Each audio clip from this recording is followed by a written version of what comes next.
We'll now begin with the daily routine, beginning with presenting and reading of petitions. The Honourable Member for Victoria the Lakes. Thank you, Mr. Speaker. I beg leave to present to table a petition. The action petition would be, we, the undersigned, are concerned citizens who urge our leaders to act now to reverse these approved rate increases that affect all residents and businesses of Victoria County. These fee increases will be a tremendous financial burden on our local residents in a general low-income area. This will also have a devastating impact on tourism throughout Victoria County, affecting our local businesses. Our provincial government encourages small rural communities to become self-sustainable, as identified in the Ivan report. However, all efforts would be fruitless with these fare increases of this nature. Thank you.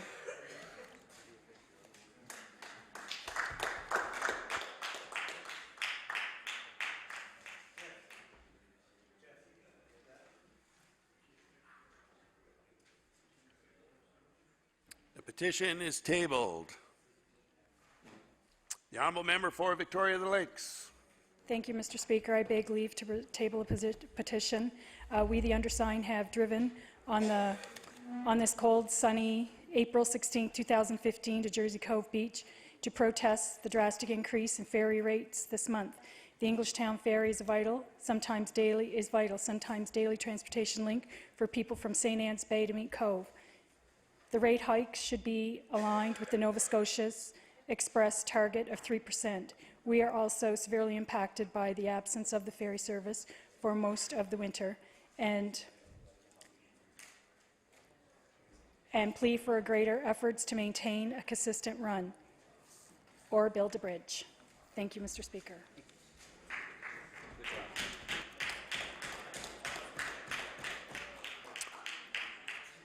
The petition is tabled.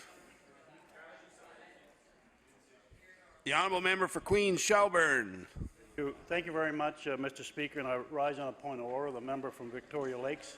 I asked you to review table 2 petitions, and I did not hear either one had her signature on it. Thank you. The Honourable Member for Victoria the Lakes. What do I do? Sorry?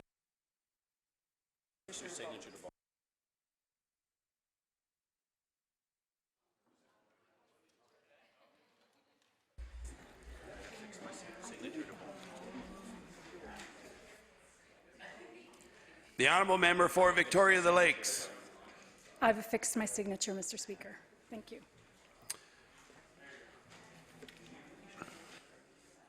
We'll now move on to presenting reports of committees, tabling reports, regulations, and other papers,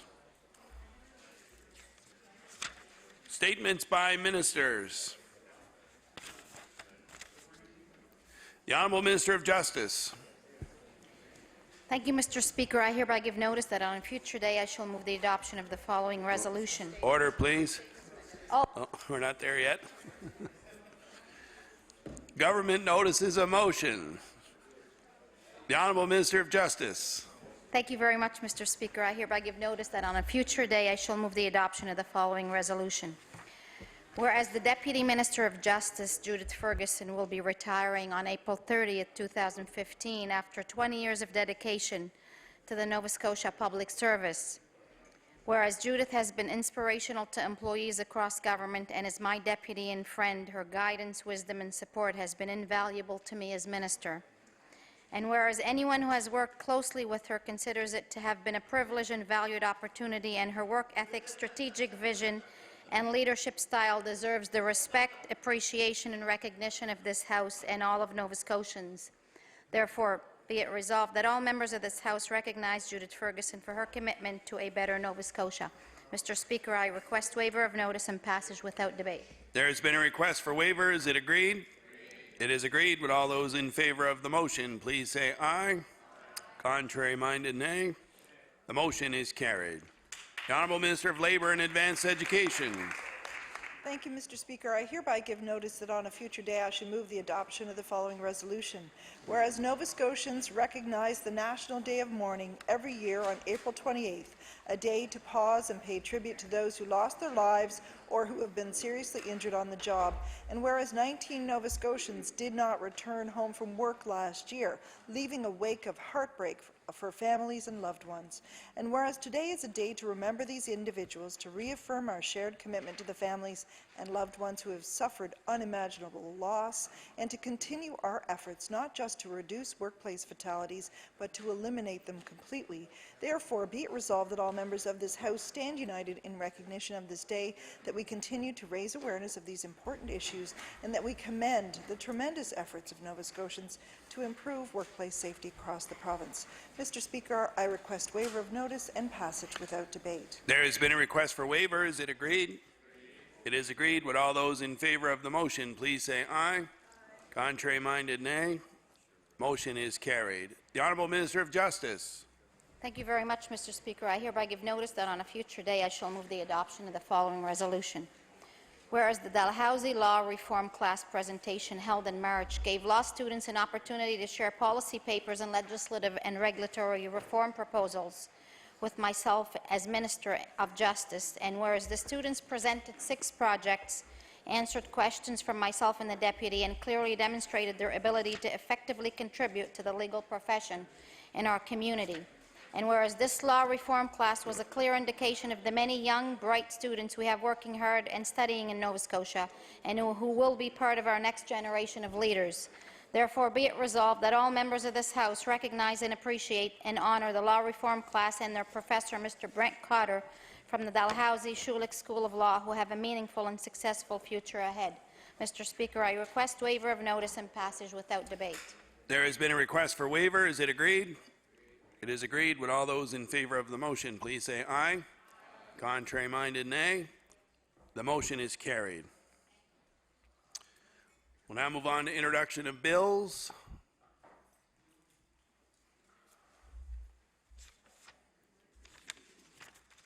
Notices of motion. Statements by members. The Honourable Member for Kings North.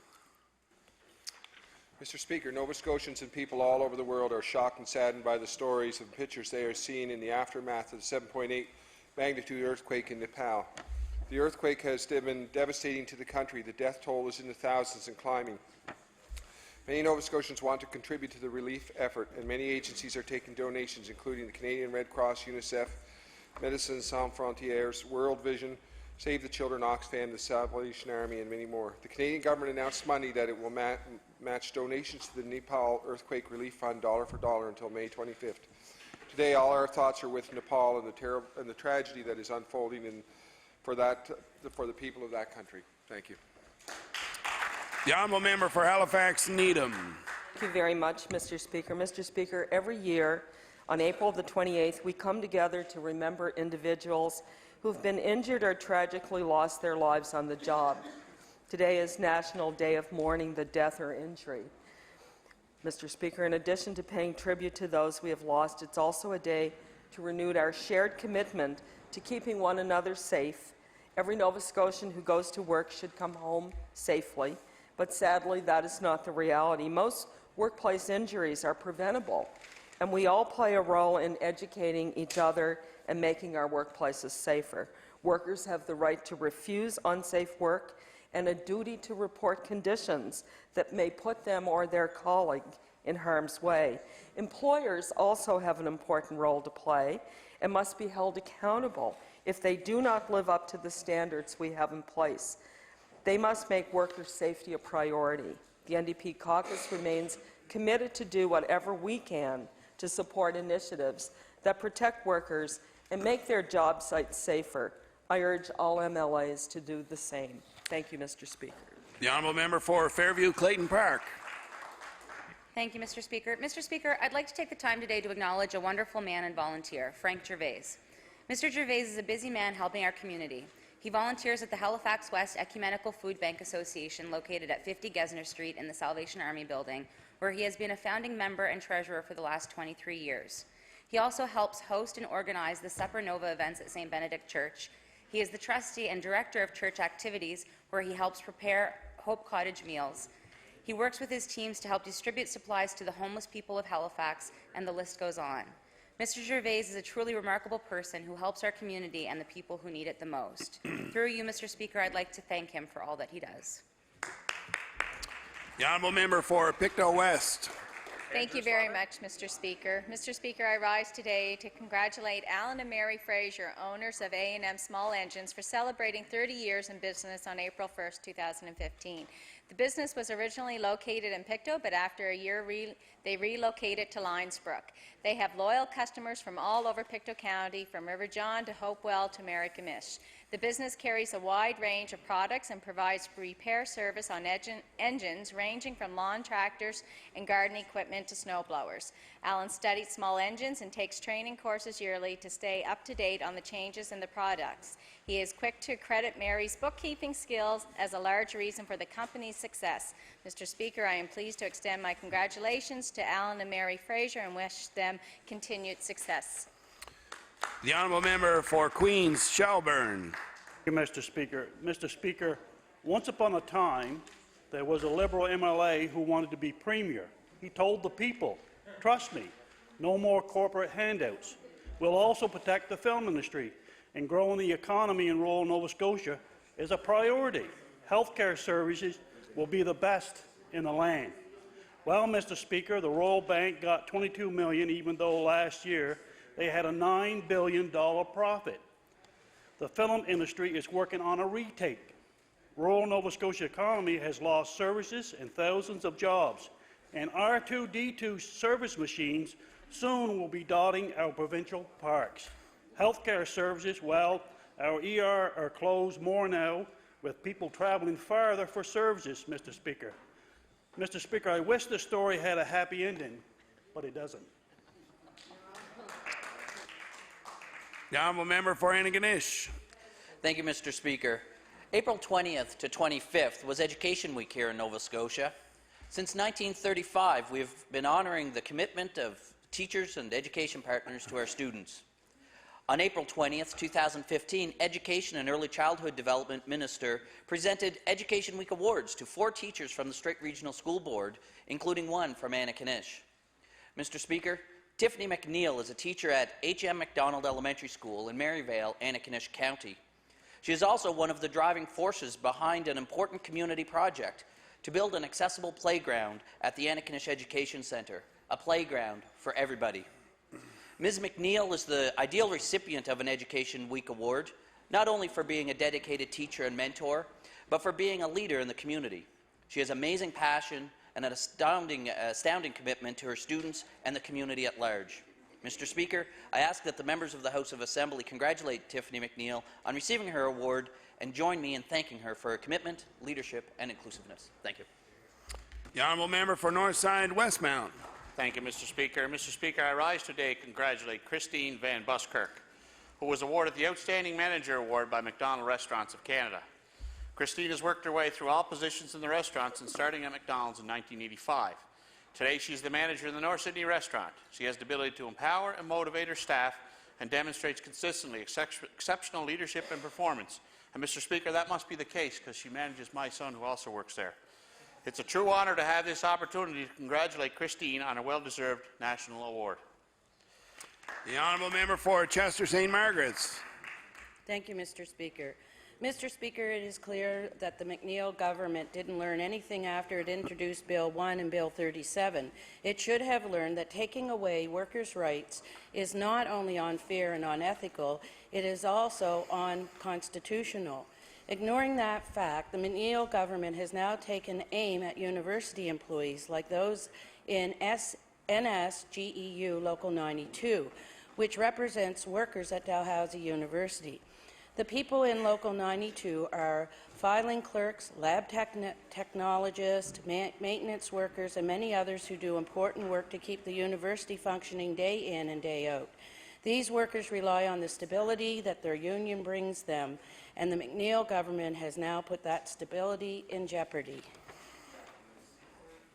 The honourable member for Cole Harbour, Portland Valley. Mr. Speaker, I would like to recognize Cole Harbour Public Library and the excellent work that the staff do there. Many people are not aware that of the crucial role libraries play in our communities. the role that the library is a space for community members to gather and to interact on social and academic level is sometimes overlooked. I also want to highlight the benefit that the library provides to parents as they are given a wonderful opportunity to actively participate, in their children's learning. I have experienced firsthand some of the activities provided at the library. And also during African Heritage Month, I listened to a talk showing our connection to Sierra Leone. Great effort is put into providing a monthly calendar of events that go beyond the scope of books, magazines, and resource materials. The exciting schedule that the programs include, but not limited to, wellness, parenting programs, and free movie screenings.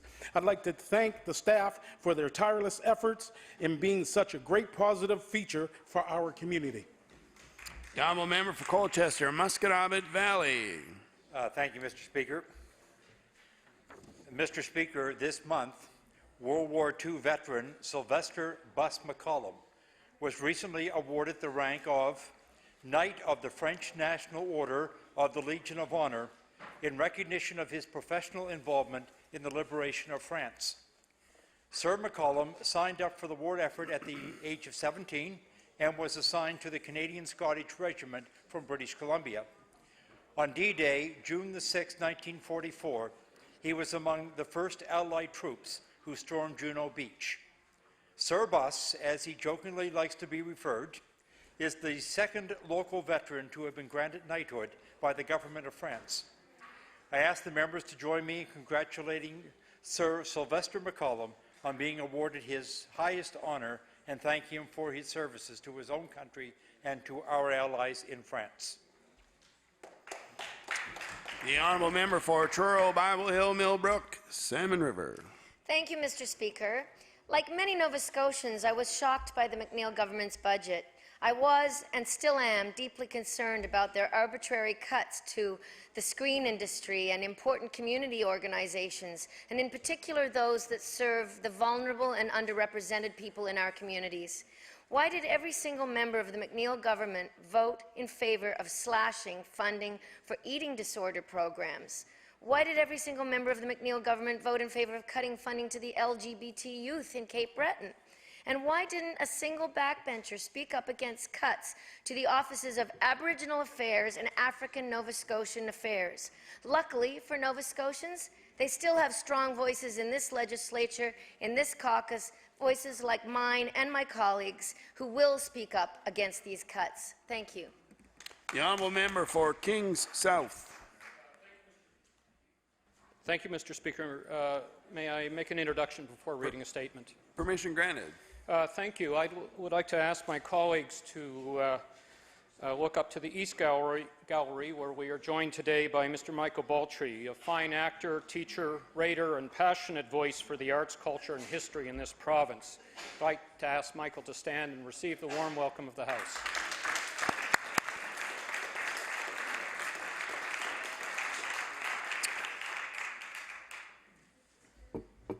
Mr. Speaker, I am honoured to rise today to congratulate Mr. Michael Baltry of Wolfville on the recent publication of his first volume of memoirs, entitled As Far as I Remember.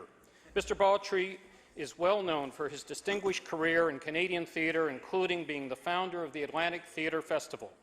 However, what he may best be known for in the halls of Province House is his portrayal of Joseph Howe right here in the legislature, an initiative that eventually led to the designation of our Joseph Howe Room and the publication of the children's book, Joe Howe to the Rescue, launched in the Red Room. On behalf of the Nova Scotia House of Assembly, I want to congratulate Mr. Baltry on his distinguished career, captured now in the first volume of his memoirs, and to thank him for his many years of service to the arts and heritage of our province and to Canada. Thank you, Mr. Speaker.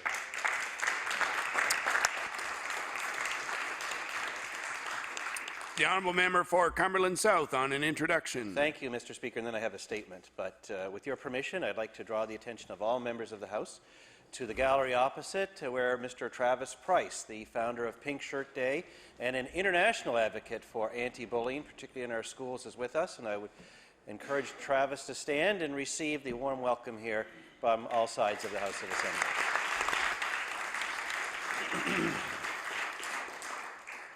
The honourable member for Cumberland South. Thank you, Mr. Speaker. I rise today to recognize April 28th as the International Day of Mourning, a day to commemorate workers who have been killed or injured due to workplace accidents. Today our thoughts are with the 19 Nova Scotians who lost their lives on the job this past year, along with their families and their communities. The International Day of Mourning is an opportunity for employees and employers and all members of this House to publicly renew their commitment to improve health and safety in the workplace, an issue that reaches all parts of Nova Scotia. Today we mark the Day of Mourning by remembering those who came home injured or who didn't come home at all. On behalf of the Progressive Conservative Caucus, I would like to thank everyone who has worked tirelessly to prevent accidents in the workplace. Thank you. The honourable member for Halifax Needham. Thank you very much, Mr. Speaker. Well, Mr. Speaker, last week, the member of Halifax-Chebucto regaled us with his interpretation of the McNeil government's support for post-secondary students. He told us that his government is, and I quote, committed to making universities and post-secondary education more accessible and more affordable. Mr. Speaker, how does removing the tuition cap make education more affordable for students? Cape Breton University's board just approved an increase in tuition of more than 20% over the next 4 years. This is only possible because of the actions of the member's government.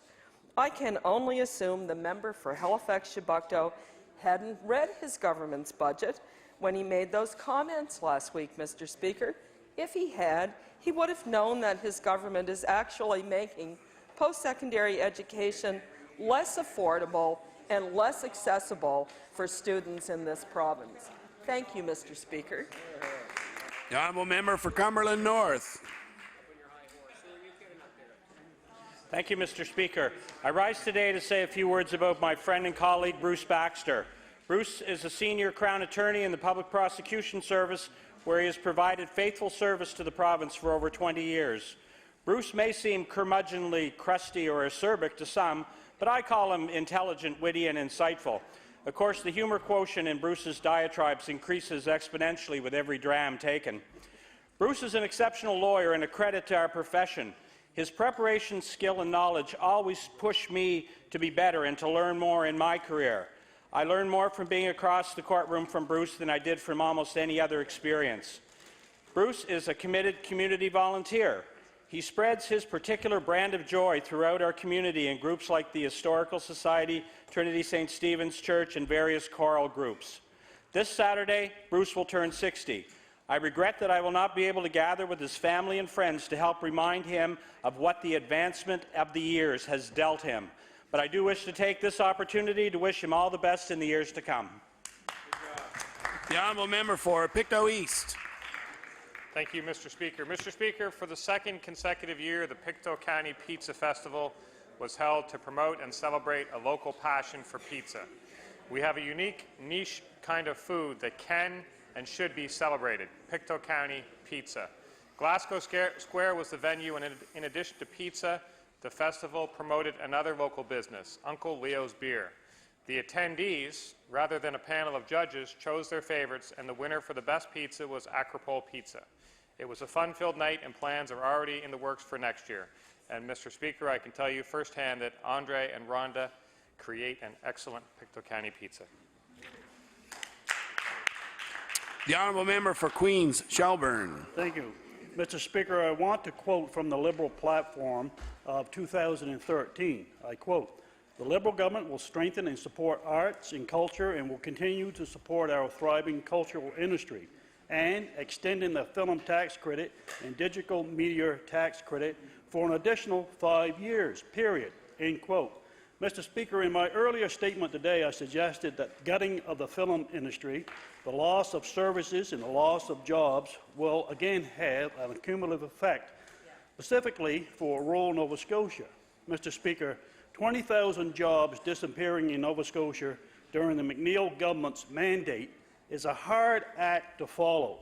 Sorry, Mr. Speaker, That was a poorly timed pun.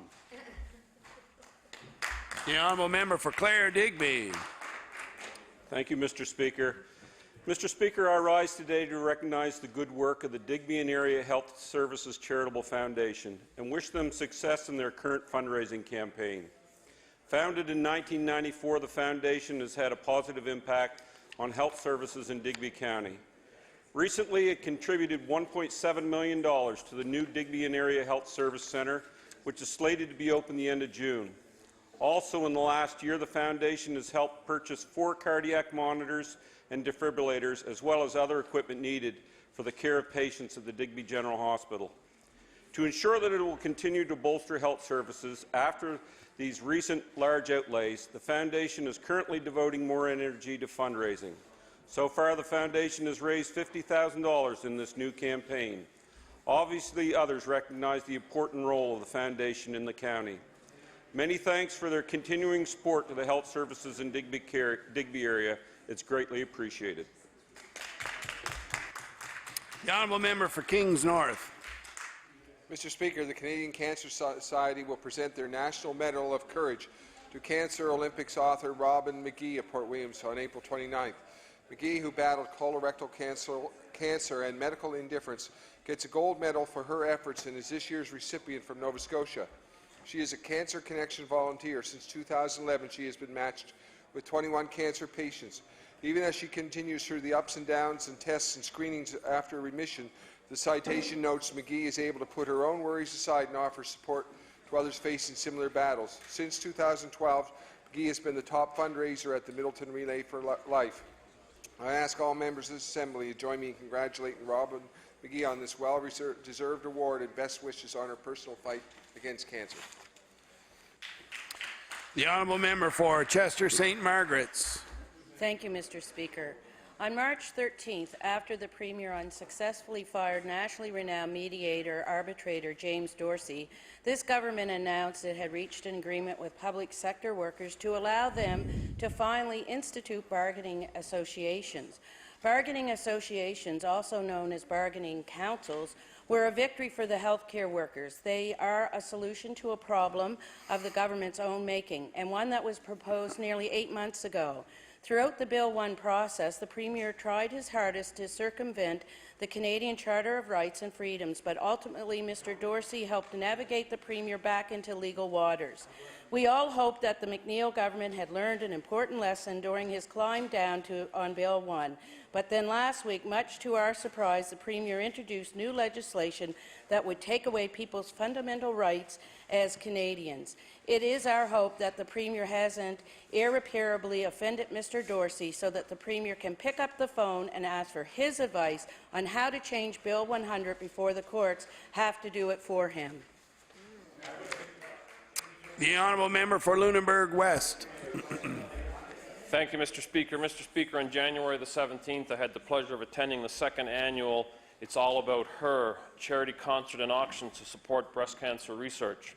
Organized by Gary Lonis, this was a well-attended event for an important cause. This year, we had the pleasure of listening to Irish Mathan and Christine Campbell perform for a large crowd of supporters. Breast cancer has touched so many lives, and the funds from events such as It's All About Her will go a long way to helping support those living with this disease and someday find a cure. I would like to recognize the initiative and hard work Gary has put into this event to make it such an overwhelming success. He has volunteered many hours of his time and energy to create an outstanding event for an important cause. Thank you, Mr. Speaker. The honourable member for Pictou Centre. Mr. Speaker, I rise to my place today to honour a friend and former colleague, Don McLean. Don will be retiring on June 30th following 31 years of planning, preparing and delivering effective teaching to her students. Her career began in Glasgow High School and continued at the North Nova Education Centre in 2003 when this new school officially opened. Dawn tackled every day with enthusiasm and exuberance and was always willing to develop new strategies to reach her students. She always had the ability to get her students to buy into, believe in, and be motivated to become lifelong learners. It was a pleasure to have the opportunity to work with Dawn, a teacher whose goal was to make a difference in the lives of young people. Thank you, Mr. Speaker. The honourable member for Truro, Babel Hill, Millbrook, Salmon River. Thank you, Mr. Speaker. Mr. Speaker, when I was growing up in Truro, walking and taking bikes to school was much more common than it is now. Since 2007, the Ecology Action Centre has spearheaded a program called School Travel Planning, which aims to end the slower trend of biking and walking to school to get more children active on their way to school. This planning program works with families, schools, and community groups to ensure that there is a safe and organized way for students to use active transportation.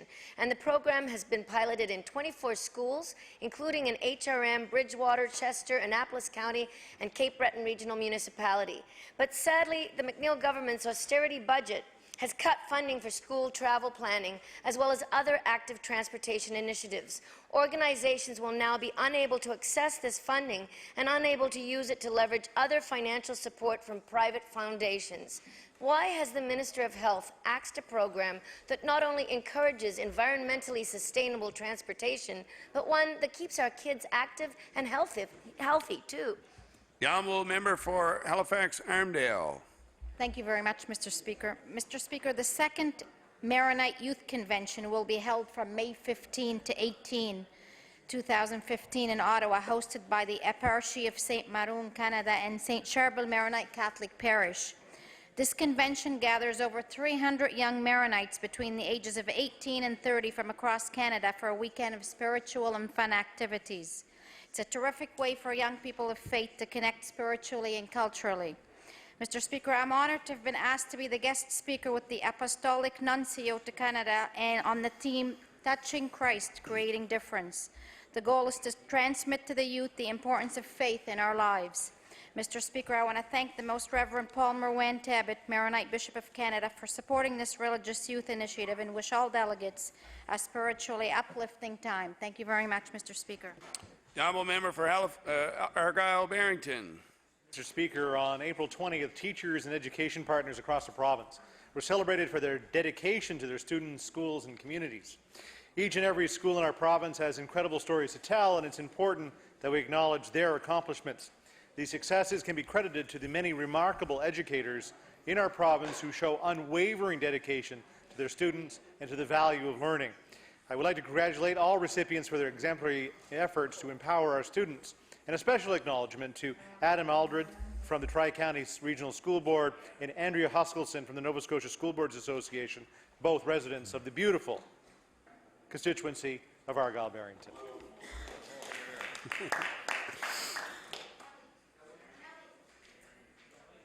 The honourable member for Bedford. Thank you, Mr. Speaker. I wish to take a moment today to congratulate Heather Kelly on being named Bedford's 2015 Adult Volunteer of the Year. Heather has held numerous executive positions and coordinated projects at the Fort Sackville Foundation over the last 15 years. Her accomplishments include organizing the popular annual Georgian Tea, coordinating the Antique Roadshow, chairing the student art exhibit, and acting as oral history interviewer. Many other groups and organizations have benefited from Heather's participation and leadership. She served as Area District Commissioner for the Boy Scouts of Canada, overseeing all beaver groups from Bedford, Hammonds Plains, Waverley, Beaver Bank, Middle and Upper Sackville, Windsor Junction, Grand Lake, and Lakeview. She traveled the province as provincial adult leader, trainer, and course leader. Historical societies, recreation and community organizations, health charities, and St. Nicholas Church, Bedford Ringette, and the City of Halifax have all benefited from her assistance. I'm proud to have Heather as a member of our community. She's an outstanding volunteer who is dedicated, reliable, and capable, and she spreads joy wherever she goes. Thank you, Mr. Speaker. The honourable member for Pictou West. Thank you very much, Mr. Speaker. Mr. Speaker, I rise today to congratulate everyone involved with the recent production of The Music Man that played at the DeCoste Entertainment Centre in Pictou for 3 nights in March. The musical was directed by Don Hill and had a large cast and crew. Once again, Amanda Hill and Jim Proudfoot were outstanding in their lead roles. The annual musical is widely anticipated by the residents of Pictou County and is a sellout every year.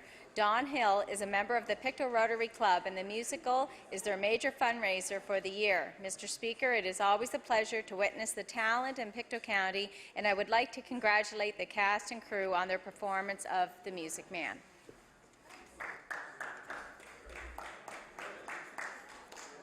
The honourable member for Preston Dartmouth.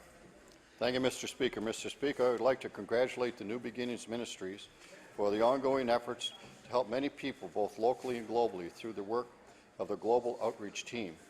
The Global Outreach Team is traveling to the Dominican Republic in May 2015 to work with the Servant's Heart Foundation to renovate shanties into proper dwellings, build a well and with clean water, and provide individuals with jobs and skills training.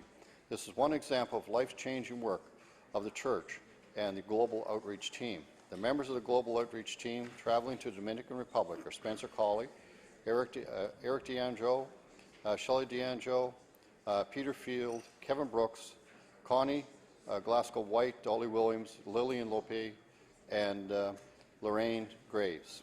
I applaud and encourage the New Beginnings Ministry and the Global Outreach Team for their commitment to serve and help both here at home and away.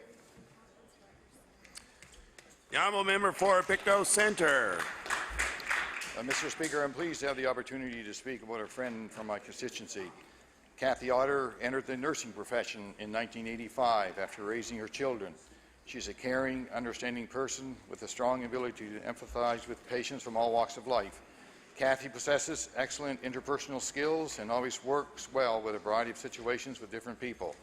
She began working at the Glenhaven Manor in Glasgow in 1986 and enjoyed working with the elderly, always understanding that the patient comes first. Kathy retired on October 31st, 2014 from a profession where she had the opportunity to make a profound difference in the lives of numerous people. Thank you, Mr. Speaker. The honourable member for Halifax Atlantic.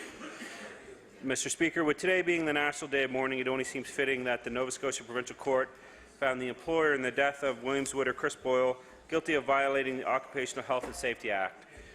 Chris, 39, left behind his wife Tanya, two beautiful daughters, Jenna and Megan. Chris was a dedicated volunteer firefighter and very active in our community. Mr. Speaker, I hope this ruling somehow helps the Boyle family in some small way. Mr. Speaker, as someone who comes from a labour background, I want to remind every worker on their right to workplace refusal. Thank you.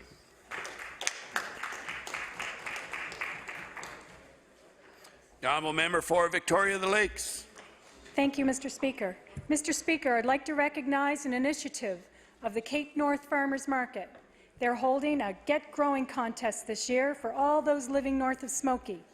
There are 3 categories, including Giant Pumpkin, Prettiest Root Vegetable, and Weirdest Root Vegetable. Judging will take place in October at the Cape North Farmers Market. Mr. Speaker, initiatives such as this help get Nova Scotians excited about growing their own food, nutrition, nurturing the land, and learning more about our environment. I know I can't wait to get my hands in the soil and start enjoying the wonderful vegetables we can grow for ourselves in our summer growing season. Thank you, Mr. Speaker. The honourable member for Lunenburg. Thank you, Mr. Speaker. The saying goes, all men and women are created equal. In the eyes of society over the years, this hasn't always been the case. The town of Lunenburg, led by Mayor Rachel Bailey, recently approved a position statement to reflect the changes in the equality landscape over the years. The statement, drafted after a request from Second Story Women's Centre, read that Council believes that all women and girls have the right to live in safety and dignity, free from threat of intimidation and violence. Gender-based violence in all of its forms diminishes quality of life for all and is unacceptable to the people of Lunenburg. The town has also agreed to ensure any language that stereotypes gender roles, race, or culture and inadvertently promotes the inequality will be removed from municipal policies and procedures. I would like to congratulate the town for taking this step forward in recognizing everyone, gender, race, or social status included, should be treated equally and with respect. Thank you, Mr. Speaker.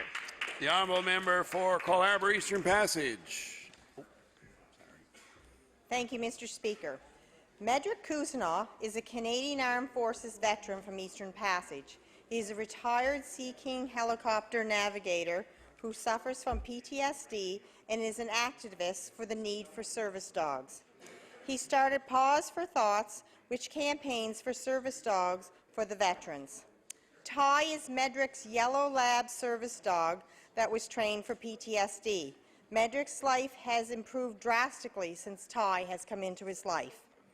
To people with PTSD, autism, epilepsy, diabetes, and anxiety, these service dogs are their wheelchairs to independent living. I have been working with Medrick, the Nova Scotia Justice Department, and my fellow member from Eastern Shore to bring the need for service dog legislation to light. It is my hope that the government will be addressing this need in the near future. Thank you. The honourable member for Pictou East.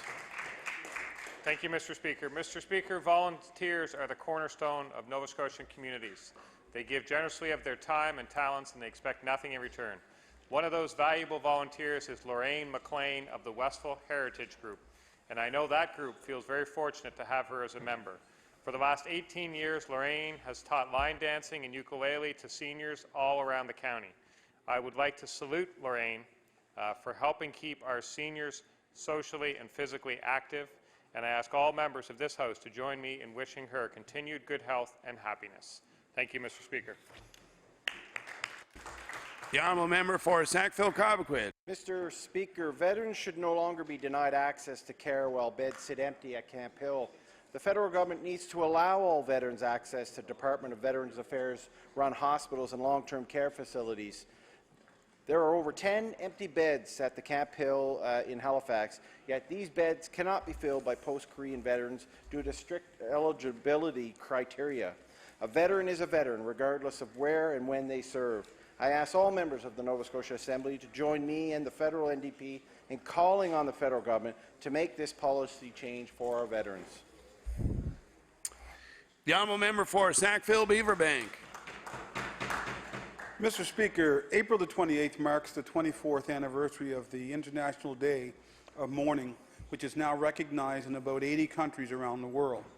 Every year, ceremonies are held in memory of workers who have died, been injured, or suffered illness due to workplace-related situations or hazards and unsafe conditions. While remembering the dead and the injured, we also remember their families and those impacted by these losses. Mr. Speaker, fellow workers, families, and employers join in the annual observance on this day to remember and to renew our commitment to improve occupational health and safety in the workplace. The annual day of mourning is not only about the victims of workplace incidents, but also a call to protect the living. Thank you, Mr. Speaker. The honourable member for Dartmouth East. Thank you, Mr. Speaker. Mr. Speaker, I rise today to recognize the release of the Highway Safety Report by the Minister of Transportation and Infrastructure Renewal today. Mr. Speaker, when I was 10 years old, only a few weeks before Christmas, I answered the door to a priest and my father's boss. My father had been killed in a head-on collision on Highway 101. There is no way to make that news okay for a child who is old enough to understand death, but not old enough to know how to deal with the loss of a parent. And it's something that I rarely speak about, but hardly a day goes by that I don't wonder how my life may have been different. Mr. Speaker, my situation is not particularly special, as there are too many stories in the province like this. But 30 years later, I understand that time, capacity, and money have prevented the twinning of every 100 series highway to prevent head-on collisions. And so, Mr. Speaker, I am confident today's report about highway safety will lead to action to help ensure fewer people answer their doors to learn a family member has been taken away suddenly and too soon. And I would like to recognize the Minister and his department for their action and concern about this. The honourable member for Guysborough Eastern Shore Tracadie. Thank you, Mr. Speaker. Mr. Speaker, every year on the first weekend of July, Canso hosts the annual Stan Rogers Folk Festival, which was created to honor the late Canadian folk singer and songwriter Stan Rogers in 1997. Jenny and Troy Greencorn play a huge role in making Stan Rogers Folk Festival happen every year. The festival was cancelled in 2014 due to hurricane weather. The festival is filled with many live singers and songwriters, as well as many booths with handcrafted products, as well as loads of food and enjoyment. They even have a campground for individuals coming from afar. The event has won a number of East Coast Music Awards and attracts over 10,000 music fans each year. Many fans come from far and wide across the country to spend time at this event. It brings countless amounts of revenue and tourists to our community and our county. There are numerous dedicated volunteers involved in making this festival possible. much too many to mention. So I thank you all greatly for supporting this event, volunteering your time and effort. I am honored to have these volunteers in such an amazing, well-known event in my constituency. Thank you, Mr. Speaker. The honourable member for Argyle-Barrington. Mr. Speaker, the 41st Annual Provincial Volunteer Awards are a special day to acknowledge those that dedicate their time and effort to support others in our community. Amongst those being acknowledged was Lillian Scott Perry from Barrington. Lillian has been a member of the Nova Scotia Guides Association for 35 years, giving young girls the opportunity to develop healthy life skills. She's also actively involved in the Goodwill Club, Barrington Bay Trail, Cape Sable Historical Society, and the Barrington Exhibition, to mention a few. The community and province recognizes Lillian Scott Perry as a valuable member of her community. Once again, I'd like to congratulate her for her dedication to so many great organizations. The honourable member for Sackville-Cobequid. Mr. Speaker, Pamela Gow-Boyd is the Canadian National Institute of Blind's Regional Vice President in Atlantic Canada. Pamela is shocked by the recent comments made by the Community Services Minister about the funding of CNIB's Vision Rehabilitation Services. The McNeil government cut CNIB's funding by 30%. Rehabilitation therapy services help Nova Scotians who are blind or have partial sight learn skills to accomplish everyday activities that we take for granted, like cooking or crossing the street. The McNeil government's cut put the safety and independence of people who are blind or living with partial sight at risk. Governing is about making choices, but the McNeil government needs to make more compassionate choices, Mr. Speaker. The honourable member for Colchester North. Thank you, Mr. Speaker. The West Colchester Cobras Bantam B hockey team has had an outstanding season. They won the Northern Conference crown in March with a 3-1 victory over Pictou, earning the right to play in the Day of Champions. They went on to capture the provincial crown at the Hockey Nova Scotia Day of Champions, doubling West Hants 6-3 in the provincial final. The Cobras were the lone Colchester County team to qualify for the Day of Champions event. The Cobras continued their winning streak when they captured their third banner this season by winning gold at the Sedma tournament, posting an impressive 6-1 record at the 13-team tournament and defeating Cole Harbour 2-1 in the final to claim top honours in the Odyssey division. Colchester North is proud of these young, excellent athletes. The honourable member for Bedford. Thank you, Mr. Speaker. I wish to take a moment today to congratulate Zoe Abraham on receiving Bedford's 2015 Youth Volunteer of the Year Award. Zoe was nominated by Bedford United Church for her dedication to her community. She's been an active volunteer with the church for 3 years, taking on many leadership roles. She's a singer in the youth worship band Regenesis, a congregational scripture and song leader, and a member of the Discernment Committee. Zoe's passion to help others goes beyond her involvement in the church. At school, she's coordinated fundraisers for the IWK and has planned garage sales with her friends to raise funds for World Vision. Zoe was nominated by the IWK and given a citizenship award by the City of Halifax. I'm proud to have Zoe as a member of our community. She's an exemplary young person, dedicated and compassionate, and she brightens every space she graces. Thank you, Mr. Speaker. The honourable member for Fairview-Clayton Park. Thank you, Mr. Speaker. Mr. Speaker, Mexico Lindo Restaurant in Fairview, located at 3635 Dutch Village Road, is one of the most unique and delicious restaurants that we have in our community. Led by a dynamic husband and wife team, Mexico Lindo provides fresh, delicious, and authentic Mexican cuisine. Ana Jimenez Jenkins is the chef extraordinaire, and Wilson Jenkins is the restaurateur with exceptional skill. Mexico Lindo has been voted best restaurant outside of downtown for 3 years in a row and is a favorite spot among locals. They have been in business since 1999 and are celebrating their 16th year in operation. Anna and Wilson not only provide our community with delicious Mexican cuisine, but are strong community builders and philanthropists, using their business as a hub to help serve our community and its needs. Through you, Mr. Speaker, I wish to give thanks and congratulations to Anna, Wilson, and the entire team at Mexico Lindo, and hope they have continued success in the years to come. I'm a member for Antigonish. Mr. Speaker, you and some of my colleagues may know of a remarkable young woman who tragically passed away in 2010. Holly Bartlett was born with an eye condition that caused her to lose her sight at the age of 13, but she never let that disability define who she was. Holly graduated from Prince Andrew High School in '97, winning several awards and scholarships, including the Walter and Wayne Gretzky Scholarship. She then went to St. FX and graduated with an Honours Arts degree in psychology.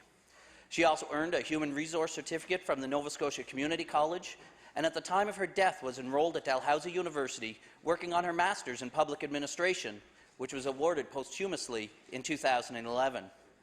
Mr. Speaker, besides her long list of academic achievements, Holly had a great sense of humour and adventure. She was truly an extraordinary person, and it is no wonder that Holly's family and friends started a bursary to be awarded annually in her honour.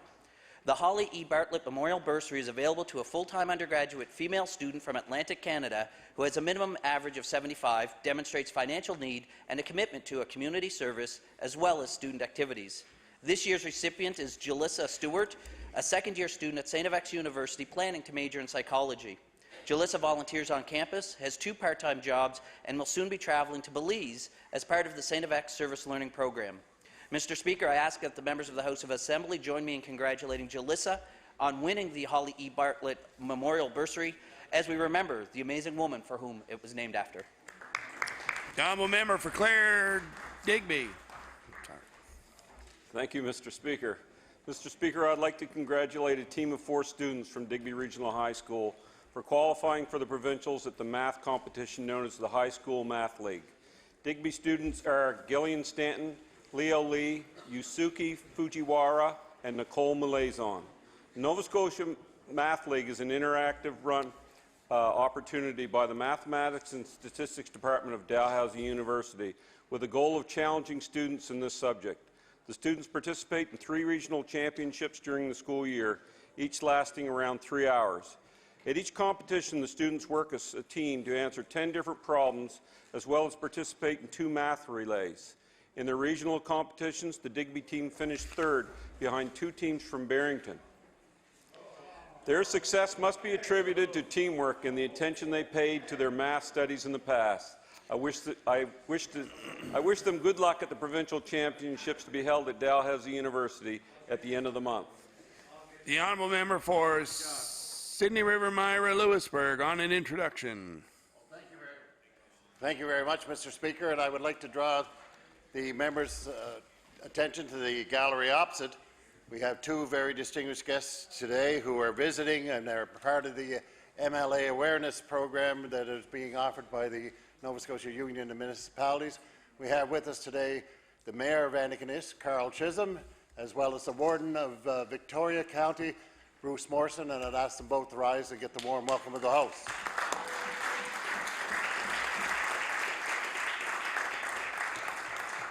The honourable member for Halifax Needham. Thank you very much, Mr. Speaker. Mr. Speaker, with your permission, I too would like to do an introduction. Permission granted.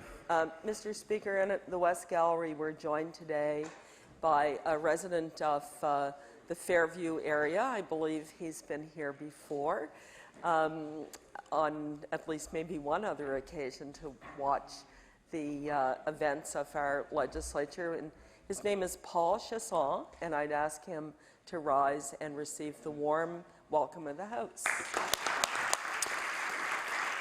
Order, please.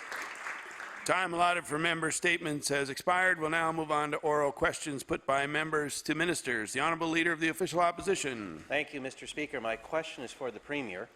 In the details of the government's budget, there is a tax break for our largest financial corporations like banks and insurance companies. The budget actually puts a cap on the amount of tax that these large corporations have to pay. Ironically, Mr. Speaker, the government justifies this cap by saying, and I quote, "This change will encourage financial institutions to grow." Mr. Speaker, I'd like to ask the Premier, why is it okay to cap the tax on banks to encourage them to grow while capping the film grant, which will stop the growth of our own homegrown film industry? The Honourable Premier. I want to thank, Mr. Speaker, I want to thank the honourable member for the question. I want to thank all members of the, Mr. Speaker, the film industry, Screen Nova Scotia, who came together to work with our government, Mr. Speaker, to lay out a path forward that not only continues to allow the film industry to operate in this province, but broadens the opportunity to more people, Mr. Speaker, This is a great news story for this province. I'm looking forward to continuing to see growth in the film sector as well as animation and the digital side, Mr. Speaker. And yes, of course, we're looking to see growth in the financial sector as well. The Honourable Leader of the Official Opposition on his first supplementary. Mr. Speaker, it turns out that the biggest thanks that the Premier has given is to our largest financial corporations, who have had a cap placed on the amount of tax that they'll pay in our province, oddly, so that they can grow. Well, we can't get a straight answer from the government about whether the film grant that encourages our own homegrown industry will be capped or not, Mr. Speaker. So it's fine for banks to grow, but we cap the homegrown film industry, Mr. Speaker.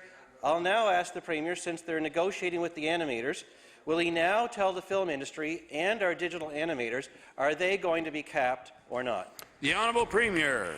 Mr. Speaker, I want to thank the honourable member for the question. I want to remind him very clearly, banks, as all financial institutions, pay tax in this province. We're looking forward to continue to have them grow and to pay more tax in this province, Mr. Speaker. Corporate tax, that is, Mr. Speaker. We made it very clear we were more than prepared to change the film tax credit to an actual tax credit, Mr. Speaker, that could be applied against taxes worked. The film industry said that didn't work for them, so we said to them, Mr. Speaker, you find us an alternative mechanism that would work for you. And I'm very proud of the fact, Mr. Speaker, they ignored the rhetoric on this floor coming from the opposition members. They came to government with a solution. We're moving forward to create good jobs in this province, Mr. Speaker, to move this province forward, Mr. Speaker, despite what the members of the opposition think. The Honourable Leader of the Official Opposition on his final supplementary. Mr. Speaker, I'm glad to hear the Premier acknowledge that banks pay tax, but you know what? You know who else pays tax? The small, homegrown, small business Nova Scotia film industry, and they're still upset that the government said 99% of them don't pay tax, Mr. Speaker, because it's not the case. The City of Toronto, Mr. Speaker, in Ontario, on their website, they make it very clear that the Ontario Film Tax Credit has no caps and no limits on the number of productions they support because they want their industry to grow, Mr. Speaker. But here, the Premier would rather give a tax break to the largest corporations like the banks, Mr. Speaker. So let's at least find out where the government's priorities are, who they really want to help. Will the Premier agree today to provide to this House a list of all of the banks and other financial institutions that he expects are going to benefit from his big break for them? The Honourable Premier. Speaker, I know it's difficult for the Leader of the Conservative Party to understand. There is no tax break, Mr. Speaker, for banks. The bank that paid this tax last year, Mr. Speaker, will pay the same amount of tax today and tomorrow, Mr. Speaker. Every banking institution in this province that has been paying tax to the people of this province will continue to pay the same amount of tax after the budget is passed, Mr. Speaker. Mr. Speaker, this is a government that is working with all sectors to move forward to ensure that it is fair for taxpayers, Mr. Speaker, as well as fair to grow the economy of this province. The Honourable Leader of the New Democratic Party. Thank you very much, Mr. Speaker. Well, Mr. Speaker, Paul Chasson is a person who lives with cerebral palsy and other disabilities, and his monthly budget from the Department of Community Services for many years included a bus pass. However, in January, Paul was told he no longer qualifies for a bus pass, and he's now been given enough money for 10 round trips per month on the bus. Mr. Speaker, my question for the Premier is this. Why is the McNeil government taking away bus passes that people have qualified for and depended on, in many cases, for years? The Honourable Premier. Mr. Speaker, I want to thank the honourable member for a question. I will take the question you provided to us. I don't know the specifics about that case. We'll have a look at it and get back to Mr. Chasson on the issues brought before us.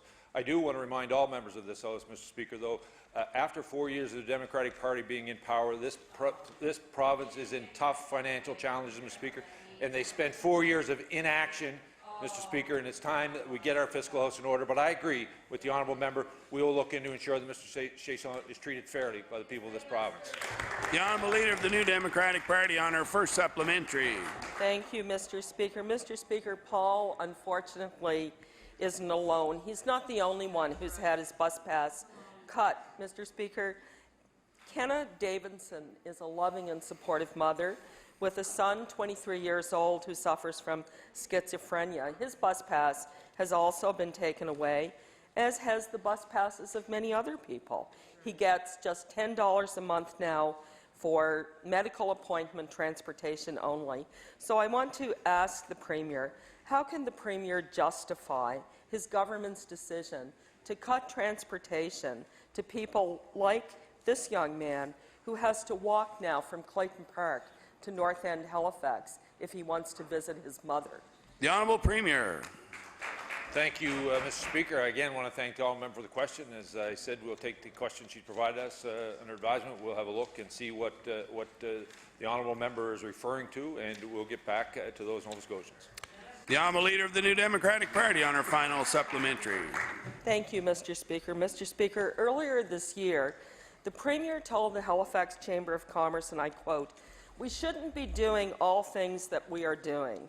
Our ministers, our departments have been asked to go through what it is they do, what is their core business, and the things that don't belong in that core business."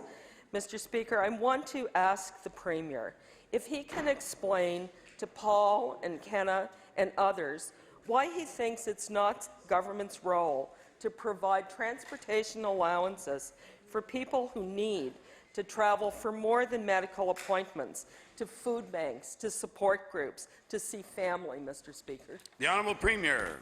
I want to thank the honourable member for the question. I think all members of this House recognize all of us have a role to play to ensure that Nova Scotians need our support. Mr. Speaker, we'll get those. I told the honourable member that we would take it under advisement. We'll look at what has changed. What I can tell this House, Mr. Speaker, was when that honourable member had an opportunity to choose, Mr. Speaker, she decided to embed in the cost of delivering governance, Mr. Speaker.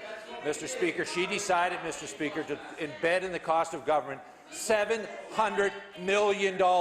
$700 million she embedded in the cost of government, Mr. Speaker. If she had just kept pace with the growth in the economy, this government would have an additional $200 million, Mr. Speaker. Order, an additional please. $200 million, Mr. Speaker. Instead of having a deficit, we'd be in surplus. We'd be Order, please. The Honourable Leader of the Official Opposition.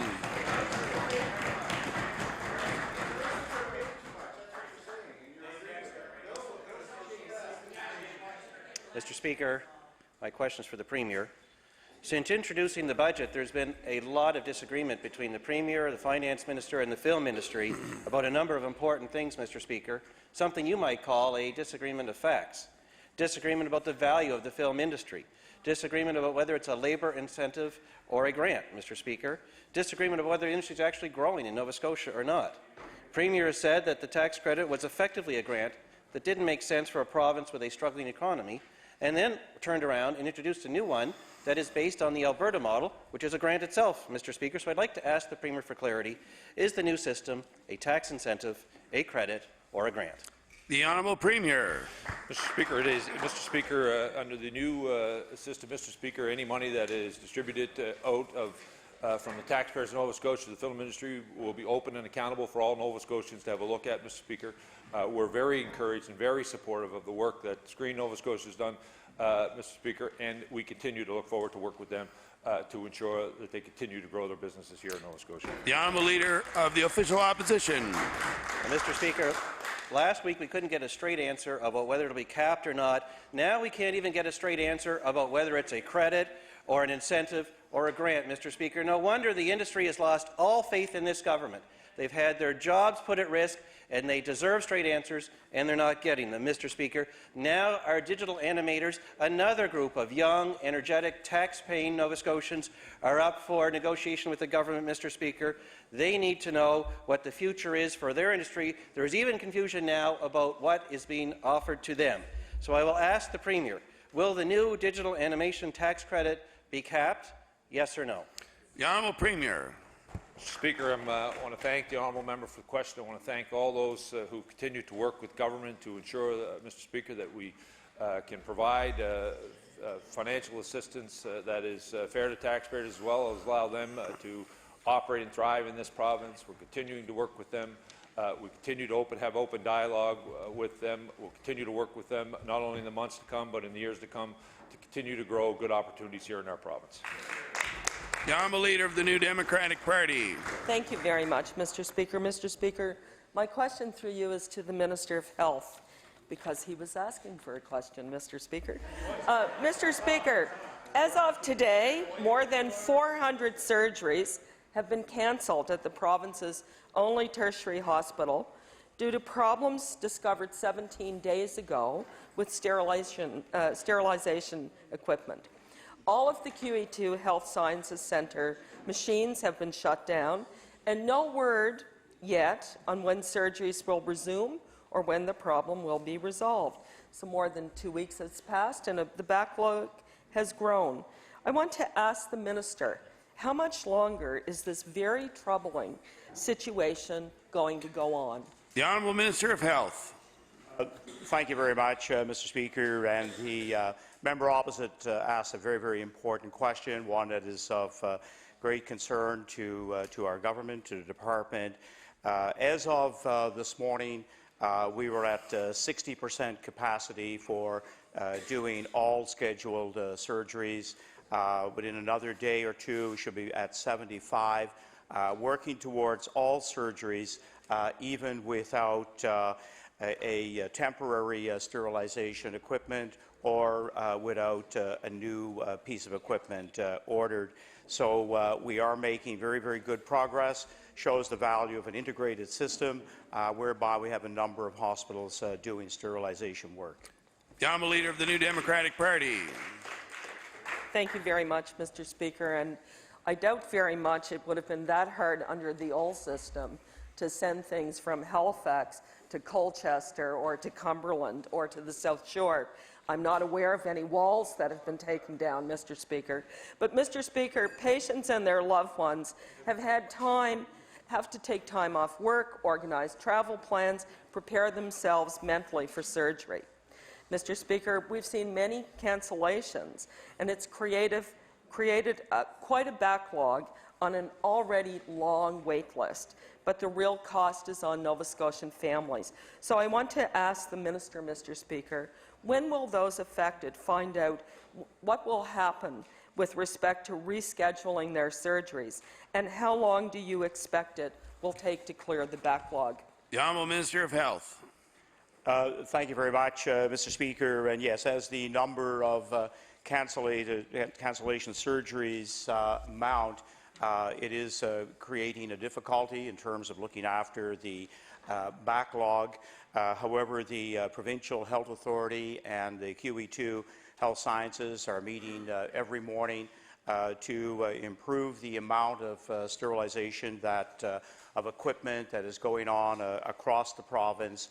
And as of today, looking at ordering new equipment. One of the most complex aspects of this problem is actually not knowing what the cause is, and we're supposed to find out late today what the metallic substance is on the equipment after being sterilized. The Honourable Member for Pictou East. Thank you, Mr. Speaker. My question is for the Minister of Business. I don't want members of this House to lose sight of the fact that Film and Creative Industries Nova Scotia is still gone, possibly along with all the services they offered. And I've heard from a number of folks in the industry who certainly appreciated the knowledge and the services that they provided. So my question for the Minister today is, will the Minister commit to ensuring that the same level of services previously offered by Film and Creative Industries Nova Scotia will remain offered to the industry? The Honourable Minister of Business. Thank you, Mr. Speaker. Thank my colleague for the question. Obviously, this industry remains important to us. The new Nova Scotia Film and Television Productive Incentive Fund will continue to provide the support to the industry, and those programs transitioned to NSBI will receive the same level of support that was previously provided. The Honourable Member for Pictou East. Thank you, Mr. Speaker, and I'm sure the industry will be relieved to hear that they will be receiving the same level of support. But today, if you go to the NSBI website, there's a stock image of a paintbrush to welcome film and creative industry folks, which links them to a blog by Laurel Broughton. And there's nearly no information on any of the services offered by NSBI to the film industry. So once the government decided to eliminate Film and Creative Industries Nova Scotia, a better communication plan should have been put in place. So my question for the Minister is, why wasn't a proper transition strategy put in place to ensure services for the industry would not be interrupted. The Honourable Minister of Business. Thank you, Mr. Speaker, and I want to inform my colleague that there is a transition plan in place. They continue with that work to find efficiencies in that service so that we are able to continue to support the industry. We recognize it's very important to Nova Scotia, and we'll continue to work with the industry to achieve the same outcomes that they've assured in the past. The Honourable Member for Pictou East. Thank you, Mr. Speaker. If they want to put a blog up there, I can certainly help them with that. But my question is for the Minister of Finance. Last week, I asked the Minister whether the new plan for the film tax credit would be capped, and we didn't get a straight answer on that day, and I haven't seen one since. The industry is worried that the fund will quickly be used up and that winners and losers will in fact be chosen by the government, leaving companies with little confidence that they will be able to complete projects in Nova Scotia. So this doesn't give much reassurance to those contemplating whether to film in this province or whether to look elsewhere. So my question for the Minister is, how is the government going to ensure that the film industry isn't once again abandoned in 6, 8 or 12 months from now? The Honourable Minister of Finance. Thank you very much, Mr. Speaker, and thank you to the member opposite for the question. As I said on Friday, and I think it's worth repeating again, the budget for this year is there. It's over $24 million. We expect all the film that has begun principal photography by July 1st to everything will be a commitment and will be honored. On the go forward, the new film and television incentive program will be in place, and that has $10 million, which will begin to receive applications on that. We'll have a good idea how it's going. We'll monitor it through the year. It will be public and transparent, and we'll be able to see what the uptake is. The Honourable Member for Pictou East. Thank you, Mr. Speaker. And the industry is left with more questions than answers. They don't know how the government will assess whether or not certain projects go forward, or if the funding level is adequate to support the industry. And they also don't know how this government is going to ensure that the distribution of funds is done fairly. So my question for the Minister is, has the government given any thought whatsoever to what criteria will be used to assess the adequacy of the level of the fund as they go forward? And how does the government propose to fairly distribute monies without picking winners and losers? The Honourable Minister of Finance. Thank you very much, Mr. Speaker. And again, when we look at the criteria for the fund will be set, so that will determine whether or not a production is eligible for support through this incentive fund or incentive program. And as well, Mr. Speaker, there has been communication directly back with Screen Nova Scotia, which said, and I'm just going to read it, it says, as we enter the budgeting process for 16-17, we will meet with the industry to discuss our view around the dynamics surrounding the fund forecast and our planned budgeted approach. So really going back to what was just said in the first question, there will be ongoing and continual conversations with the industry representatives. The Honourable Member for Hants West. Thank you, Mr. Speaker. My question today will be to the Minister of Energy. Mr. Speaker, just very quickly, the COMFIT program has been in place for some years now. Is there any changes coming for alternative opportunities for groups who may wish to become part of that? The Honourable Minister of Energy. Thank you, Mr. Speaker, and I want to thank my colleague for the question. As we announced earlier this spring, we have put a pause on the COMFIT program, in fact, mostly because of the success that it has had, and the question being, what should the program look like going into the future? As well, we are undergoing our electricity review, which we'll be tabling in the House very shortly, as well as looking at legislation this fall. Nova Scotians have clearly told us that they would like to see a mix in their choices for electricity in this province. We have listened to that, and we will be bringing forward legislation this fall to put that into action. The Honourable Member for Hants West. Thank you, Mr. Speaker, and I thank the Minister for the answer. Could the Minister confirm that solar will be considered as part of that as an option?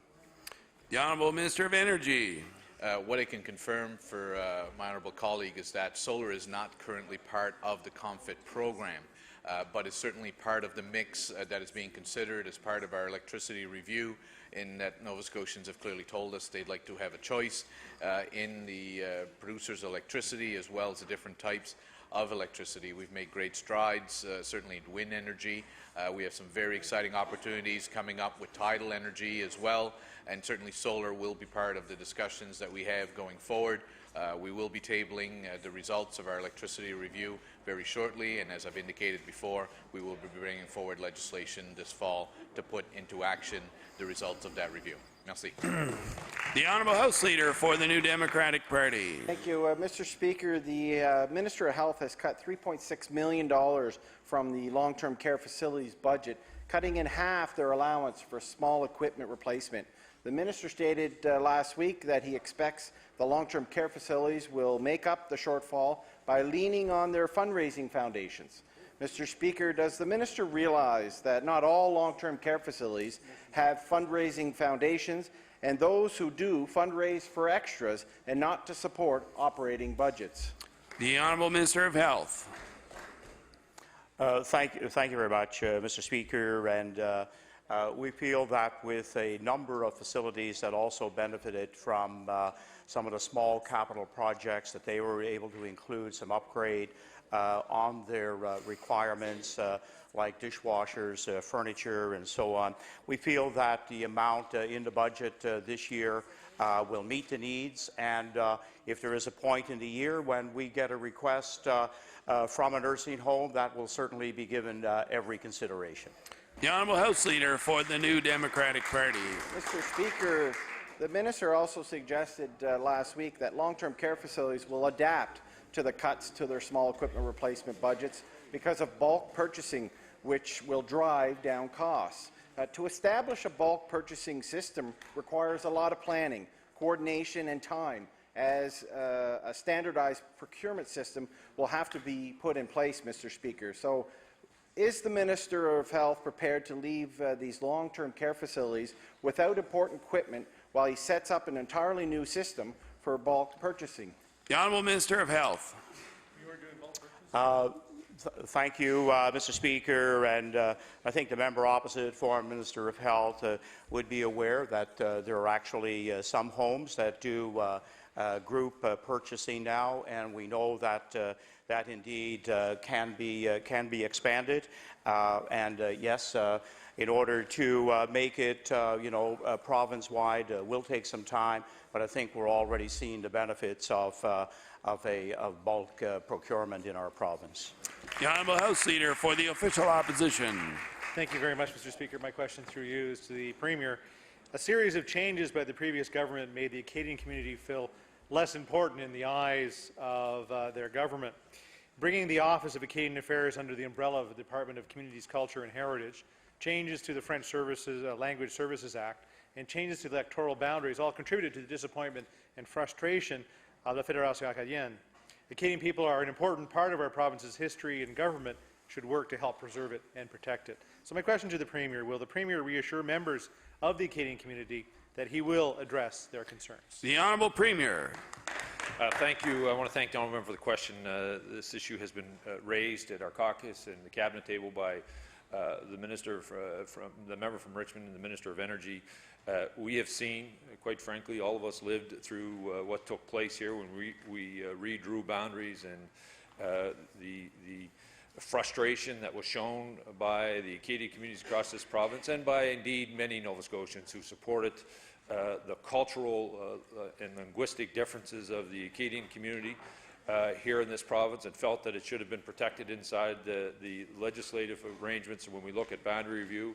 And I have committed to the member from Richmond and the Minister of Energy that I will work with him to see what we can do to alleviate the concerns that are being brought forward. The Honourable House Leader for the Official Opposition. Earlier today, Mr. Speaker, la Fédération Acadienne de la Nouvelle-Écosse held a press conference. They outlined their concerns that they had regarding government support. They want to invite the Premier to meet with them. So my question to the Premier, will the Premier commit to meeting with members of the La FAN to discuss ways to reverse the policy changes regarding the Acadian community undertaken since 2011. The Honourable Premier. Mr. Speaker, I'll be more than happy to take that meeting, and with any luck, Mr. Speaker, there'll be Rappy Pie there for us to enjoy as we solve the challenges that have been left with us. The Honourable Member for Sydney River Myra Lewisburg. Thank you very much, Mr. Speaker. Mr. Speaker, my question through you is for the Minister of Internal Services. The last time that the government's procurement policy was reviewed was in 2009. It is fair to suggest that there have been changes in procurement best practices since that time, and I realize that the government is planning to review procurement policies in the province. So my question to the Minister is this. Can the Minister provide us with an update as to when we should expect an updated procurement policy to be introduced in this House? The Honourable Minister of Internal Services. Thank you, Mr. Speaker, and I'd like to thank the honourable member for his question. We have been ongoingly improving procurement in the province of Nova Scotia. A couple initiatives this government has taken. For the first time ever, we have 2 dedicated auditors who are in the process of being hired right now who will audit all procurement done in the province of Nova Scotia. As an accountant myself, Mr. Speaker, and one who has done quite a bit of audit work, I was very surprised to see that the province of Nova Scotia, who does over $1 billion of procurement, had no auditors in place to actually have checks and balances, and I'm pleased to report to the House that those auditors are now being interviewed, and I look forward to them starting and checking and reviewing all of our procurement processes. The Honourable Member for Sydney River Myra Lewisburg. Well, that was great information, Mr. Speaker, but I mean, he still didn't answer the question. But then I'm not surprised. I'm not surprised. Mr. Speaker, when bringing forward significant changes as we're talking about, it is important to ensure that we are utilizing best practices, and that's the addition of the auditors is a good thing. One of the most effective ways of doing this, though, is by consulting with the people that are involved in the process, both buying and the ones that are selling. And this can help prevent to overdo hasty mistakes that are made, which has become a trademark of this government. I know, I know. Actually, I've toned that down a lot. Mr. Speaker, my question to the Minister is, will the Minister ensure that his department consults with suppliers, including small businesses and independent suppliers, to consider their perspectives when they're making changes to procurement policies to make sure that their tax dollars aren't used to drive them out of business? The Honourable Minister of Internal Services. Mr. Speaker, I'd like to thank the honourable member for the question, and our procurement department already does that. We have an open door policy. We meet with any suppliers, Nova Scotian, who would like to come and get more information on how they can do business with the government. Mr. Speaker, I'd also like to add that over 80% of the procurement that was done by the province of Nova Scotia last year was done with Nova Scotia companies. Thank you, Mr. Speaker. The Honourable House Leader for the New Democratic Party. Mr. Speaker, the Minister of Labour and Advanced Education claims that she is working to attract and retain young people to Nova Scotia. However, with the recent deregulation of tuition costs in the province, it doesn't seem that her department is taking this claim seriously. For example, Cape Breton University is increasing tuition by 20.7% over the next 3 years.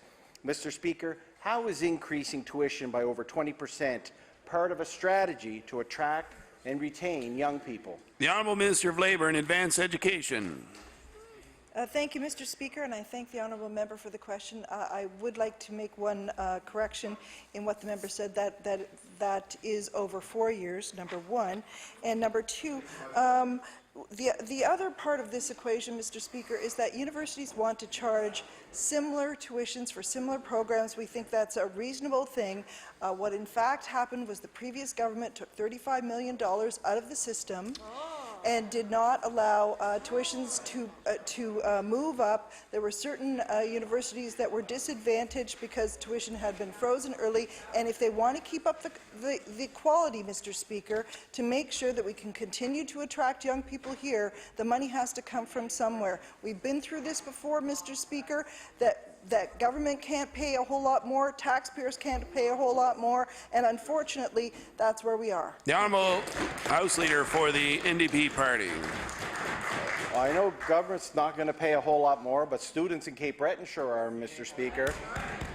In May of 2011, the minister herself expressed her concerns over a 3% tuition increase at Cape Breton University while in opposition. I'll table that, Mr. Speaker. 4 years later, Mr. Speaker, the minister claims that 20% increase over 4 years is okay for students. So, Mr. Speaker, can the minister explain why she's changed her mind about rising tuition costs now that she's walked the 6 feet across the floor of this legislature?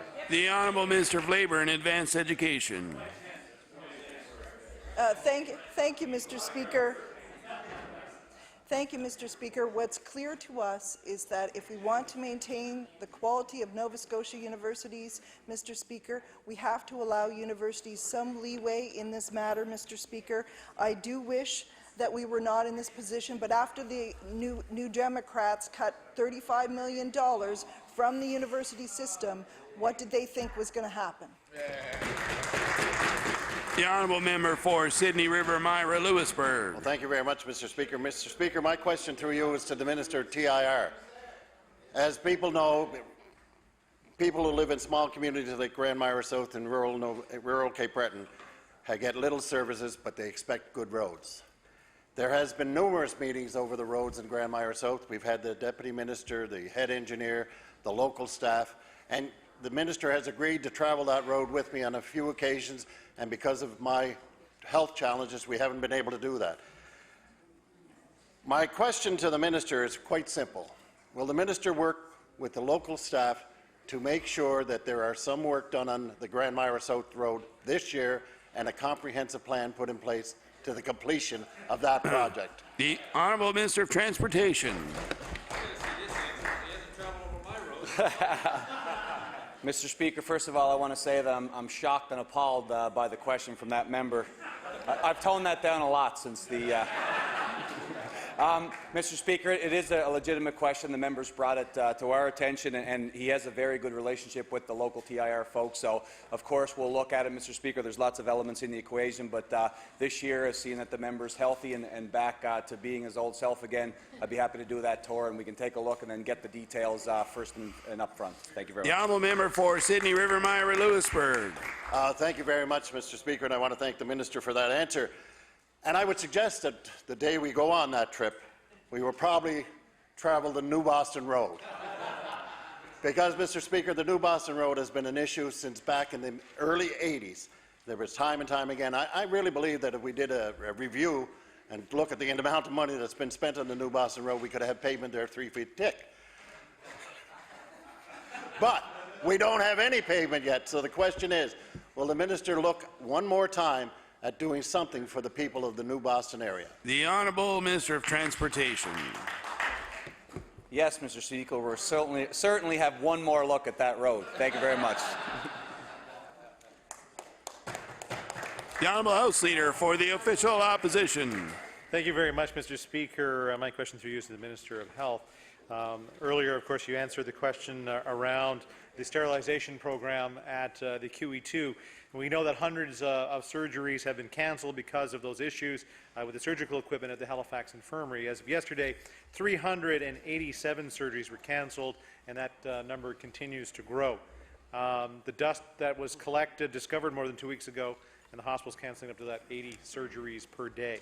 Media reports show that a doctor has questioned whether the province should take a more proactive approach to renewing the equipment. So my question to the Minister is, has the Minister considered the suggestion by the doctor to be more proactive, and what actions will the government do, and can he table that? The Honourable Minister of Health. Thank you very much, Mr. Speaker.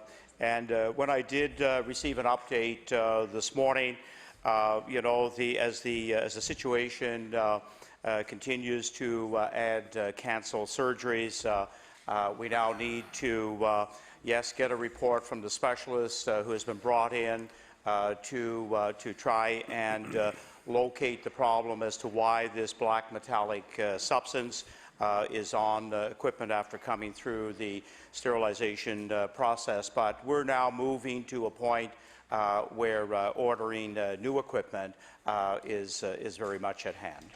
The Honourable House Leader for the Official Opposition. Also as troubling, Karen Mumford, Senior Director of the QE2 Health Centre, would not comment on whether reduced summer slowdowns would be considered as a way to make up for lost time. As we know, a lot of the ORs go unused during the summer months. So far, Nova Scotians who've had surgeries cancelled have waited weeks for a solution, but not all options are being considered. I heard the minister say that maybe ordering new equipment is at hand. So if a prompt solution is not found to address delayed and cancelled surgeries, does the minister plan to intervene and direct the health authority to act immediately? The Honourable Minister of Health. Thank you very much, Mr. Speaker. And this morning, I met with the Deputy Minister, and I did express, not just concern, but that we had to take now a very, very planned corrective measures to get those cancelled surgeries rebooked, but more importantly, to make a long-term plan for when any piece of equipment in our province goes down, that we have an exceptionally strong backup plan so that we don't get behind in our surgeries or diagnostic procedures.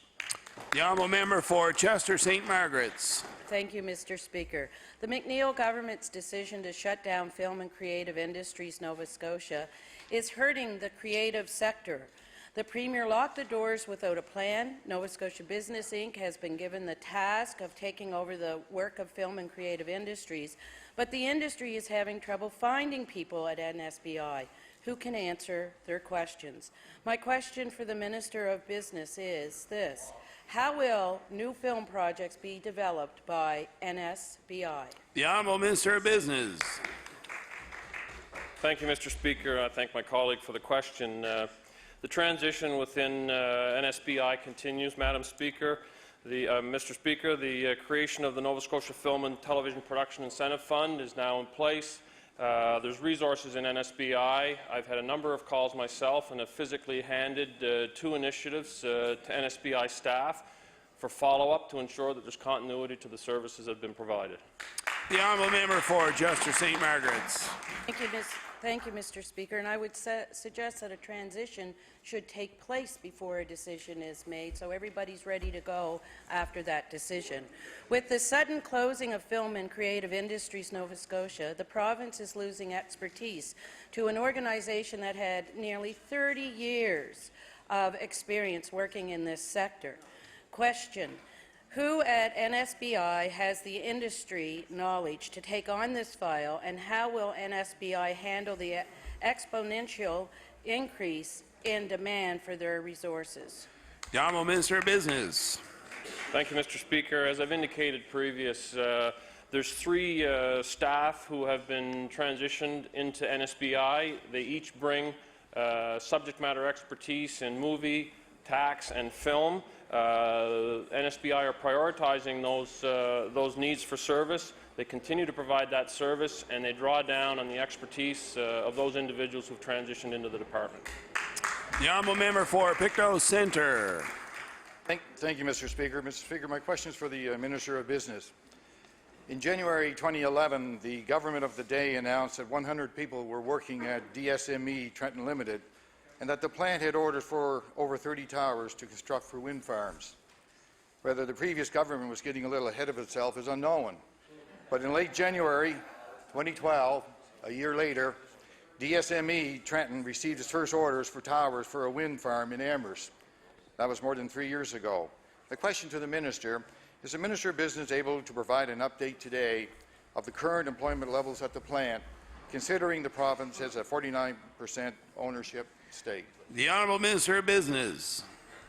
Thank you, Mr. Speaker. I don't have those numbers or that information with me, but I'd be more than pleased to source that information for my colleague and provide that to him. The Honourable Member for Pictou Centre. Thank you, Mr. Speaker, and I thank the Minister for that answer. Mr. Speaker, tower construction for wind turbines is a reasonably healthy and competitive industry in the Maritimes and elsewhere. However, DSME has struggled when attempting to secure orders to build wind turbine towers. We now have a new Department of Business. My question to the Minister is the Minister of Business able to provide any details today as to what kind of marketing assistance his department will be able to provide to ensure DSME Trenton is competitive in this industry? The Honourable Minister of Business.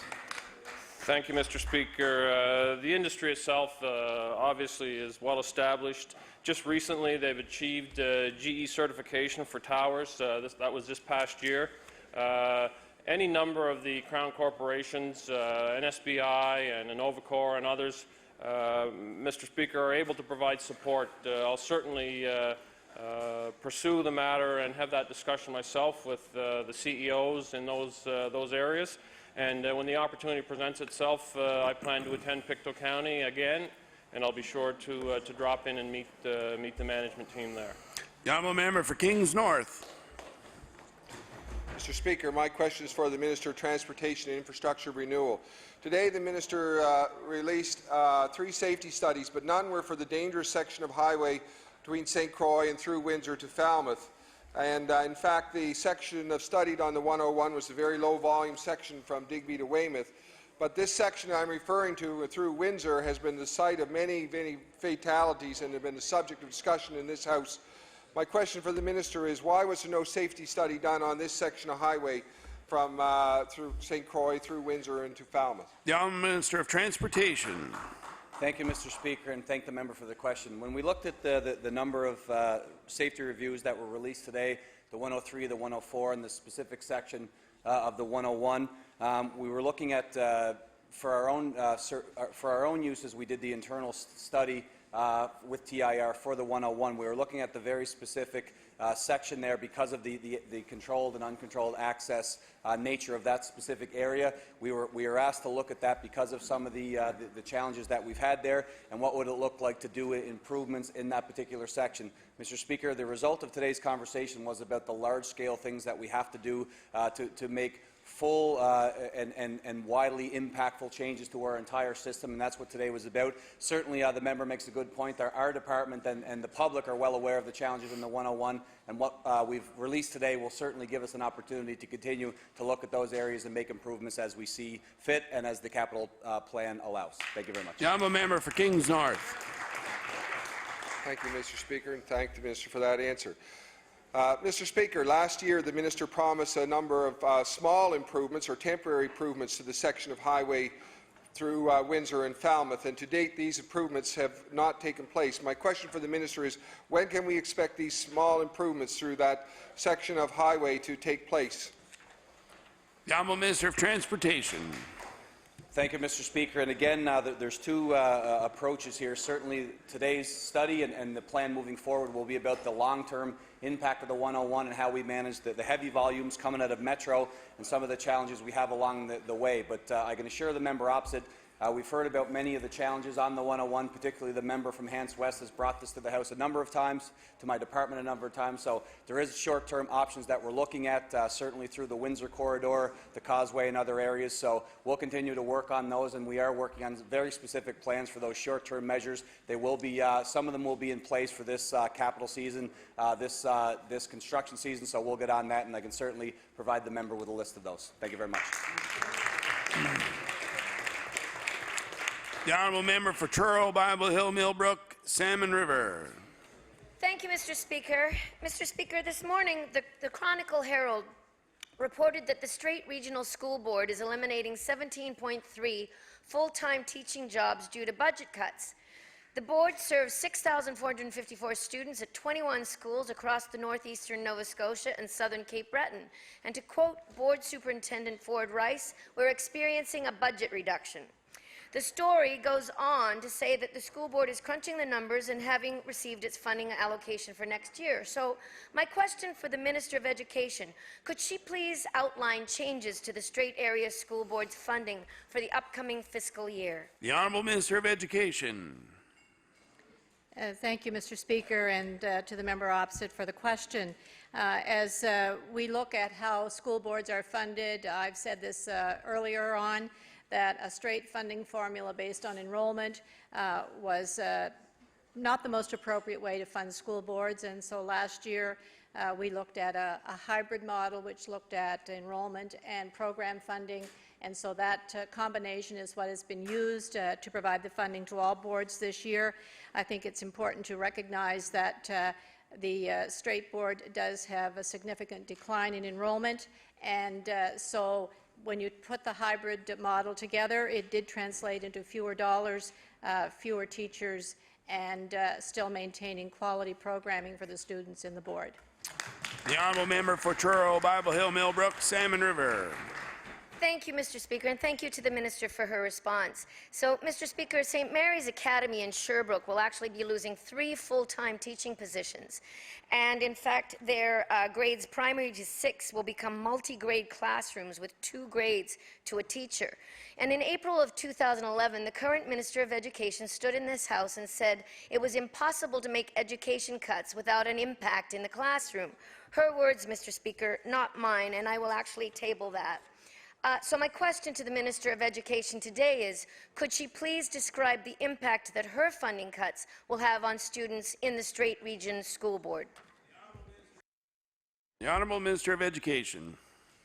Thank you, Mr. Speaker. And I think it's important to state in the House here that the boards do receive their funding based on that hybrid model, and they make decisions at the board as to where they will allocate the teachers based on the student needs. But I would also mention to the House that we have in this province for many years had classrooms where a teacher was working with more than one grade level, and I might say, Mr. Speaker, very successfully.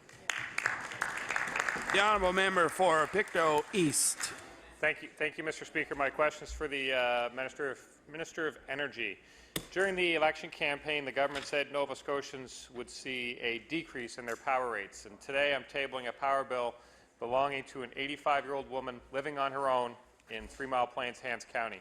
Nova Scotia Power told her that they were estimating meter readings during the winter's heavy snowfall, and as a result, this woman was stuck with a 2-month power bill of $962.10, which is up from her usual bill of $275.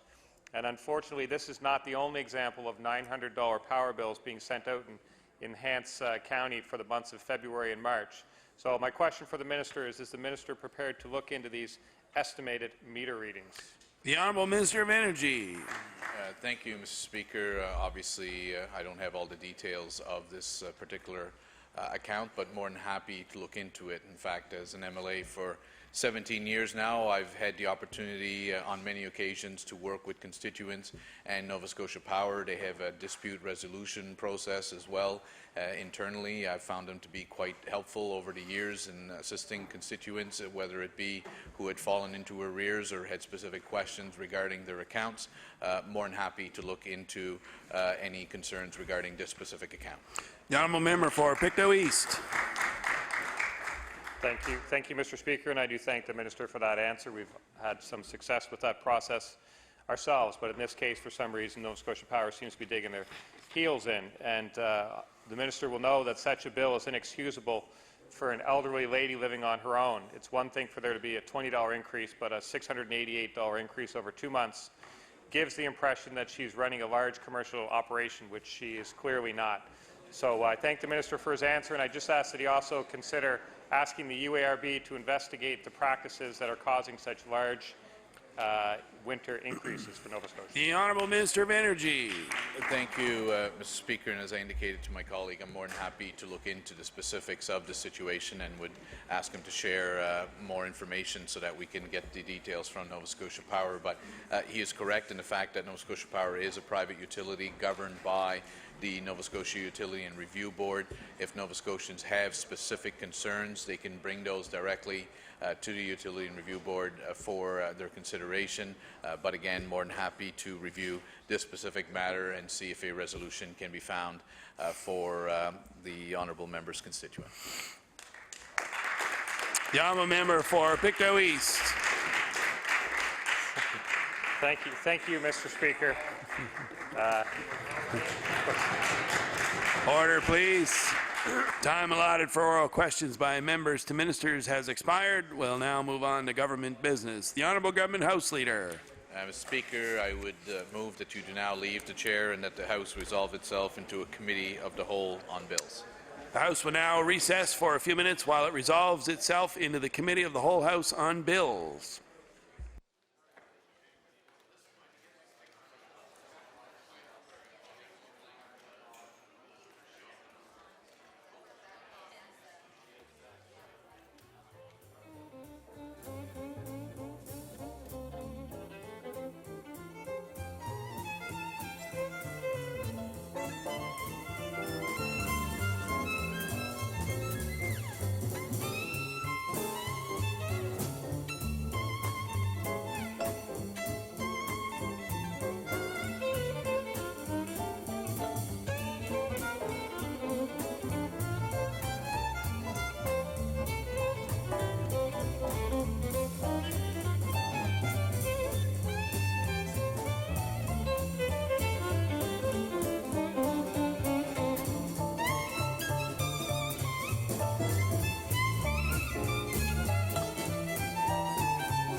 Committee of the whole House on Bills will come to order. I recognize the Honourable Government House Leader.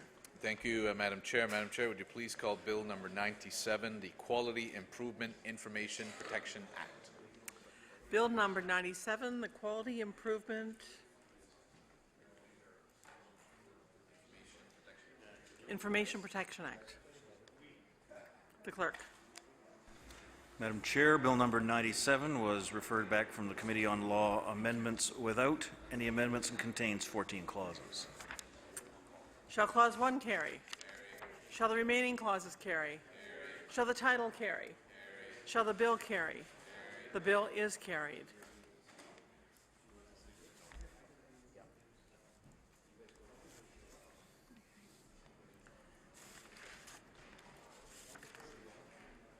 The Honourable Government House Leader. Madam Chair, would you please call Bill number 98, the Chartered Professional Accountants Act? Bill number 98, the Chartered Professional Accountants Act. The Clerk. Madam Chair, Bill 98 was also referred back from the Committee on Law Amendments without amendments and contains 18 clauses. Shall Clause 1 carry? Shall the remaining clauses carry? Shall the title carry?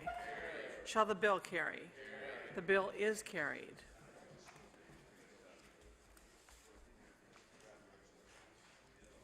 Okay. The Honourable Government House Leader. Madam Chair, I move that the committee do now rise and report progress to the House.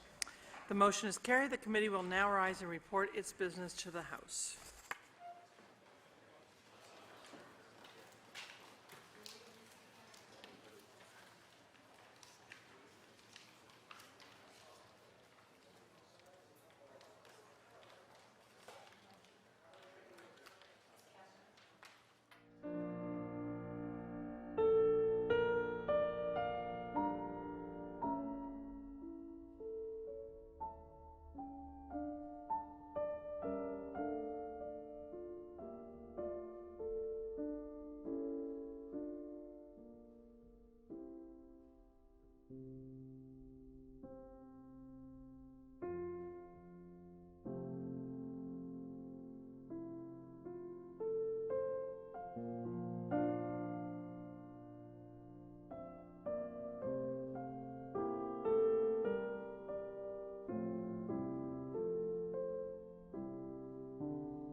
Order, please.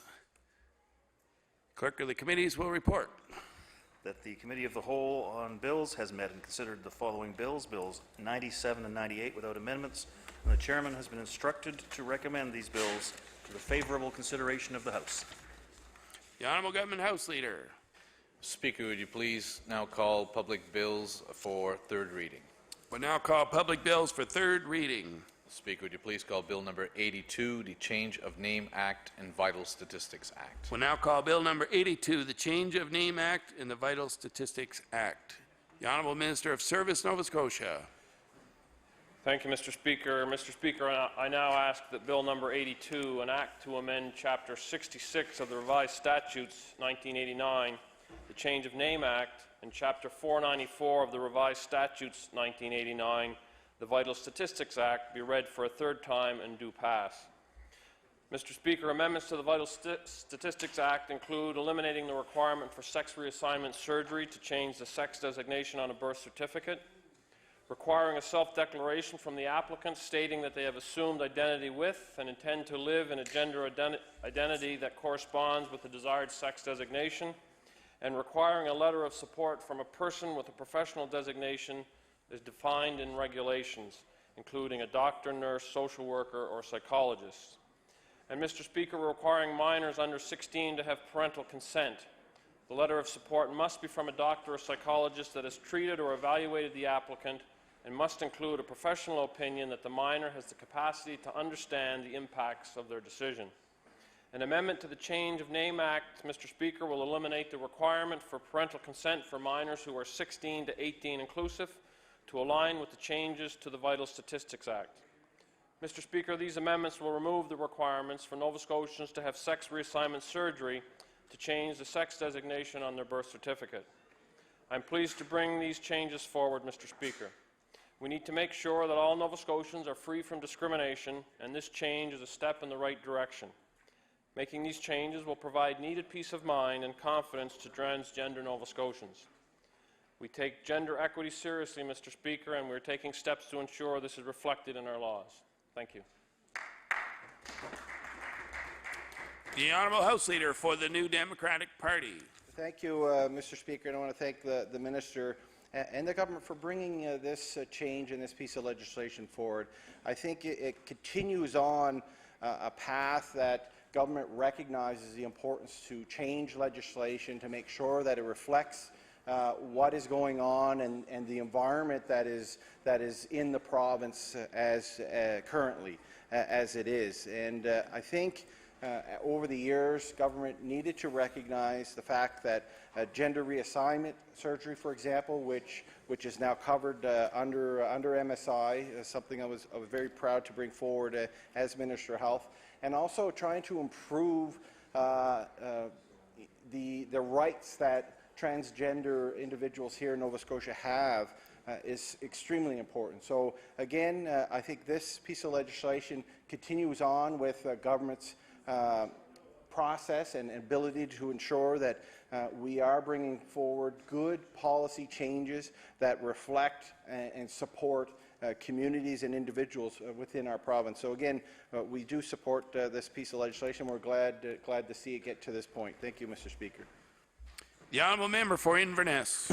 Mr. Speaker, my biggest concern with this bill is that people who have been advocating for the changes may not feel loved for who they are. And I know there's some issues here, I think, for parents as well. The legislation aims to be supportive of young people who are requesting these changes. We have talked about it. There's been some concern about the age of 16 versus 18. I know, Mr. Speaker, that we have a bill that I think is coming forward this week to change the definition of a child to increase from the age of 16 to 18. And I think that recognizes young people, Mr. Speaker, in their situations in life at that age, they can be vulnerable. So there's some concern about that. I know that there was changes made in Australia with an intent to curb discrimination for people who are traveling and for Australians who are traveling. And some of the changes made there were to allow a marking of X for intersex, and also for that transgender could select male or female provided they were showing an indication that changes were being made. But I know there's also concerns about that. Mr. Speaker, I think that's an issue for the federal government, but it's one if there's changes being made here in Nova Scotia, those things should be considered. Because if people are changing their birth certificates and their driver's licenses, they're going to be using those documents to get passports. They're going to be, I presume, then will be traveling potentially outside of the country in other jurisdictions. So I know Australia tried to address that. It is perhaps more of a question for the federal government, but it's one that we should be keeping in mind here in this legislature if we're making changes that are going to impact documents that are issued by the federal government, because we want people to be able to travel safely. Mr. Speaker, I know there's also support for young people, and this kind of pits, in some cases, young people against their parents. They may already be in a situation where there's disagreement within the family. But, Mr. Speaker, I know that this bill now gives power so that a judge can dispense with the consent of the parents based on the opinion of medical, actually prescribed professionals, including social workers.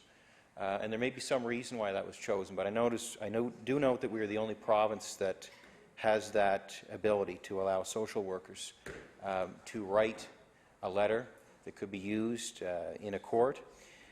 So that causes me some concern that we could have parents and children who may be at odds. It's not to say they're not at odds to begin with, Mr. Speaker, but it's a difficult situation. And for young people, there's a lot going on in their lives, in their teens, and I think we have to be careful. I know this legislation is born out of compassion. There are some studies that say that people can lose feelings of transgender, upwards of 70 to 80%. So, Mr. Speaker, I know in the case of changing a name can be changed back. So that may not be such a serious concern, but I do know that if, and this is something that's been talked about as well, and it's something that the province now funds, is sex reassignment surgery. And in some cases, individuals who undergo that surgery, there's a 20 times more likely, Mr. Speaker, to commit suicide. And that's a very sobering thought. So it's something that I'm concerned about, because as my first statement I indicated, my biggest concern is people may not feel that they are loved, and they may take actions to address that. And my concern is if that does not make them feel better, Mr. Speaker, they could go down a road where they may suffer more personal harm. I know one might suggest, and I think with this bill, there is mention that by changing one's name without having to have reassignment surgery, that eliminates that. And I think that's a good thing, because if it does, that eliminates that decision that they would have to make to have their name changed or to have their sex changed on their documents. Because, Mr. Speaker, there are obviously challenges with that. And again, I think I will close by saying, for all of those people who are advocating for this legislation to be changed, I want to say personally that I feel they should feel loved by our society, and I think there's lots of ways we can show that support for them. Thank you, Mr. Speaker. The Honourable Minister of Community Services. Hi. Thank you, Mr. Speaker, for this opportunity to speak. And I've listened to the member opposite, and I think that his assertions and his genuineness are absolutely real and heartfelt. But I, as a member of the LGBTI community, I can tell you that these teenagers don't feel loved. They don't love themselves. Their parents often don't understand what they're going through, so oftentimes they are thrown out. They don't leave voluntarily. They are put into a chaotic system of child welfare and society which doesn't understand their needs. It's not just about their name, it's about the identity of who they feel in a gender, of who they are.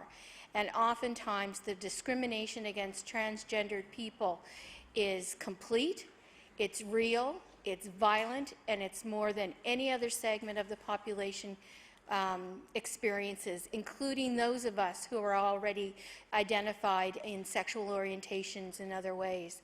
I've experienced homophobia. I've never experienced transphobia, but I know people who have experienced both, and I don't wish that on anybody. I do strongly feel that being able to identify and change your gender based on what you know within yourself is a basic human right. It's as simple as that. And with those few words, I'll take my leave. Time to recognize the Honourable Minister of Service, Nova Scotia. It will be to close third reading on Bill number 82, the Change of Name and Vital Statistics Act. The Honourable Minister of Service, Nova Scotia. Thank you, Mr. Speaker, and I thank my colleagues for their comments in these discussions. Mr. Speaker, with that, I move to close debate on Bill 82. The motion is for third reading of Bill number 82, the Change of Name and Vital Statistics Act. Would all those in favor of the motion please say aye? Contrary minded, nay. The motion is carried. Bill number 82, entitled An Act to Amend Chapter 66 of the Revised Statutes 1989, the Change of Name Act, and Chapter 494 of the Revised Statutes 1989, the Vital Statistics Act. Ordered that the bill do pass and the title be as read by the clerk. Ordered that the bill be engrossed. The Honourable Deputy Government House Leader. Thank you, Mr. Speaker. Mr. Speaker, please call Bill number 87, the Audiologists and Speech Language Pathologists Act. We'll now call Bill number 87, the Audiologist and Speech Language Pathologists Act. The Honourable Minister of Health. Thank you, Mr. Speaker. Mr. Speaker, I move that Bill 87 be now read the third time and do pass. With the passage of this legislation, audiologists and speech-language pathologists will be required to be members of a self-regulatory body. Mr. Speaker, this legislation will protect the public by preventing anyone who does not possess the necessary certifications and competencies from practicing professions governed by the legislation. It will also ensure these highly trained healthcare workers can ensure that the highest professional standards are upheld. This legislation will put Nova Scotia on par with 8 other provinces. Mr. Speaker, this legislation will help Nova Scotians have confidence that the audiologists and speech-language pathologists they rely on have the training and skills they need to help their patients. And with those few words, I thank you, Mr. Speaker. The Honourable House Leader for the official opposition. Thank you very much, Mr. Speaker. It's my pleasure to stand and speak to this bill for a few moments. As we know, self-regulation in this province is something that we've done in many other occupations, whether it's nursing, whether it's a number of health professions that fall under this. It does give them the opportunity to manage themselves, to provide clear guidelines on the practice of their professions. In the case of audiologists, we know that they're in a number of places in this province, and lots of Nova Scotians need, of course, their services. The question, though, that I hope maybe the minister might be able to answer later on when he gets to close this debate, when he closes this debate, is to there was a question from the I believe it was from the teachers union when it came to those audiologists that actually work for school boards. Many of those speech pathologists are actually teachers as well, and I think the question that they had was whether or not they would be sort of doubly disciplined, or there was a sort of some overlap in the way that they would be treated because of these two acts. Teachers are managed in one way, and audiologists would be treated in another way. So I thought the teachers union made a good presentation, that they wanted some clarity on how those two things would mesh once this act became law. The other thing, Mr. Speaker, as always, is that we do pass legislation in this House sometimes, especially with a self-managed profession like this one, that requires a lot of work afterwards in drafting regulations and setting up the college and doing all those things. So I'm also wondering, maybe there's a guesstimate now of how long it would take before many of these things go into place.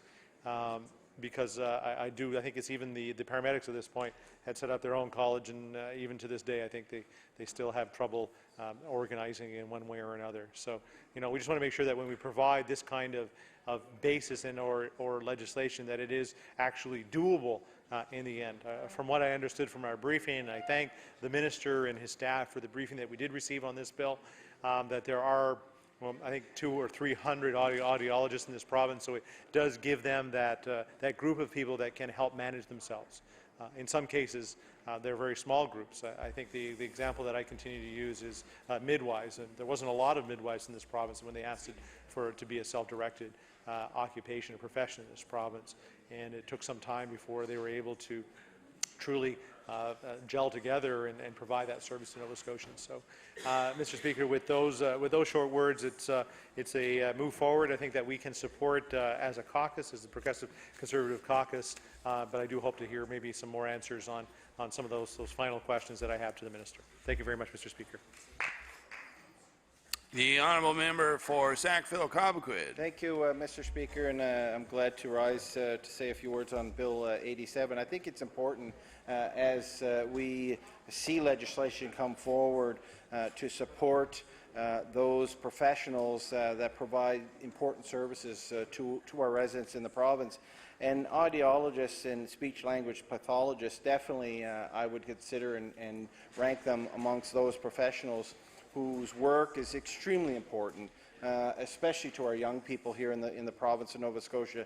We know over the last number of years there's been an expansion of their services and their supports within the education system to ensure that our young people get off on the right track and are able to overcome some of the challenges that they may have while learning.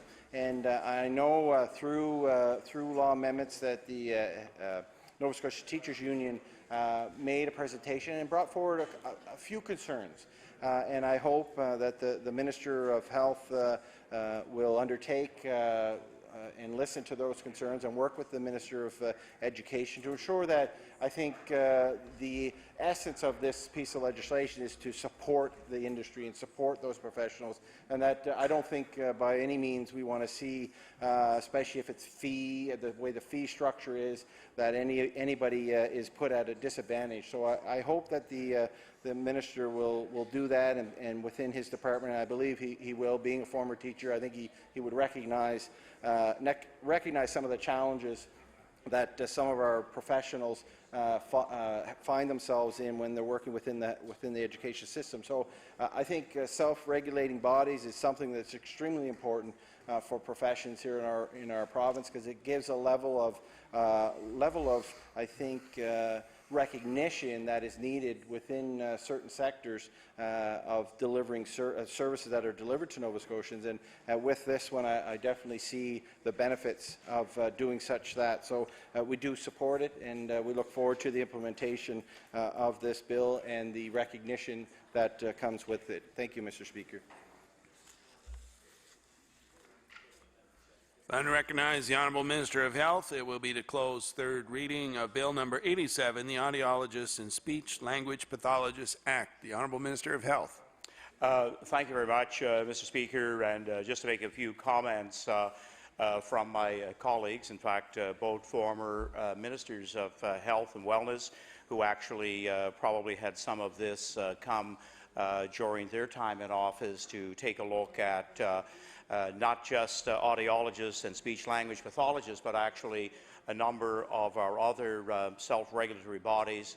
I have met with representatives of the 21 regulated professions in the province, and there is no question the value of self-regulation. The self-regulatory process has many advantages, many strengths. In terms of the point that the member for Argyle-Barrington brought forward, just a quick comment to say that yes, there remains work to be done during the regulation process, and over the next year and a half, that certainly will be carried out. We don't want to create any dissonance with teachers who do marvelous work in our school system, so working with them to reach that balance with them will be certainly one of the goals as we move into a regulated profession. And I thank the members opposite for the points that they indeed have brought forward. And with that, I close debate on third reading of Bill 87. Motion is for a third reading of Bill number 87, the Audiologists and Speech Language Pathologists Act. Would all those in favor of the motion please say aye. Contrary-minded, nay. Motion is carried. Bill number 87, entitled An Act Respecting the Practice of Audiology and Speech-Language Pathology. Ordered that the bill do pass and the title be as read by the clerk. Ordered that the bill be engrossed. The Honourable Government House Leader. Speaker, would you please call Bill number 88, the Dental Act? We'll now call Bill number 88, the Dental Act. The Honourable Minister of Health. Mr. Speaker, I move that Bill 88 now be read a third time and do pass. Mr. Speaker, the Provincial Dental Board of Nova Scotia is responsible to license dentists in the province, and currently the Provincial Dental Board of Nova Scotia can only approve or reject a full license to an applicant. The Dental Board came to the province and asked for greater flexibility and options when it comes to licensing its members. These amendments grant greater responsibility to the Board and provide the authority to grant a license with conditions or restrictions. These are reasonable and appropriate options that boards in other provinces have and Nova Scotia should have. These amendments not only help empower the Provincial Dental Board, but they also ensure a high standard and quality of care that people expect. And with those few words, Mr. Speaker, I thank you. The Honourable House Leader for the Official Opposition. Thank you very much, Mr. Speaker. I'm only going to speak a couple seconds on this one. The challenge I think that this one creates is allowing certain dentists who may have been in front of a disciplinary action to provide them with an opportunity to continue practicing under certain conditions.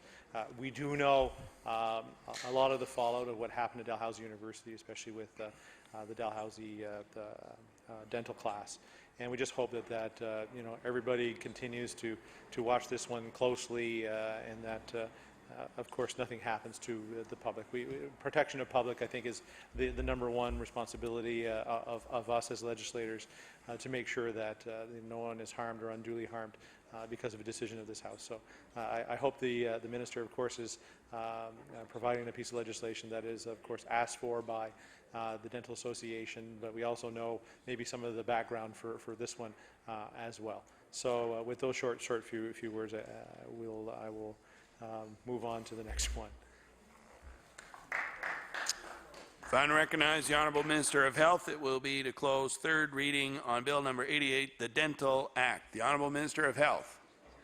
Thank you, Mr. Speaker. And I thank the member for Argyle-Barrington for his support and commentary, as well as the NDP who spoke to this bill during second reading and listened to the interventions at law amendments. So with that, Mr. Speaker, I now close debate on Bill number 88.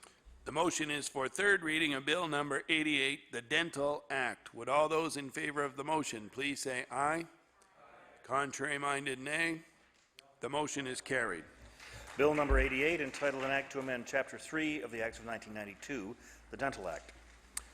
Ordered that the bill do pass and the title be as read by the clerk. Ordered that the bill be engrossed. The Honourable Government House Leader. Thank you, Mr. Speaker. Would you please call Bill number 90, the Tobacco Access Act? We'll now call Bill number 90, the Tobacco Access Act. The Honourable Minister of Health. Thank you, Mr. Speaker. If I could have your permission for an introduction before starting third reading. Permission granted. Thank you, Mr. Speaker. I want to introduce Kelly Cull of the Canadian Cancer Society. She would rise. And also Barbara Stead-Coyle, CEO of the Canadian Cancer Society. And I just want to point out their strong leadership in our province and leadership across the country on this very, very important issue. And I would like for the House to give them a warm welcome today.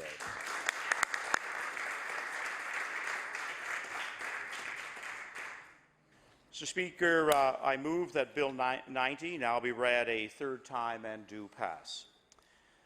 With the passage of this bill, Nova Scotia will have the most progressive tobacco control legislation in the country.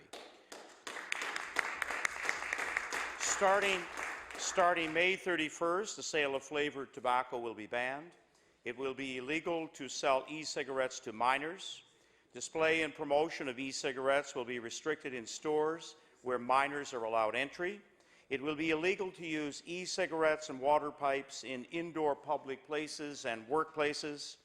and public health inspectors will have the ability to issue summary offense tickets for the sale of tobacco or e-cigarettes to minors.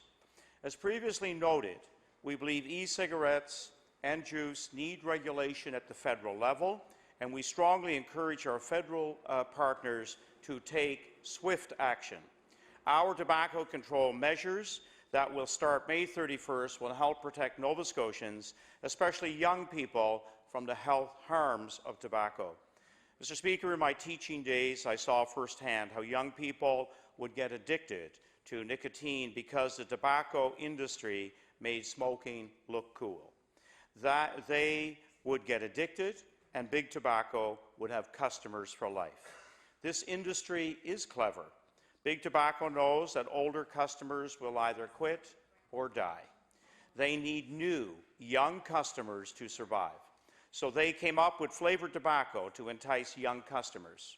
Well, today, Mr. Speaker, I believe we'll stand united in this House to say no to Big Tobacco. We will not allow our children to be sucked into lifelong addiction to a product that kills. By taking flavored tobacco off the shelves in Nova Scotia, we're taking a big step toward reducing youth access. Mr. Speaker, it's often not easy to be the first to take a bold step. I'm proud that legislators here in Nova Scotia are brave enough to bring forward and support this legislation for a healthier population. And I thank all those here in the House, especially former health ministers in their parties, who were part of bringing forward the most progressive legislation in the country. And a day like this, I think of the work of the former mayor of Wolfville, Robert Stead, who was truly a leader in this area by having his community bring forward very progressive legislation. In addition to my honourable colleagues here in the legislature, I want to thank Dr. Robert Strang and staff in my department and all the Nova Scotians who participated in our consultation and health organizations such as the Canadian Cancer Society that have supported this bill. Together, we're making Nova Scotia a healthier place now and for generations to come. Thank you, Mr. Speaker. The Honourable House Leader for the Official Opposition. Thank you very much, Mr. Speaker. It's my pleasure to stand and speak in third reading to Bill 90. Mr. Speaker, it wouldn't be a good start to this debate if I didn't say we could have done this right the first time back in the fall, but it's good to have it here today to a positive end to a long story that was far longer than it should have been. I do too want to thank the Canadian Cancer Society because I think without their steadfast support to make sure that these products are removed from our stores, to get them away from the hands of young individuals in this province. I think without them pushing so hard that maybe we wouldn't be here in this amount of time. Maybe it would have taken even longer. So I do want to thank the Canadian Cancer Society for their steadfast work on this file as they're here today listening. Back in the fall, I think we spent lots of time in this House talking about our own personal experiences with tobacco use, about those loved ones that we've lost due to lung cancer, and those of us who have been touched by all forms of cancer, and how any little bit that we can do to mitigate that, to stop that, to save our loved ones, I think is a valuable thing to be doing. And as I said earlier, I mean, if we do anything here in this House of Assembly but to keep people healthy, to make sure there's no undue harm to them, I think we are in the right place. I'm going to quickly apologize to Imperial Tobacco for not calling them back because they tried on a number of occasions to call us. So I just want to apologize to them for not calling them back because I didn't think they should have been called back as I saw their presentations during law amendments. They are Big Tobacco, and Big Tobacco is there for one thing and one thing only, and that is to make money. And regardless of what the repercussions or the outcomes of that money is. So, sorry, But I did have a chance to talk to a number of my convenience store owners over the last number of weeks and months. And you know, they're concerned of how to make those adjustments to be able to change their practices, because it's not dramatic changes, but it's insofar as moving products to one side to be able to move things behind the counter, no differently than when power walls were taken out of convenience stores. And yes, at that time they cried foul at that time that it was going to cost lots of money, but for the most part, all of those convenience stores are still in place today, providing convenience to their local communities. And you know, if an adult wants to make that decision to smoke, their access really hasn't changed. They know what they want, they know what they're going to be asking for, and they can go get it when they need it. They just can't smoke it where they want to smoke it for the most part. They can't do it in the bars anymore. They can't do it in public spaces anymore. All due to the hard work of Canadian Cancer Society and many hundreds of people around this province that have spent so much time convincing governments to make those changes. As I've said to some of those convenience store owners, though, you know it's coming down. You know there's a deadline now, that if you do have those products, that try to get rid of them, or you are going to be stuck with them. They are asking if there's a possibility of some help with that, but you know, I don't know if that's required in this particular case. But ultimately, you know, any little bit that we can help to keep tobacco, nicotine away from students, I think is a valuable way forward. On the second issue, you know, when we talked about vaping, we ended up learning an awful lot about vaping over the last number of months as well, because I thought if there's any organization that is able to use social media, it was definitely the groups that support vaping. Yet my concern for it is it's still a very untested product.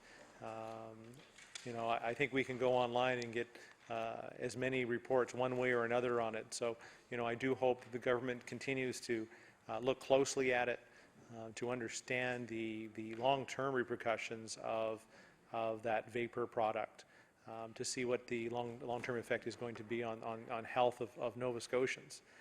I do hope that the minister and you know, hopefully his successors along the way, you know, this is a fight that this is only one battle in a whole long war, and you know, I hope that people that replace him, and as things do roll around in this House, that they continue that fight.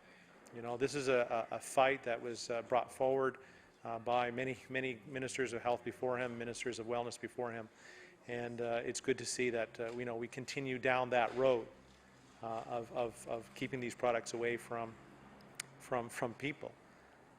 We look at the repercussions and the cost to our healthcare system. They continue to be far too much. The ban on menthol, though, is one that I'm happy to see here as well. It's a very small proportion of the total numbers of cigarette smokers in this province. But it is, again, one of those things that takes the harshness out of smoking and allows someone to try it and keep trying it until they're addicted to it. So it's good to see that one going. The only part that I question, you know, how we do a better job of convincing the federal government to ban some more of these products is, as we know, for those of us who have Aboriginal reservations or on reserve convenience stores, these regulations really don't reach far enough into their businesses. And I hope that, you know, through all of us, that we continue to convince our friends that this is the way to go, that we need to limit access to these products, and that those products are treated the same way on reserve as they are treated off reserve.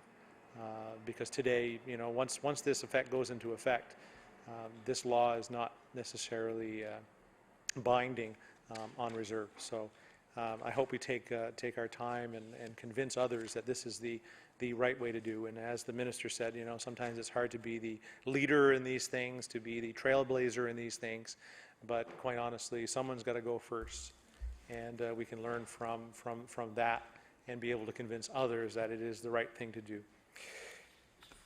On a final comment, though, I think this is a good bill, one that will have the support of our caucus. But in the last kick at the can I have is that we could have done this a little bit sooner, Minister. We should have done it sooner. Thank you very much, Mr. Speaker. The Honourable Leader of the New Democratic Party. Thank you very much, Mr. Speaker. Mr. Speaker, I too am pleased to have an opportunity to rise in my place and say a few words about this bill. And I want to congratulate the Minister for bringing forward the changes that we really so adamantly argued over back in the fall.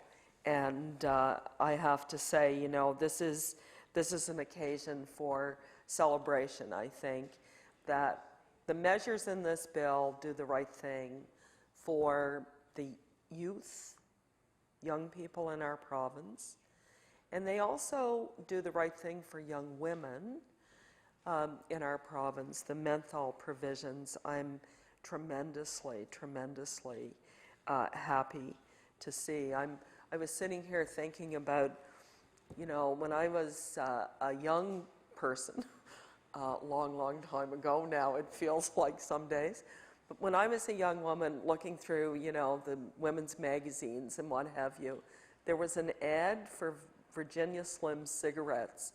You've come a long way, baby. And I couldn't help but think about that ad and think about the irony that here we are over a period of probably 17 years or so in our province. We've made great progress on the regulation of tobacco. And when I first came to this chamber, smoking was a common, everyday occurrence in bars and restaurants and sporting events and all kinds of places. And bingo halls, my colleague from Pictou Centre says, and indeed, that's the truth. And it's fantastic, really, to have seen the transformation in so many places in our province, and the ability to go out and be comfortable enjoying an evening with friends and not being smothered by that purple haze that used to be ever present. And you know, I think about over the years the various adjustments, the various changes to legislation that has come through. I remember particularly, I guess, that lady, there was a woman who had gotten lung cancer as a result of secondhand smoke working in a diner. I don't know if there are other members in this chamber who remember this lady. She was from Ontario, and she went across the country, and she came to our legislature, and there were changes made in our legislation subsequently to that did more to protect people from secondhand smoke in the restaurant industry. And I remember every time there were new changes, a different level of regulation, we would go through the same kind of dance in this House to some extent. The industry, the tobacco industry, would mount the barricades, and we would all, there would be a great attempt to lobby us, and we would be told that the sky was going to fall, and we were going to put literally hundreds, maybe thousands of small businesses out of business in the province. And, this would be very damaging to the province's economy and to our local communities.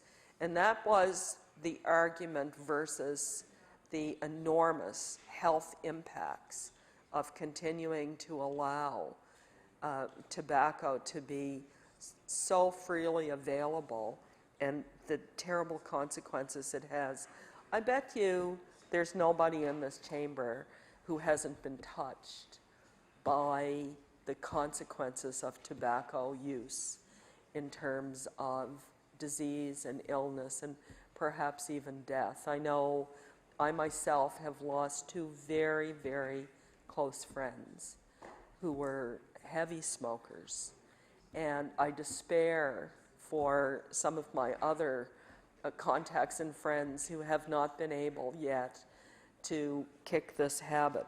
So anything that we can do to discourage that next generation of new smoker to come along, it is incumbent on us, I believe, to do that. And this is a good piece of legislation. I am very pleased to have had an opportunity to contribute to any debate in this House that would move us in this direction. I applaud the minister for bringing this bill back and having it brought back in an improved way, and I'm pleased to support this.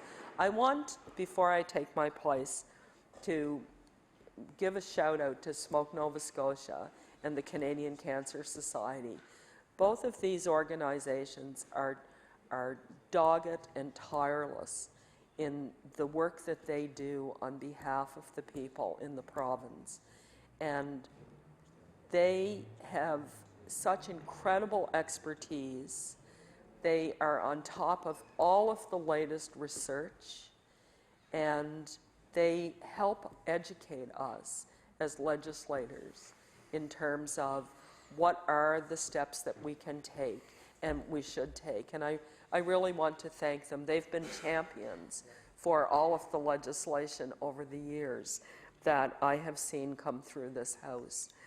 The last thing I do want to say is about my concern that the federal government will not act to regulate in other areas. And I know that this is a fight for another day, but I do want to say that I was deeply disappointed in the federal government's response to flavored tobacco when it became clear that there were loopholes in the legislation that they passed or the regulations that had been adopted.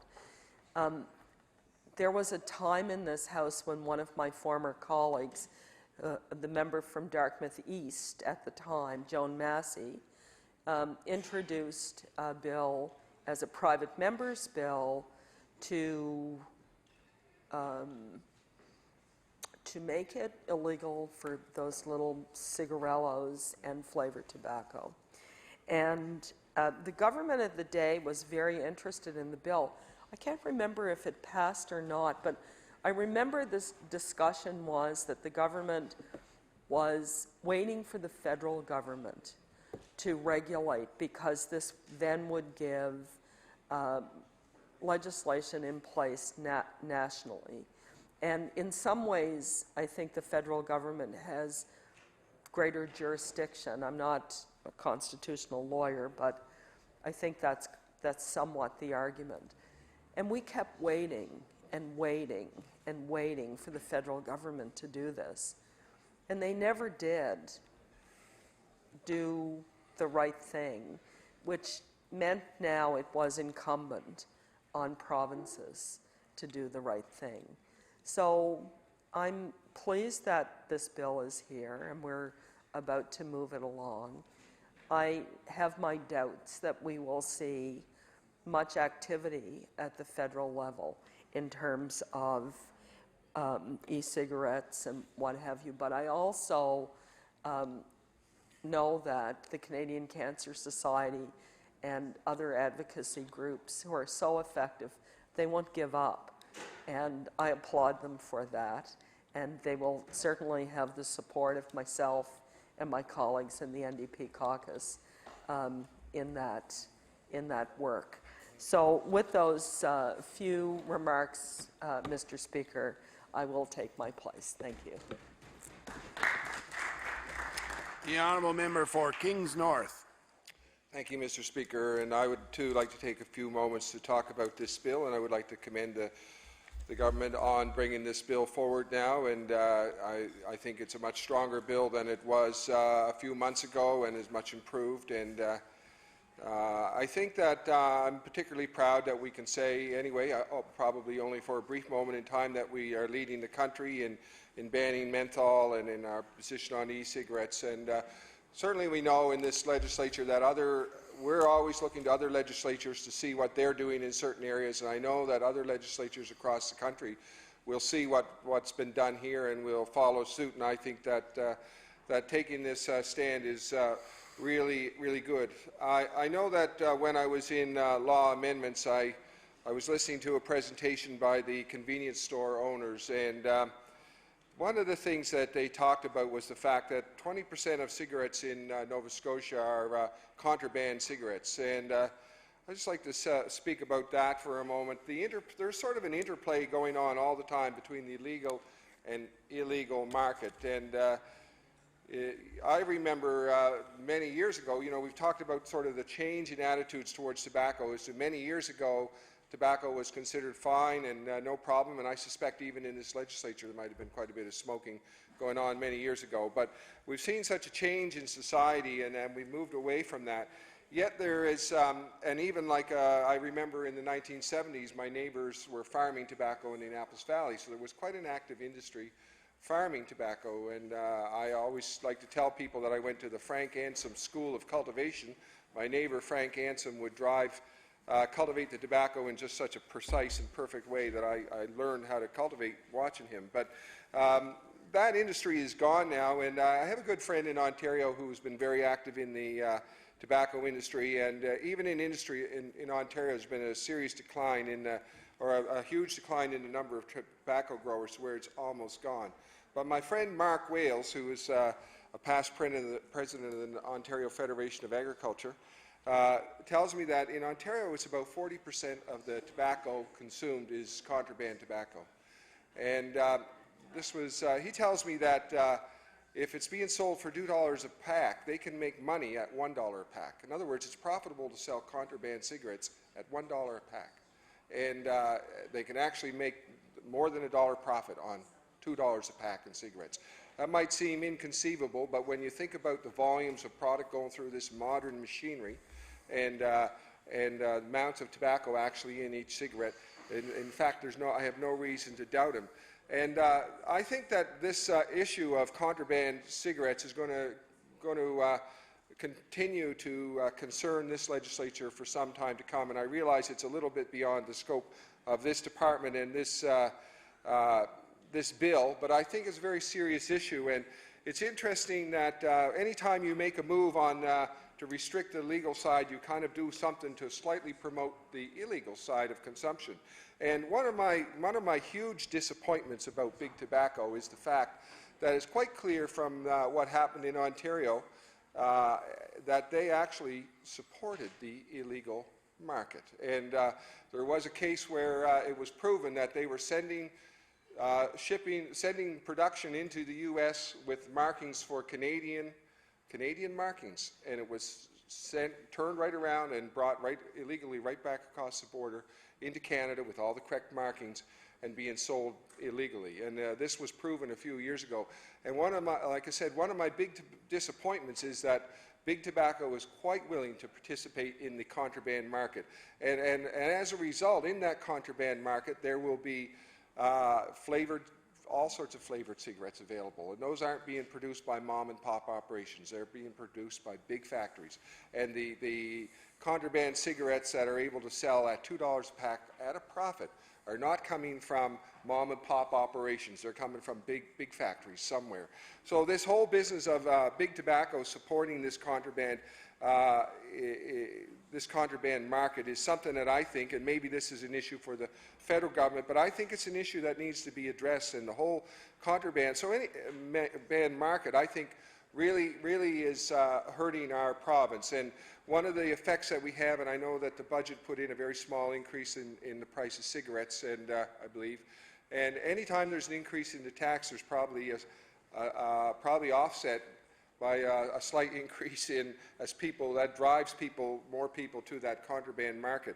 So we're probably at the law of diminishing returns on increasing the taxes on tobacco. I may not. There's probably some sort of mathematical calculation you can get there, but I don't believe that we should be stopping our fight against tobacco. I think we should be looking at how do we address this contraband market and deal with some of these issues of this importation of contraband product, clearly not being produced in this province. I don't know of any tobacco growers myself, but coming in across, likely mostly coming in across through Amherst, and I think it's a big issue for us to look at.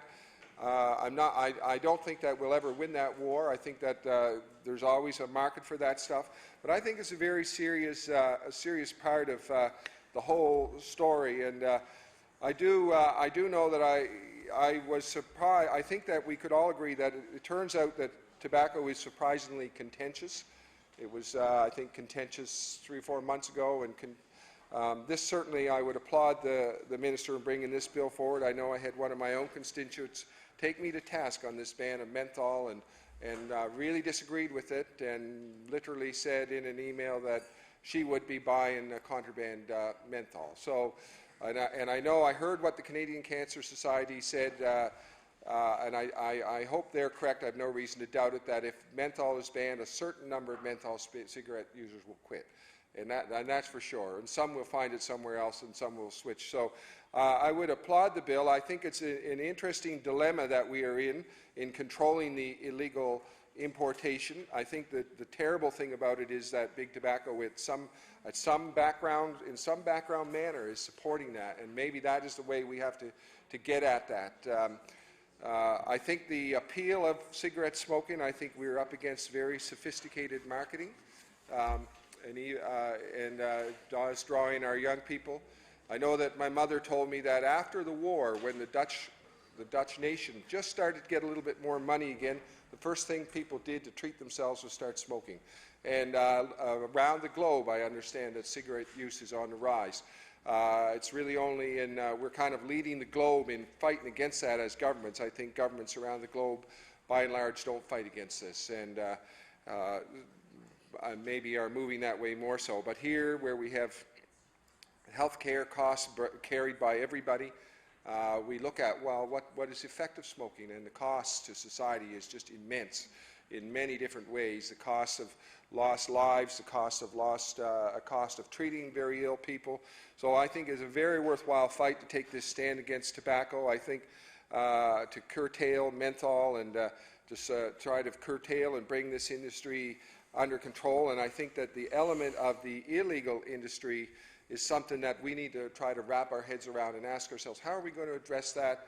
Certainly we need the federal government in on that. I think that, but that is a crucial element in this whole equation, and I wish I could. I know that actually there will still be flavored tobacco available. It will be just contraband flavored tobacco, and that's unfortunate. And I think that we need, and I think that was part of the frustration of the convenience store owners. They know that. But yet I believe that we're absolutely making the right choice, and what we need to do is to look at how are we going to address that contraband issue in our province. And with those words, Mr. Speaker, I'll thank you and take my seat. The Honourable House Leader for the New Democratic Party. Thank you, Mr. Speaker. I'm glad to be at this point in debate of a piece of legislation that I feel I feel that it's extremely important that we have this in front of us. I know we've had some lively debate, and I've been extremely critical, Mr. Speaker, of the government throughout this process, and I admit to that. But I have been for a number of reasons, and I think all of us would agree that we can't argue the stats and the statistics that are out there that revolve around the use of tobacco. Nearly 100 people a day, I believe, and I'm not quoting any specific figure, but at least about 100 people a day die from smoking-related illness in our country. And 85% of all lung cancer is contributed to smoking.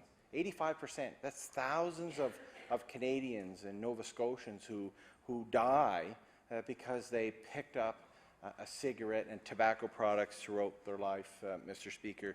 And as a former paramedic, I've treated so many people over the years with ailments, especially around the lungs, Mr. Speaker, and each and every one of them, they don't hide the fact that the reason I'm contemplating putting a breathing tube down into their lungs or helping them breathe through a mask or an ambu bag was the fact that they were a smoker, and you could tell that they had regrets, and it's not by any means any way that someone should suffer, as you see people who suffer from lung diseases and cancers of the lung contributed from tobacco use.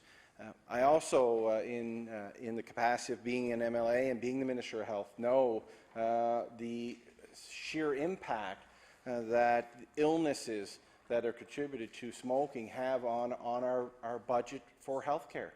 We spend $4.1 billion providing care to Nova Scotians alone. Well, we provide care to more than Nova Scotians, but I know there's probably stats out there, and I can't imagine what the figure is to treat someone who has complications due to an illness that had been contributed because they picked up smoking, that they used tobacco products. 250 Canadians every year die from secondhand smoke. People who chose not to smoke, but for some reason may be in a house that has someone that smoked, maybe around someone that smoked, and there's even stats, Mr. Speaker, about infant deaths that have been contributed to secondhand smoke.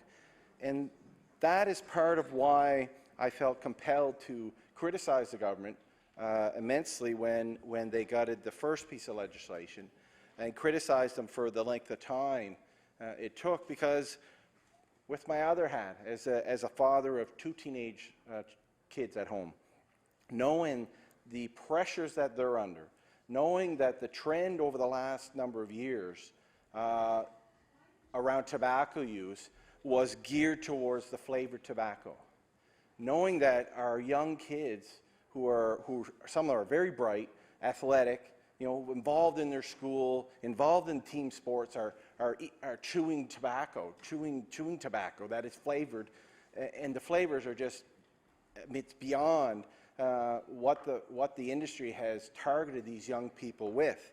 And that is my main reason, Mr. Speaker, for the criticism, for the delay in this, and I'm glad to be here at this point. As a parent, my wife and I have worked extremely hard to make sure that our kids know the ramifications of tobacco use, and I've held nothing back. I've told them that they could die from it, plain and simple. They could get lung cancer. They could be in a position where they can't breathe because of the use of tobacco. And I'm glad to say, now I can't be 100% positive, but I'm pretty sure my kids are pretty good.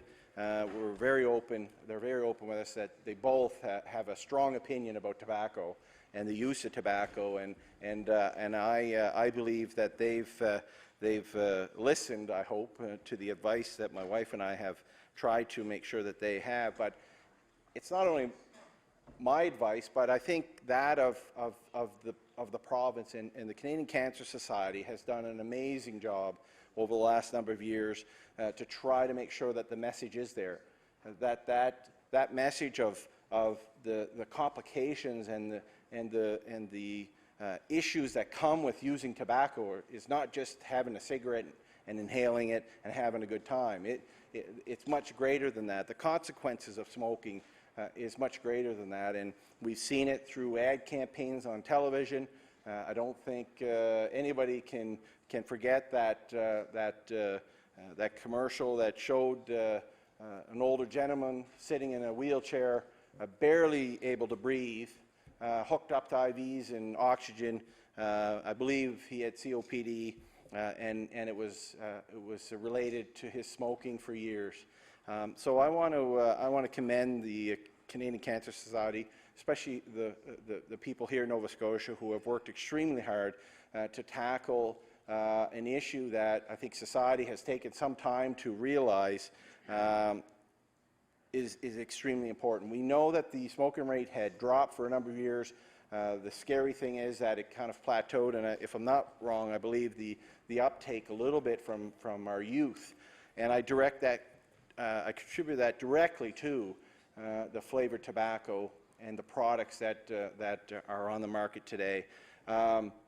I do feel some sympathy towards those retailers who have that product, but I have to say that the public has known about this for some time, that the government was looking at potentially bringing this in, and I would hope that maybe the tobacco companies will step up to the plate for once and maybe buy that product back from these small business owners and take the loss themselves, because there's been a loss taken on the budgets of provinces across this country for providing the care after the fact, Mr. Speaker, and maybe the tobacco industry can step up to the plate, and I challenge them to do that, and maybe assist some of the small business owners around our province with taking back the product that will be banned finally in our province here in Nova Scotia. So I've been critical, definitely, but I have good reason for it, and I'm glad to be here today in a position to say that this piece of legislation will finally get passed, and that some strong restrictions will be placed in our province. But as my leader indicated, Mr. Speaker, I am skeptical of the federal government to step up to the plate and hold up and change legislation federally that will deal with some of the pending and new issues that we're starting to see around vaping and vapor cigarettes and that. I think it's still an early on in that product, but I am concerned, and I've been very upfront with the industry. I am concerned with the fact that people are still inhaling a product, and I haven't been convinced that there's no harm in it. Is it less harmful to use a vapor cigarette than a real cigarette? I agree, it is. And I know it's difficult to quit smoking. I've had family members and friends who have tried, and I do see some light and some hope with the use and the proper use of these vapor cigarettes, but I think there are some concerns there around what the content is with that and the complications of that. I hope that industry recognizes that the ultimate goal should be to get people off cigarettes and maybe a little bit of time with the vapor cigarette, but ultimately the end goal should be to quit smoking. And I see that industry growing, and I hope we don't see the industry take a stance to say, well, listen, just continue to vapor for your next 20 years and you'll be okay. So I hope they realize that it should be a step towards helping people get off tobacco and get off using cigarette products. So again, Mr. Speaker, I'm glad to be here. I want to thank again the Canadian Cancer Society and every single individual that has contacted me on either side of the argument for enlightening me on their position, but more importantly and overwhelmingly in support of a ban and a restriction of tobacco, flavored tobacco products here in our province. So thank you, Mr. Speaker.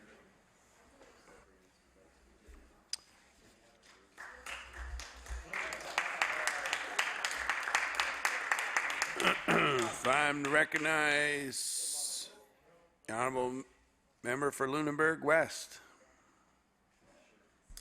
Thank you, Mr. Speaker, and I'll keep my comments brief. I just wanted to speak to respond to the comments of my colleague from Kings North specific to contraband tobacco, and we certainly recognize that that's a problem in Nova Scotia. The administration and enforcement of contraband tobacco falls under the alcohol and gaming section within Service Nova Scotia, to which I'm responsible for.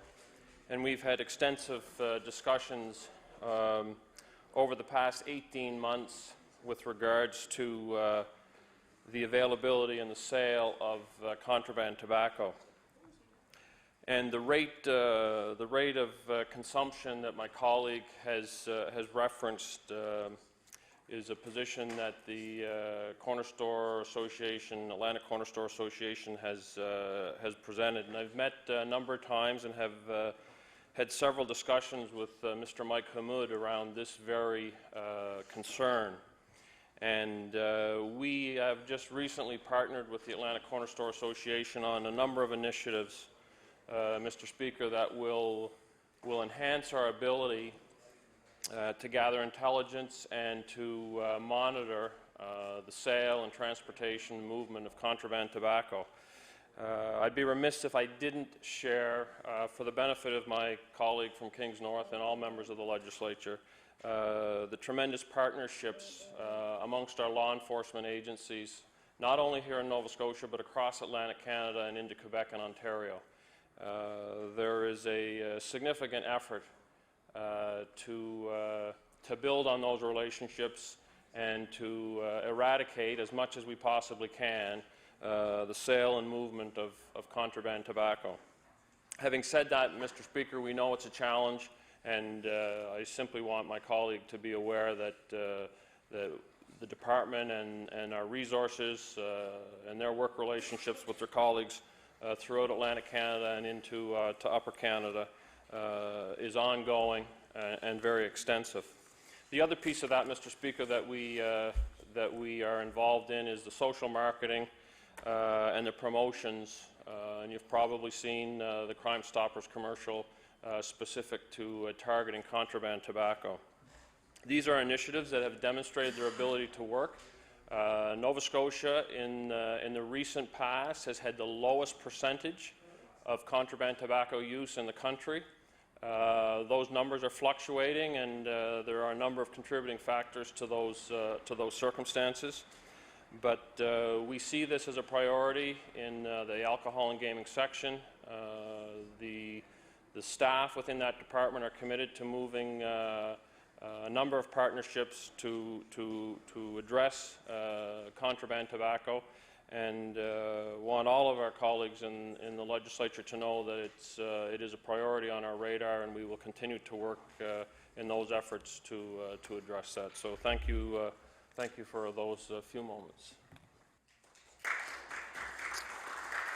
Fine to recognize the Honourable Minister of Health. It will be to close third reading on Bill number 90, the Tobacco Access Act. The Honourable Minister of Health. Thank you very much, Mr. Speaker, and just a few short comments to conclude the debate on Bill 90. And I want to thank my colleagues here in the House for their interventions last fall. Also during the current Bill 90 for the strong comments that they had to make to advance this.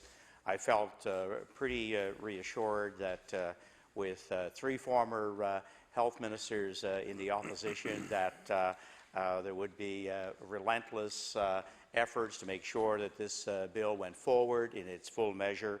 I was certainly committed to that. We got a little bit off track with giving e-cigarettes the same status as regular tobacco, and it led to a lot of confusion. Do you include e-juice as of now as a flavored tobacco? And with that confusion rising in law amendments last fall, I think it was best that we take the time out and make sure that we had a strong piece of legislation before the House this spring.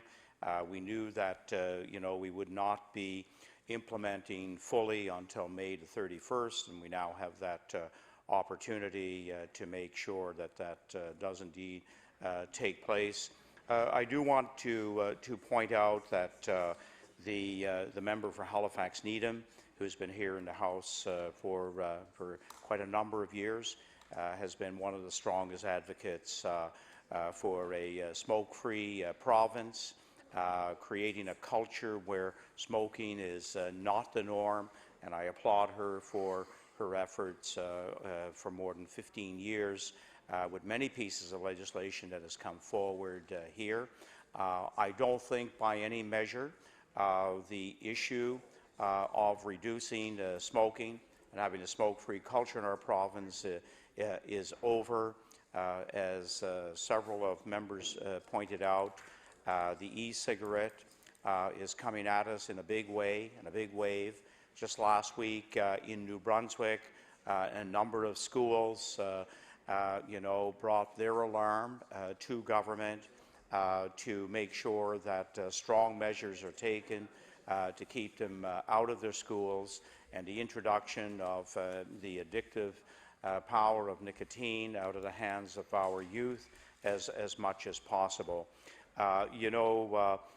Yes, being a leader for a short time in the country around a bit more of a comprehensive bill on smoking is not near as desirable for this minister as actually being a leader in the country on the number of people who are smoking. I'd like for us to be a leader in that regard and be cultivating a stronger province of all the health measures that need to be taken and really create a shift where we take those daily measures for a healthier society. And I get reminded by those in the clinical world and anybody who's had the opportunity, I know in my capacity as minister, to know the tremendous burden of costs on the healthcare system. And while we may have a bit of short-term impact on the revenues of selling tobacco, the benefits in the long term, the cost benefits in the long term, and above all, the benefits to individual Nova Scotians who quit smoking and those who never take it up, and the benefits that it will be for families not to have to go through those painful days of dealing with a cancer or a heart disease related to smoking. We will be all the beneficiaries in our province. So with that, Mr. Speaker, I thank all who have put forward a strong stand, a strong position for, again, creating strong legislation, because research shows there are two or three very, very powerful instruments. One is access to tobacco, and secondly, where people can smoke is also a very, very powerful way of curbing and making smoking really an abnormal, if you wish, part of the whole smoking culture. So with that, Mr. Speaker, I now move that we close third reading on Bill 90.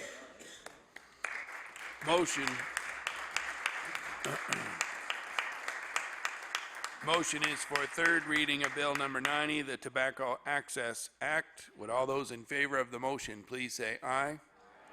Contrary-minded, nay. Motion is carried. Bill number 90, an act to amend Chapter 14 of the Acts of 1993, the Tobacco Access Act. Ordered that the bill do pass and the title be as read by the clerk. Ordered that the bill be engrossed. The Honourable House Leader for the official opposition on an introduction. Thank you very much. I just wanted to turn your attention to the West Gallery. A friend of mine and a constituent, Tommy Amiro, is joining us for the proceedings today. Just want to extend a warm welcome to Tommy here today, and hope he enjoys the show.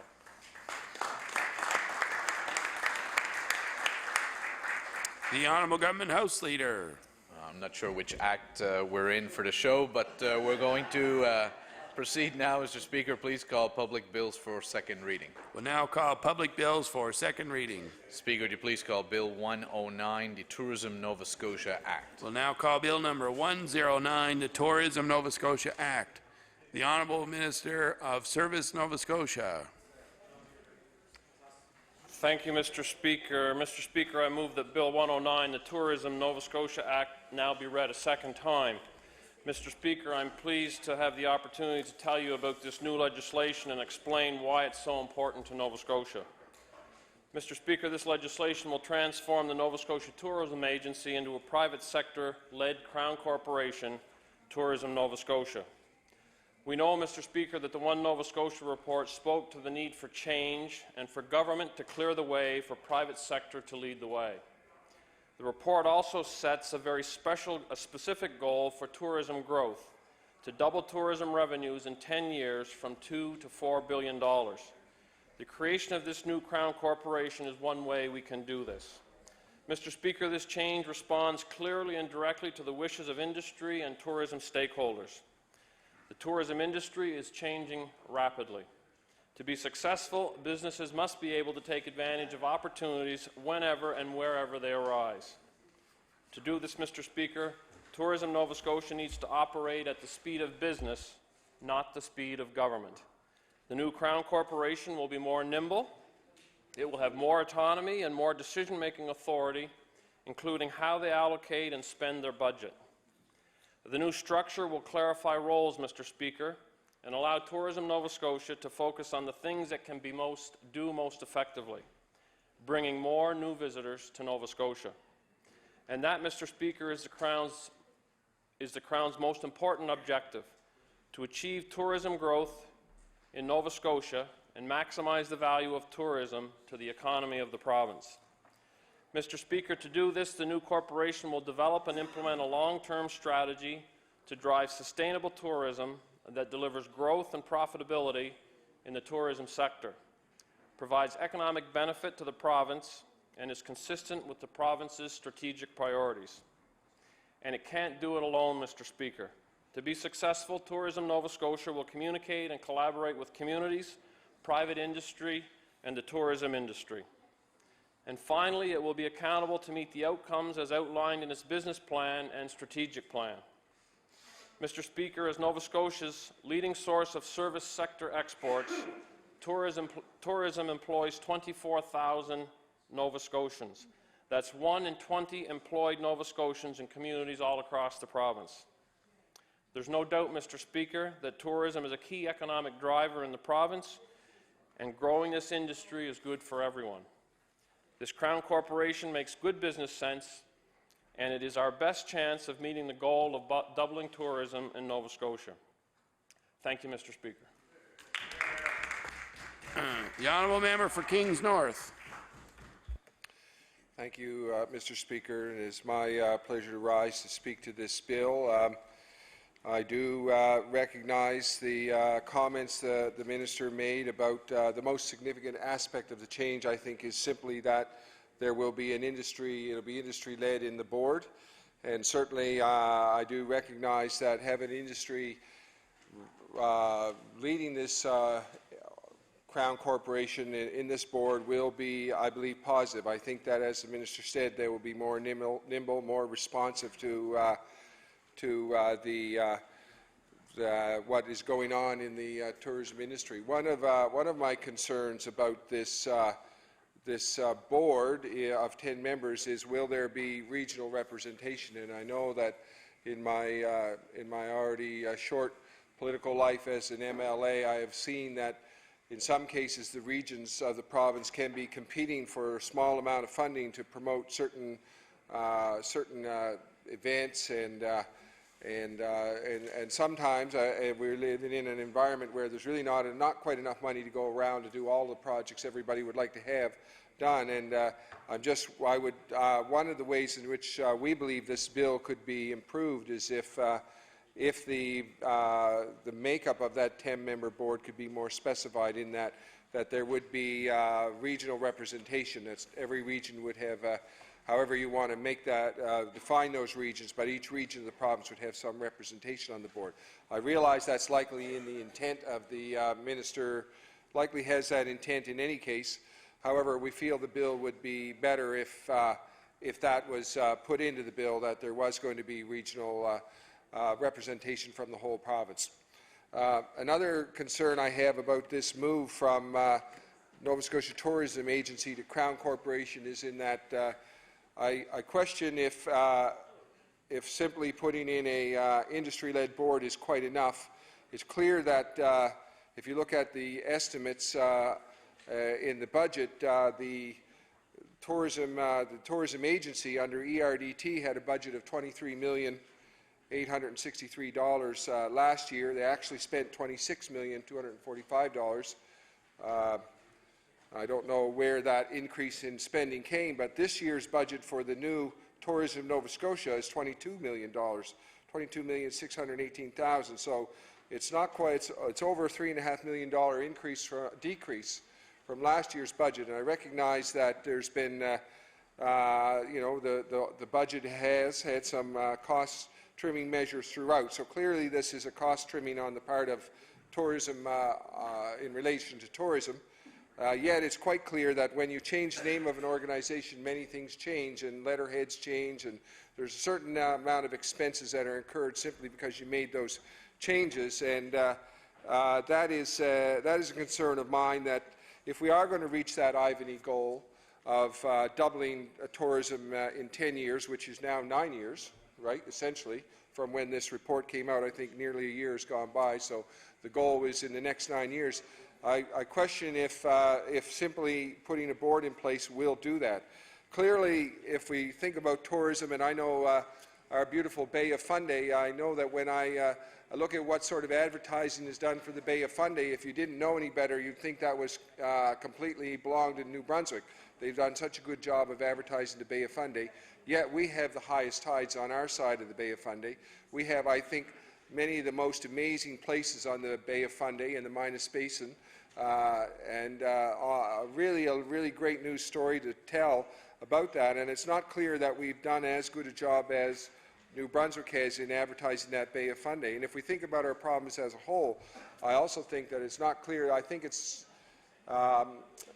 clear that Newfoundland has done just a fantastic job of advertising their province, and I'm not sure that we are really ready to step up and make that. I hope that this new organization will be able to step up and meet the challenges that even within our own region of advertising our province. We're competing with New Brunswick and Newfoundland and PEI in reality to draw those people in. Certainly, I think it's clear to all of us that Nova Scotia just has a fantastic array of beautiful places to visit, and I take the minister's comments about how important this is. Clearly, tourism is enormously important to our province, and the concern I have is that I'm just concerned about this. Is this change?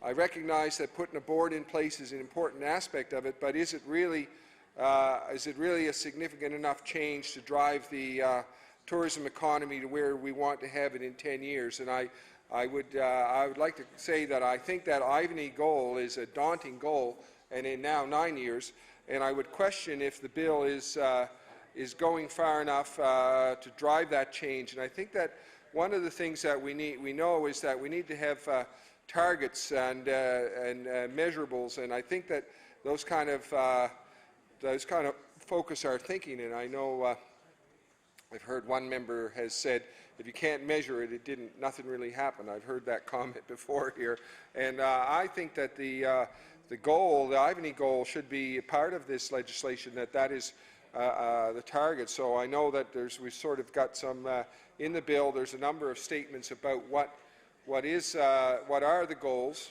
and they're all fine as they are. But I think that to really focus our board, and we need really, I would suggest that it could be improved by having very specific targets in this. And even if we even take this as 10 years from now, well, that's making the Ivany goal 11 years, but have incremental goals along the way so that we can check if we are getting there and can see whether this whether we're doing the right things. I think that to have the big goal 10 years away, everybody is, well, okay, we'll get there, but I think that should be incremental goals in the thing too, that we can sort of evaluate, are we meeting the goals we want to meet with tourism? And it's clear that tourism is extremely important to our economy. It's clear that we are in a, with the vis-a-vis the US dollar, we're in a favorable time at the moment where our currency is slightly lower than the US, and we know that's always been a very significant factor for US citizens when they make their decisions on where to travel. We know that with the global events globally, Canada is still seen as, I hope, a safe place to travel for US citizens, and I think that we are at a time when there are huge opportunities in the United States for us to meet those goals, and I think that needs to be a target of this agency. So those things I think are really important. One of the statements I noticed in the document, the bill, was that the tourism, it may, and it was just catch it here, that the government could act, the tourism agency could act on behalf of the government matters, such matters relating to visitor information centres and the signature resorts as the minister directs. And when I read that, I put a question mark there because I think it needs to be more clear who's acting. And as the minister directs, maybe I mean maybe that's clear enough. But I think it would be, I think it could be clear who's really in charge of the visitor tourist information centres and the signature resorts. I think that stuff needs to be spelled out more clearly. It's a bit of an ambiguous statement in the document that it may be one or it may be the other, and I understand why sometimes ambiguity is something the government would like, but I would like to suggest that those things could be spelled out and could be more clear where the authority for those important things, the signature resorts of the province and the visitor information centres are. I think the bill would be improved if there was more clarity right from the beginning who was looking after those things. I know that the move from a tourism agency to a Crown corporation, I said that, as I noted before, that just triggers incidental expenses.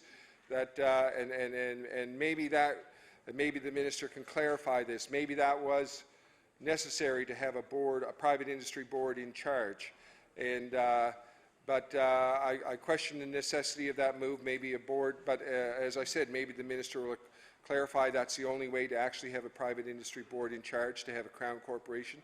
I know that most Crown corporations have a revenue component, so they're actually handling significant amounts of money, and we want to sort of put them a little bit at arm's length from political control. There's clear that there's no revenue component, or not much of one that I know of anyway, in tourism, so that's sort of taken out. It's clear that political control is important in tourism. I don't see any reason why not. If I think about the Crown corporations that I'm more familiar with, like the Liquor Commission, it's clear that has a huge revenue component, and while we have oversight, we don't want to have, as MLAs, we don't want direct control. I see the logic of that for a Crown corporation, and one which I've had much more contact with, the Crown Corporation, Nova Scotia Farm Loan Board. We would not want, as legislators, to be involved in the decisions that the Farm Loan Board made on a day-to-day basis, and for my part, I would be very hesitant to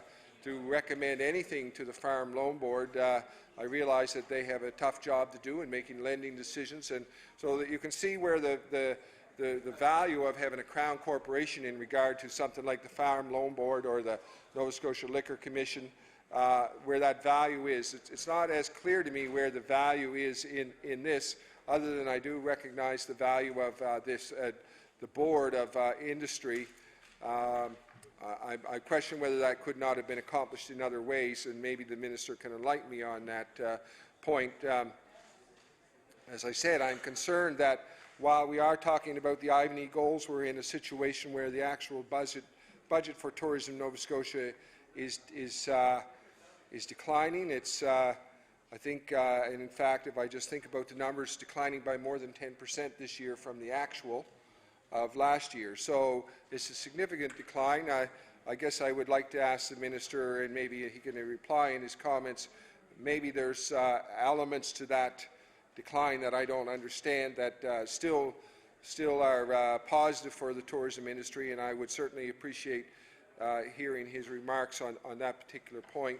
But it does seem that it is sort of backward in an era of when we know there's always a slight amount of inflation, and the cost of advertising and all the things that need to be done to promote the province are so important, and especially in a year like this year when we are clearly there's a lot to be done to promote the ferry in Yarmouth down into New England and into the United States.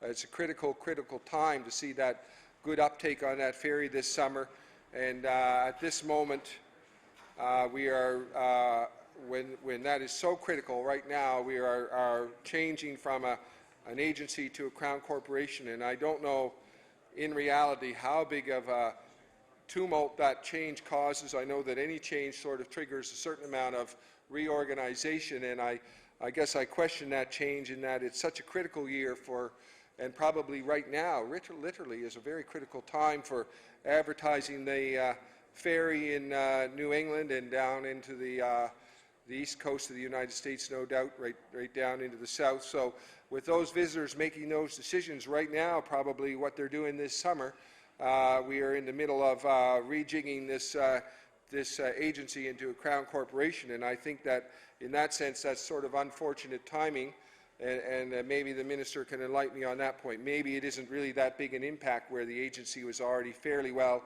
independent of the government as an agency in any case. So, and if that's the case, then why make the change to a Crown corporation? So those are some of the things that I wonder about this this bill right now. I know that in having read it, a fair bit of the bill relates to the changes for the staff who are part of the sort of allowing, I think, generating a certain amount of comfort level that the staff of the Nova Scotia Tourism Agency will remain civil servants, and as they are transitioned into being staff of a Crown corporation. So I know that accounts for a fair bit of this act.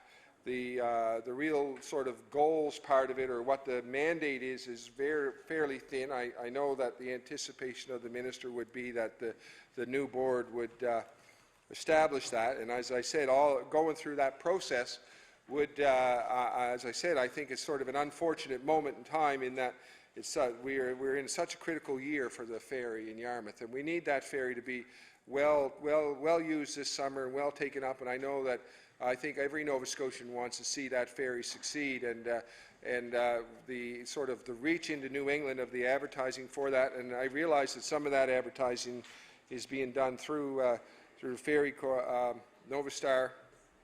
But I just think it's very important for our province that it succeed, and to have this changeover right now. I hope that they can hit the ground running and make a good effort of it in the United States. Certainly, one of the things that we see in tourism in our area is that tourism is changing, and it's changing in many ways. One way is that it's about the experience, and the Annapolis Valley, certainly we've had the wine bus has done very successful, the wineries. So one of the experiences is the food and the wine and that sort of thing. So it's no longer just about the scenery, it's about what the experiences are. And I know that the 10-member board understands that very well, I'm sure. And I hope that in this new Tourism Nova Scotia that the experiential tourism, the tourism experience will be a key factor in how it's advertised and put forward. I know that for myself, when we travel, my wife and I, we're looking online for what we want to find, and ourselves. And I hope that I know that we're going to TripAdvisor. We're looking at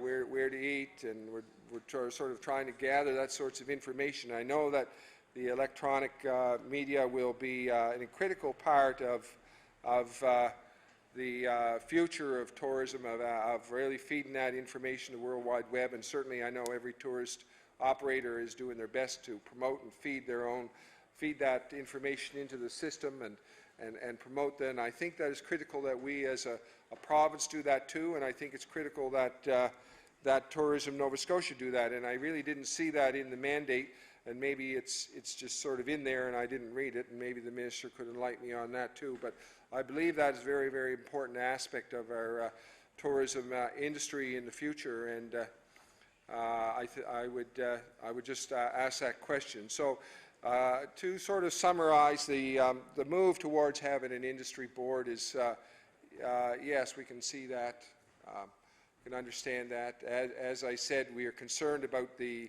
sort of regional participation there, and if one region was left out, I think that would be very detrimental to the board and to the province, and we know that there is sometimes conflict between regions for funding, so I think that is sort of an element we're looking for. We're looking for, I think, a little more clarity on the signature resorts and the visitor information centres. I know that there's been some pushback from some areas about visitor information centres, and there's still certainly a segment of the traveling population that would really want to have those visitor information centres there. It's quite clear. So we look forward to seeing what happens with this bill in law amendments and what the presentation in law amendments is. And with those few words, I'll take my seat. Thank you.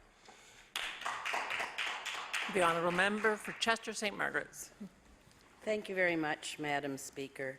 And this is a very important topic, certainly for all of Nova Scotia, and in particular, I'm proud of the Chester St. Margaret's area and what tourism is all about to that area. As we know, we have the beautiful Peggy's Cove, we have the North American Hooked Rug Museum, Ross Farm Museum. We have many, many tourism attractions along our beautiful coast of Nova Scotia, and certainly and in particular in the Peggy's Cove area. So the whole aspect with respect to tourism and how that service is being provided in our province is very important to Nova Scotians and myself as a representative for an area that the economy is certainly positively affected by the tourism industry. And so with respect to this particular legislation, Madam Speaker, there's several questions that have come to mind to me, and I think that some of them are similar to my colleague speaking about Bill 109, is the reason for the change from an agency to a corporation. And I don't want to make assumptions, but I think it's probably on this train towards being more business oriented, and because we now have a new Department of Business in our province. And so once again, that brings me to the fact that with this legislation, what is the business plan?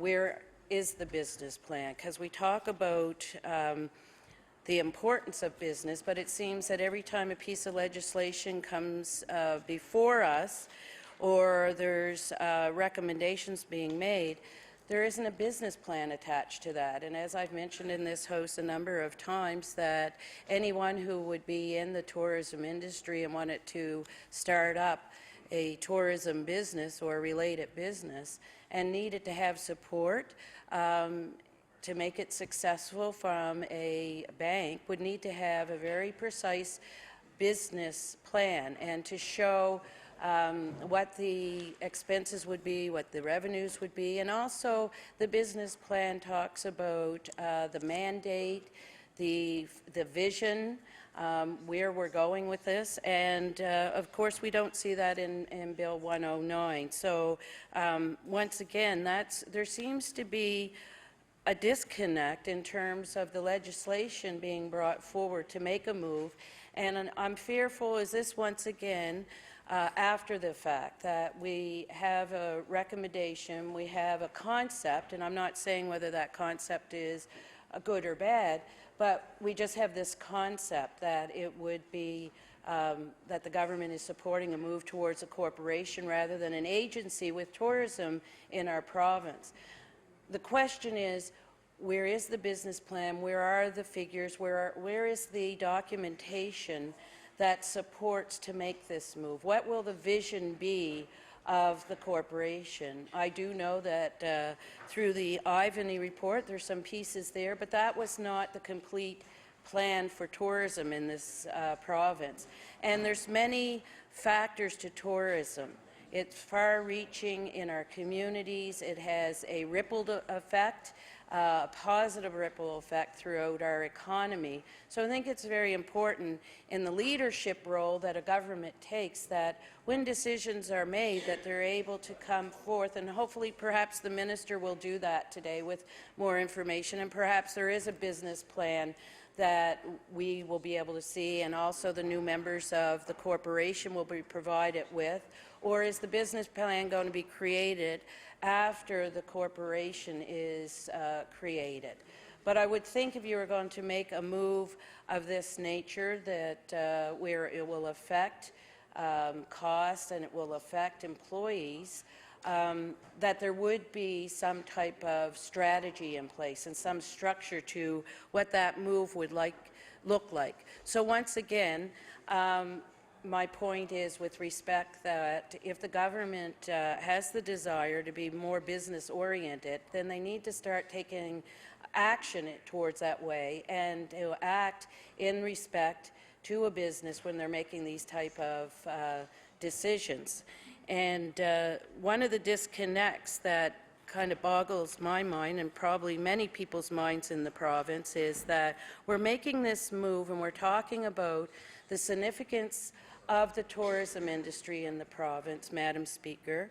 We're also talking about the goal of increasing the revenue that we make in the province, a very lofty goal, which is good to have, something of that nature to work towards. However, once again, the huge disconnect is the fact that we've just gone through several weeks of gutting the film and television industry, the very industry that draws numbers and numbers of tourists to the province of Nova Scotia. I have many examples of the number of people that have come from around the world to see where Haven was shot. Those individuals and families probably would have never decided to come to the little village of Chester, but they were drawn to Chester from being able to turn on their television sets anywhere in the world or to go on the internet and see this production, this Stephen King production of Haven, and draw that interest to that. We also know, even with the Curse of Oak Island, the number of people that have been traveling to the province to see that. But the problem is that we've had no strategy around Oak Island. Oak Island is known worldwide in part for tourism. We've not taken the opportunities that has been presented to us, and I will admit, Madam Speaker, that that's every party that sits in this House. There's a gem sitting there. There's an interest worldwide, and for whatever reason, we haven't appreciated what has been in our back doorstep. But the first thing that we have to do is protect it and to develop a strategy that the island could possibly someday become a heritage site for our province. And how many people that attention comes here to see the island where a production has been shot, and that whole interest in Oak Island goes back hundreds of years. So we don't have to reinvent the wheel.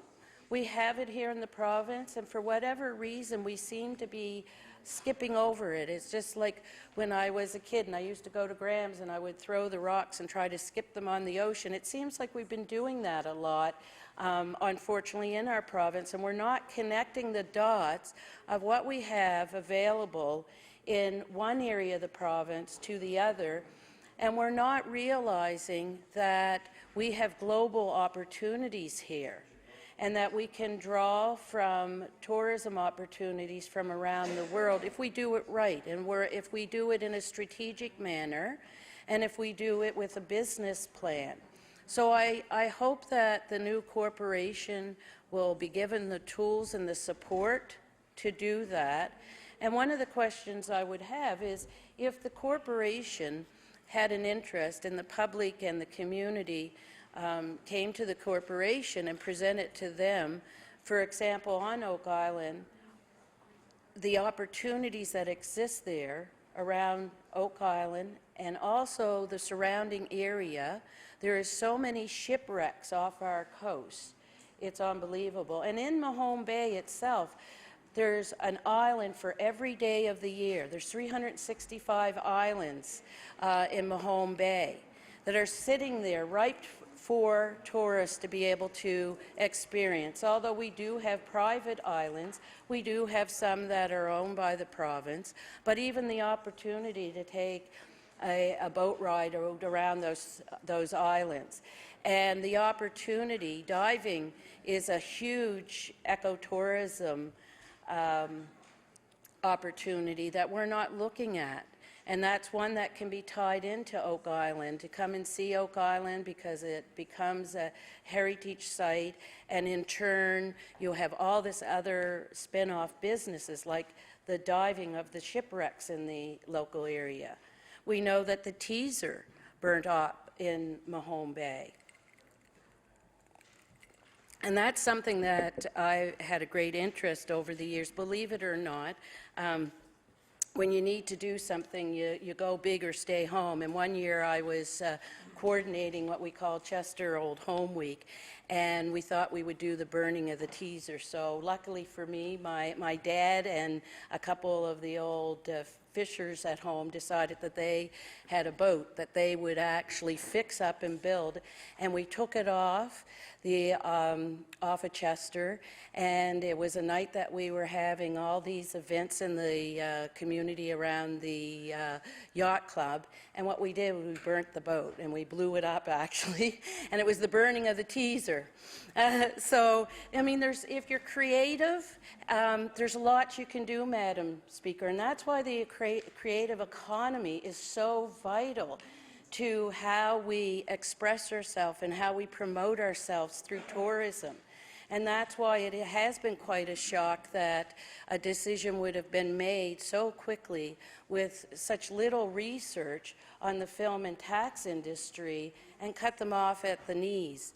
And we know that there was somewhat of a deal made, and I call it somewhat of a deal, because of the fact that it was like take it or leave it deal. And we should actually be investing in this industry. So that's a big disconnect for myself, and I'm sure it's a big disconnect for many Nova Scotians, especially those who have been affected by the film and television industry, whether you work directly in the industry or that you've been able to be a business person selling support services to the industry. The huge disconnect is the province, the government is talking about tourism and the importance of tourism. In the press releases, it talks about how fabulous it will be to have this corporation to focus on tourism opportunities in the province. Yet, just over the last several weeks, we took one of our greatest opportunities, the film and television industry, and we almost devastated it. And the rebound will take years because we know that that type of industry, there's a lot of lead time in planning productions. And so it's not the type of industry that you can stop one day and start it up the next day. It takes time.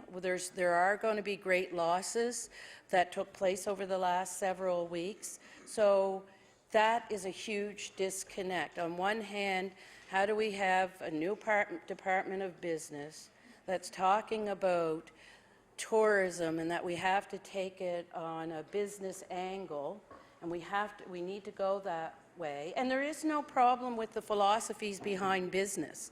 I mean, as we know, Madam Speaker, there's numerous, very, very successful businesses, whether they're small, medium, or large, because they have followed the philosophy of business. And so there's no issue with that fact. If the minister and the government views that it is going to be more advantageous as a corporation rather than an agency, I'd like to hear the minister's thoughts behind that.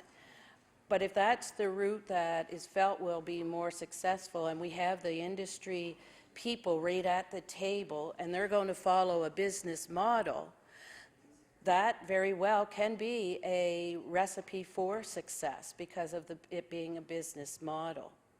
But the disconnect again is, why would we do that and not beforehand supported the industry that draws so many people to Nova Scotia to see, for example, where the Book of Negroes was filmed, where even back into 1996, and I know there's some backbenchers that are probably too young to even remember this, but it wasn't the greatest movie in the world, but the Sandra Bullock movie that was done in the Chester area to If by Sea. And I still remember when that was done and where that was filmed that many years ago. And that's the thing about the film and the television industry. Even when a movie is not all that successful, people tend to remember, and the very successful ones are remembered for a very long time. And as my colleague said, people travel differently in today's world. And because of the advantages of having the internet and being able to look on the internet and actually see visuals or see a movie that you've already seen before years ago and refamiliarize yourself with that movie and say, well, I'm going to go to Chester. I mean, look at the beautiful scenery in the background in this movie. I'd like to visit Chester, so I'm going to plan a family vacation.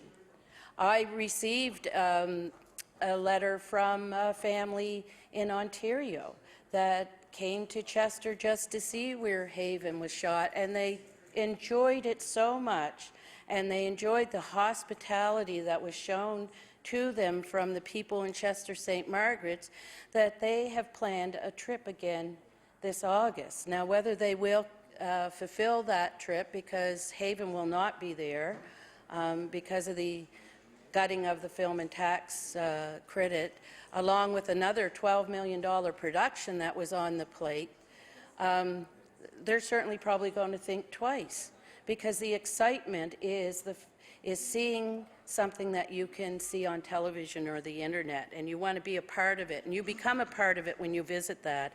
So, you know, if the minister could address why such a disconnect when these two industries really go hand in hand. Tourism with the creative industry, that's what we're all about.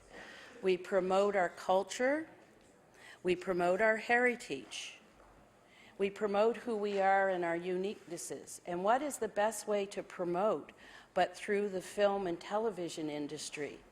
You know, you can buy as many expensive ads that you want in a magazine or a newspaper or a printed publication, but it can't stand up to somebody turning on their television in their home in Sweden or Australia or in Norway and seeing a film that was produced here in our province.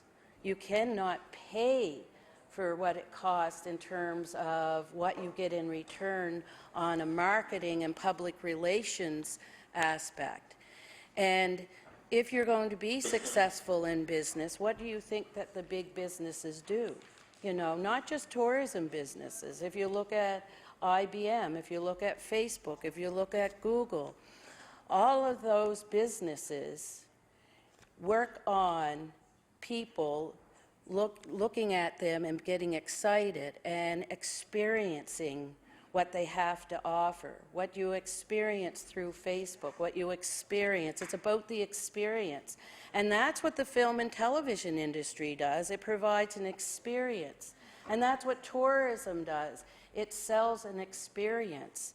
And that is why I still have such a big question mark, Madam Speaker, of why we went through 2 or 3 weeks of what we've gone through when we're now looking at, we're talking about how important this tourism corporation will be, and we've just taken away many, many opportunities from those people who will be sitting around that table.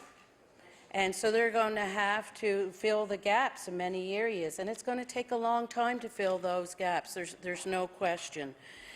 The other comments that I would also like to ask is, and this would be in a business plan if it exists, is what is the connection between the corporation and the other government departments in terms of tourism, and how is that going to be laid out? And when I say the connection, there's several things that I'm talking about.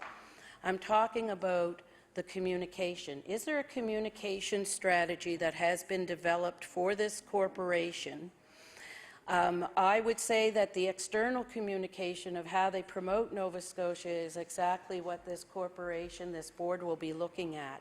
However, is there an existing internal communication strategy that will be provided to the new board members to tell them and inform them how they're going to link up with other departments in the government to be able to voice their concerns or their recommendation to those departments? So, for example, when you look at Peggy's Cove in my constituency, an icon for our province. But many people do not know, Madam Speaker, if you come to Halifax, the only way you can get to Peggy's Cove is either through a tour or if you take a taxi yourself. We do not have any public transportation to Peggy's Cove. It's very difficult to believe when we have this icon that draws thousands and thousands and thousands of people worldwide to Peggy's Cove. But if you flew into the Halifax airport and you were deciding to come to Halifax for a family visit, or if you were coming here to do business on a conference, the only way that you could get to Peggy's Cove is to have it greatly planned out beforehand, because there's no transportation means. So my question to the minister is, how is that going to connect? What is the internal communication connection and the flow of information to the other departments? Because we need to be working on that very issue. We have no public transportation to Peggy's Cove, and the number of people that would take that opportunity if there was public transportation to get to Peggy's Cove would certainly increase the opportunities in that very small community in terms of their tourism. Now, we do know there's many, many tourists that go there, but there's opportunities to all the other little communities that are dotted along our coast to Peggy's Cove, but there's no way to get there unless you're on a planned bus tour or you're taking a taxi. So that's just an example. There's many other examples that there will need to be internal relationships between this board, between this board and other government departments. And I'm wondering, that would actually be, if we have a business plan, that should be identified in a business plan. How does that work? How does the internal communication work? Who do they speak to? Who do they get their issue on the table to have being discussed with government? Because government, the tie into government, Madam Speaker, it will be the fact that government has the decision-making abilities to make those things happen. And if they don't have that ability and know who to go to in the different departments, that board will find themselves out sort of wailing on their own, excuse the ocean pun, but wailing on their own because they won't have that connect. So once again, that would be addressed in a business plan. So it's critical that there is, and hopefully there is, a business plan at this point. The other questions I'd like to pose to the minister is with respect to the members themselves. And I think my colleague addressed this a little bit, like, who will be on the new board? How will they be appointed? I see in the legislation there's talk of the word being elected to the board. How is that election process? Is that going to be done by region within Nova Scotia? So out in the area that I represent, or the entire South Shore, does that mean that somebody would have to be elected, or that would be the process to get on the board, is through an election process? I understand also that the only way that you are able to be elected is if you're approved by the minister to even put your name forward to be elected. So it would be of value if the minister would be able to explain to us how that process will work. And I also noticed too that there's no limitation on the years that somebody sits on the board, and I think up front that's very important too. I know it's very nice to have people that are seasoned and have knowledge, but it's also very important that on any of these kind of boards that there's opportunity for new people to come onto the board, and those usually need to be staggered, so you still have some seasoned members on your board, and you also have some new members coming on your board. And I'm not seeing that in the legislation at all of how that works out, because right now there's no time frame or limit for anybody to sit on that board. We also, when we talked about the importance of tourism, that there's been issues with respect to the closure of tourist information centers. So will the board be the ones that now will be in charge of that, deciding which communities have or do not have tourist information centers? So they would have, I guess this new board would be in control of the budget, and as my colleague said, that has been cut. So there will be some challenges there in terms of the budget amount. But what are the budget ramifications for the board? Do they have all power in making those decisions, or do those decisions, are they voted on at the board level and then they must go back to the minister for the minister's approval, or does it go back to cabinet for cabinet approval? So how will that work? If the minister could cover that for us, that would be greatly appreciated. And we also know that there's been some issues around the travel guide, and the fact that we often assume that, you know, we do have a new society, a new world of technology, but we cannot forget that there are people that still do not use a computer.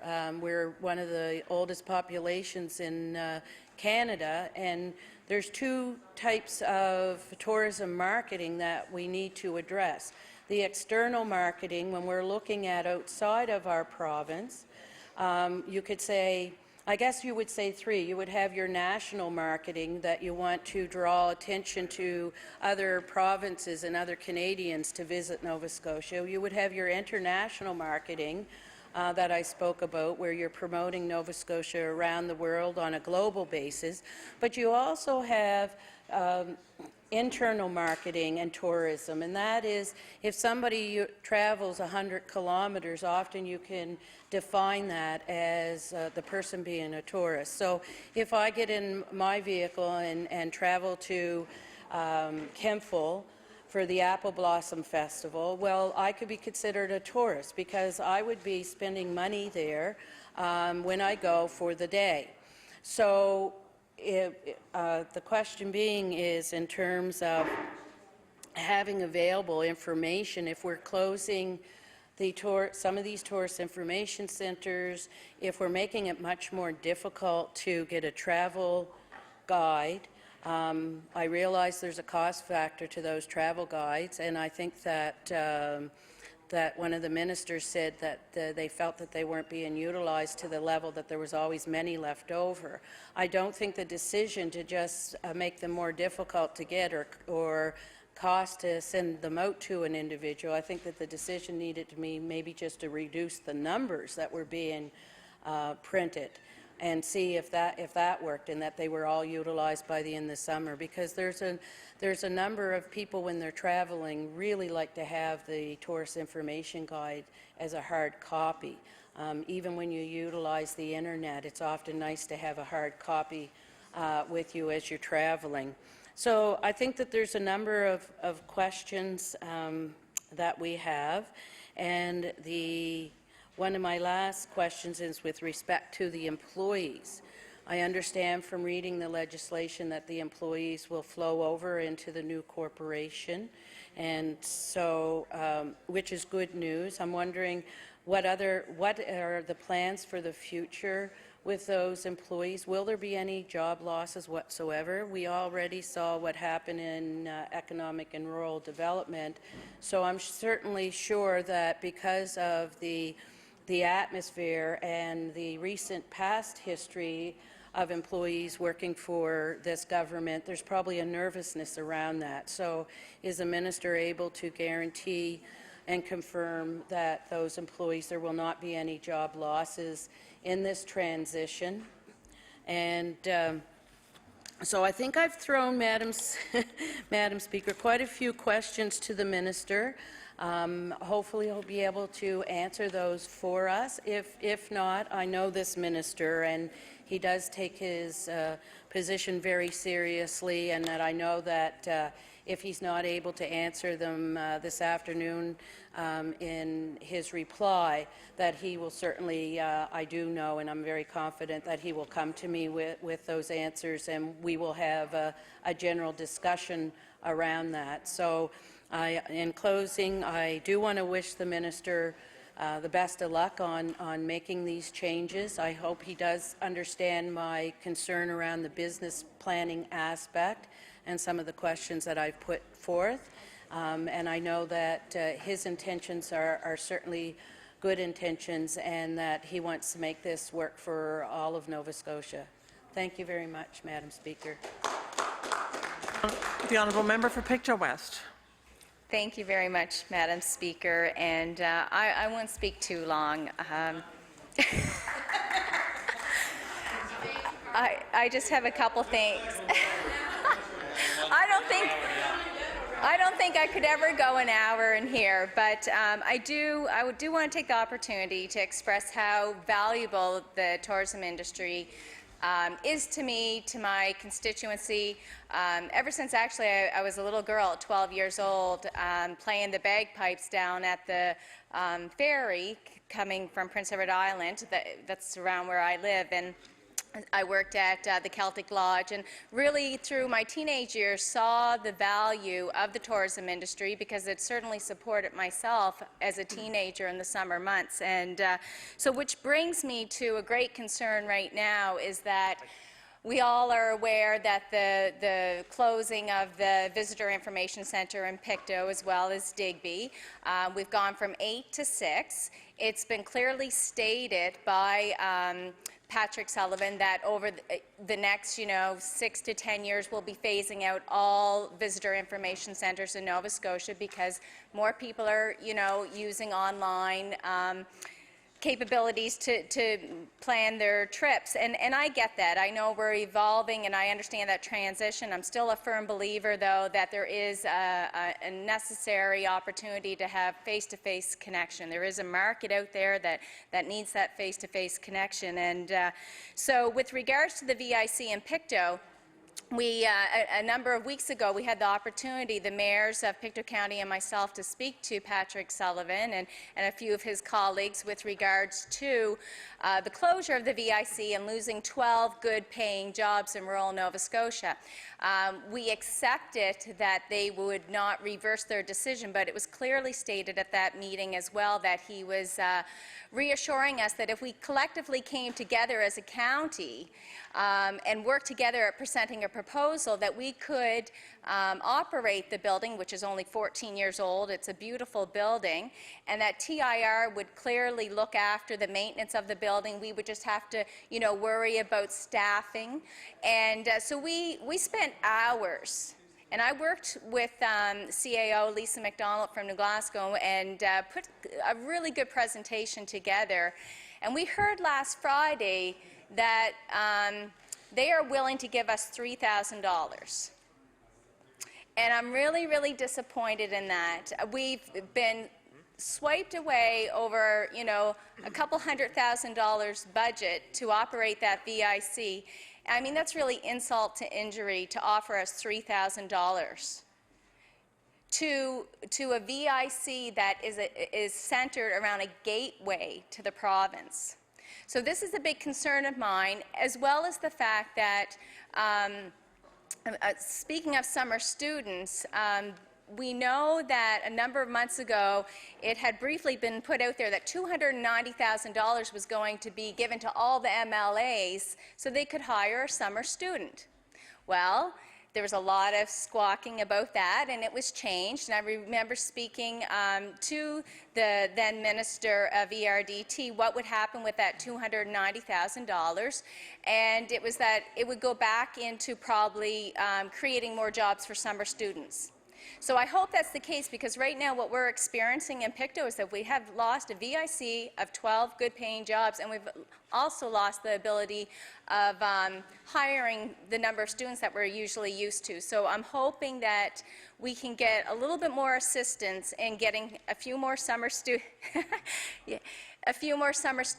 to try to fill that role that has been taken away. And so I wanted to express that on behalf of a number of my constituents, because Pictou and surrounding area definitely relies on the tourism industry. And I believe my colleagues brought up some concerns and brought up things that I'm not so concerned about because I knew the answers to anyway. But what I do want to point out is that the Nova Scotia Tourism Agency, on their website as of today, it's all old information.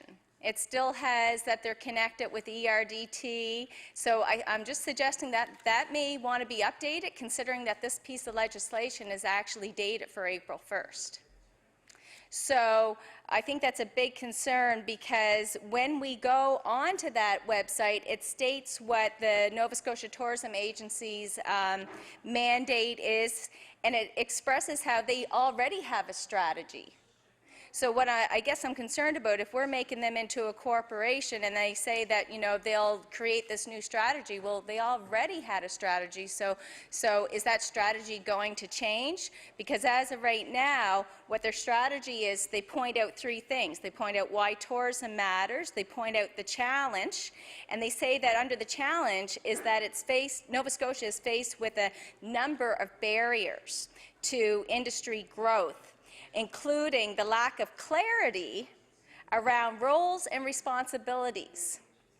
So I think this is a great opportunity to get that off there and clarify now that there will be specific roles and responsibilities and moving forward, so that we can see the Ivany goals come to fruition, which is taking the $2 billion industry to a $4 billion industry.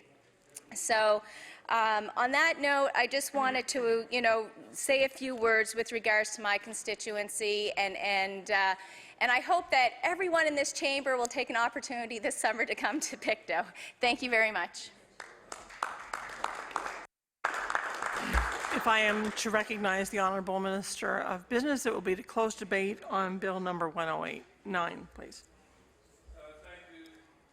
Thank you, Madam Speaker, and I want to thank my colleagues for their extensive inquiries and questions around what we believe is a high potential industry and sector for Nova Scotia to grow. So there are many components of my colleagues' comments that I certainly agree with, and music to my ears to hear my colleagues talk about the marketing component of, or the need for a marketing component specific to our ability to promote tourism and to promote Nova Scotia. So I'll pass a few general comments, and I'll get into some of the specifics that my colleagues have asked specifically about. Madam Speaker, it's no secret that Nova Scotia has invested hundreds of millions of dollars in rural economic development, and tourism is one of those sectors. Madam Speaker, it's also no secret that we've had the worst performing economy in Canada for 20+ years. And that presents Nova Scotia with a challenge, and I believe the Ivany report highlighted that and basically said the system is broken, it's not producing on its potential, and that there is need for significant change. And the creation of the Department of Business and the creation of the Crown Corporation for Tourism is a reflection of that change that was documented and highlighted within the Ivany report, and on many occasions, Madam Chair, referred in this legislature by all parties as a vision forward. So if we understand that concept, that what we've been doing has not worked, then we can all appreciate the need for change. And the objective within the Ivany report, I believe it's number 14 of the Economic Development Goals, is, as my colleagues have identified, to double the revenues of tourism from $2 to $4 billion over the next 10 years. And that is a very challenging goal, but those who have been involved in the discussions and those on the One Nova Scotia Commission who have a deep understanding of not only the challenges within Nova Scotia, but the opportunities within Nova Scotia, believe that to be an achievable goal. So the objective is to work towards that for the benefit of every community, and certainly not isolate any one community. So I'll speak to my colleagues' questions in the order that they've been presented, and I think in answering those of my colleague from Kings North, I will at the same time answer some of the questions from my colleague from Chester St. Margaret's and Pictou West. There was some discussion or maybe some inherent concern around regional representation. And I had the good fortune to meet with the board this past week, and was impressed with the regional representation on the board, all the way from Yarmouth through to Cape Breton and those areas in between. And that obviously would be a concern to government as well, to ensure that the geography of Nova Scotia is well represented, so that they are not only familiar with the circumstances of regional components of the province, but they also understand the collective objectives, and I can tell you I was quite impressed. The other area that was referenced by all of my colleagues was the budget, Madam Chair, and referenced that the new budget in Tourism Nova Scotia is less than the previous budget of the former agency. Well, Madam Chair, this is a reflection of the need to change the model of how we deliver tourism and how we benefit from tourism in the province. So there is a significant change in strategy. That's absolutely necessary, Madam Chair, if we are to achieve the $4 billion mark that the One Nova Scotia report has identified and believed to be achievable.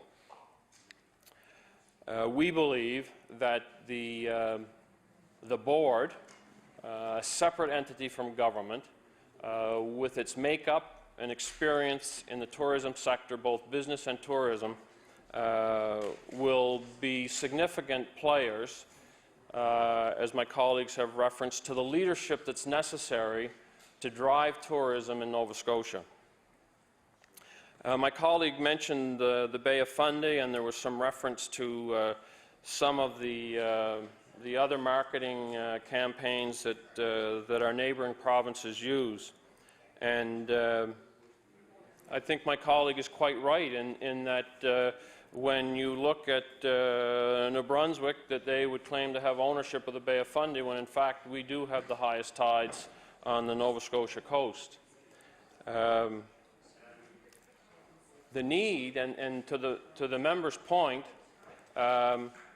is there has to be a shift in marketing, and that marketing will be an important part of the strategy going forward. So the reduction in a budget is simply, Madam Chair, to identify the opportunity and need to change the strategy, that the strategy will have a different lens, and I'll speak to that momentarily about the role technology will play in that, and how that in itself will drive efficiencies and rationalize and support the budget that has been identified for the new Crown Corporation. There was reference as well to some of the Newfoundland ads. I was out to Saltscapes this past weekend on Friday night, and if anyone who in the legislature had the opportunity to visit there, it was an extremely remarkable show. A presentation of Atlantic Canada and the opportunities to drive regional tourism where we all become benefactors. So it's not isolating the South Shore from Cape Breton. It is about the collective objectives of regions in the province and the role that we can play in Atlantic Canada to drive Atlantic Canada as a destination. And I'll use an example that Mayor Pam Mood uses when she speaks publicly. When she promotes her town through her All Hands on Deck initiative, she talks about southwest Nova Scotia. And she talks about the culture and history of the French shore and the Acadian. And she talks about the culture and history of the fishing community through the Barrington municipality, the largest exporter of fresh lobsters anywhere in Canada. And when you come up the South Shore, she talks about the quality of the beaches, and she talks about the entities or the assets of multiple communities in promoting her town. But she promotes it as a region, Madam Chair, and the concept there simply is, with the use of technology, and I think my colleagues have referenced that, how easy it is on a global scale to sit down, not on your computer anymore, but on your laptop or your mobile device, and plan your trip. And I'll expand on that in a few moments. So my point here, and I think my colleagues agree, and I will remind them as we go forward of their comments today, how important it is that we market Nova Scotia through a strong strategic plan. And I can assure my colleagues that that is a significant component of the new strategy of the new Crown Corporation and how they will lead tourism in Nova Scotia. Madam Chair, I mentioned it earlier because I must say I am a little confused with some of the comments of my colleagues questioning a Crown Corporation, but how important it is to be independent of government. And I'll say this, and I'll repeat it into the future, and I challenge and encourage my colleagues to use the same phrase as we pursue these goals. We cannot operate, or let me rephrase it. We have to operate at the speed of business, not the speed of government. Now, if you think about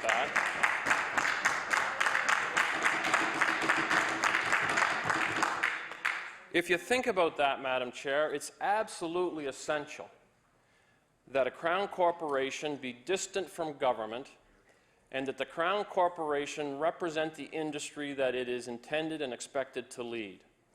And I know, as my colleagues get to know the representation and the membership on the tourism board, they will value and appreciate how important it is for government to get out of the way and let business drive business. Let sector-specific leaders drive those sectors. And in these circumstances, Madam Chair, that is the model that has been created. It's a model that we believe will achieve the goals set out in the Ivany report. I've had a number of discussions this week with many of those board members, And I have the utmost confidence in their participation and their leadership. And there's one single reason why, Madam Chair. Each and every one of them have an interest and an investment in the tourism sector. It's important for them that the industry survive and thrive. So their objectives are in the best interests of the very industry they're engaged in. And I believe that brings value, Madam Chair, not only to the separation from government, but to the key roles and responsibilities that they will have going forward.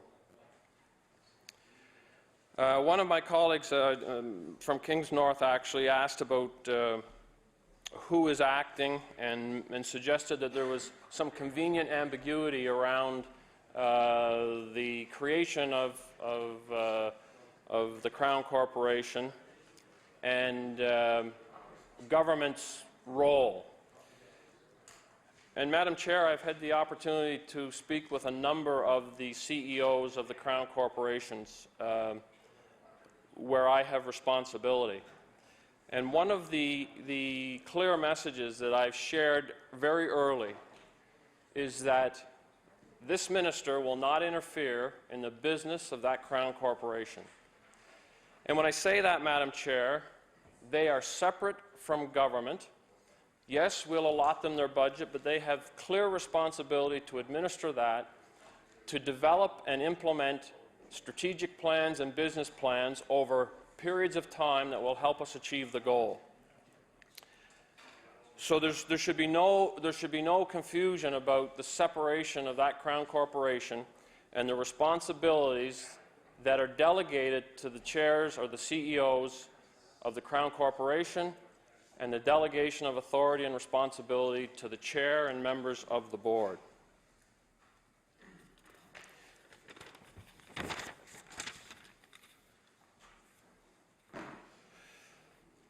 I don't want to elaborate on it too much, but I do, because there were a number of comments shared around private industry board in charge, and as legislators, we should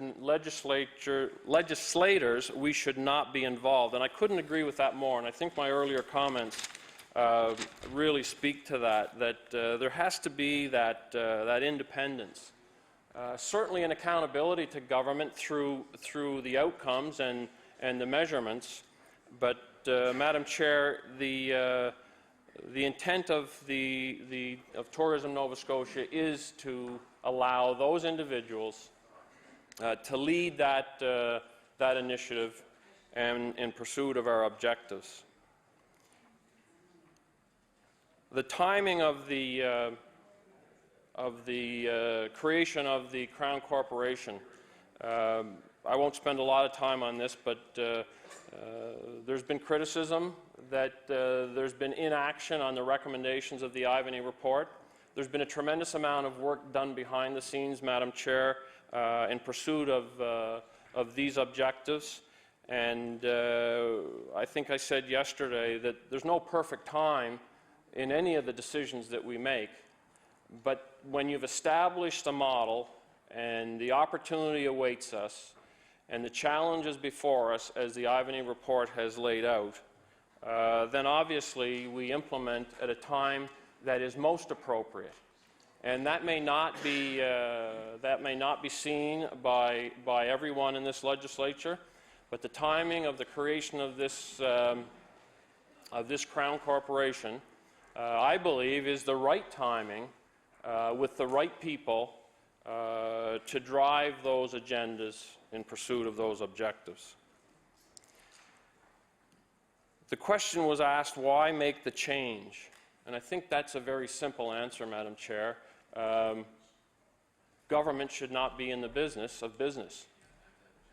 The suggestion has been, and the discussions I've had with many business leaders over many years, is the frustrations of government's involvement in business.